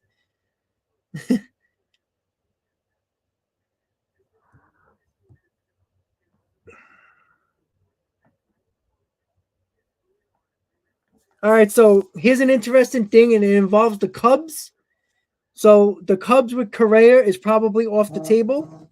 Ken Rosenthal has reported that Cubs closing in on free agent Andrelton Simmons. So they're probably out of the running for Correa. And that is also interesting because I thought the Yankees would actually go get Andrelton Simmons. And maybe the Yankees are in on Trevor Story now, but we will see. So, guys, what we know right now before I let you guys go, Clayton Kershaw just signed a deal with the Dodgers for 1 year, pending physical, of course.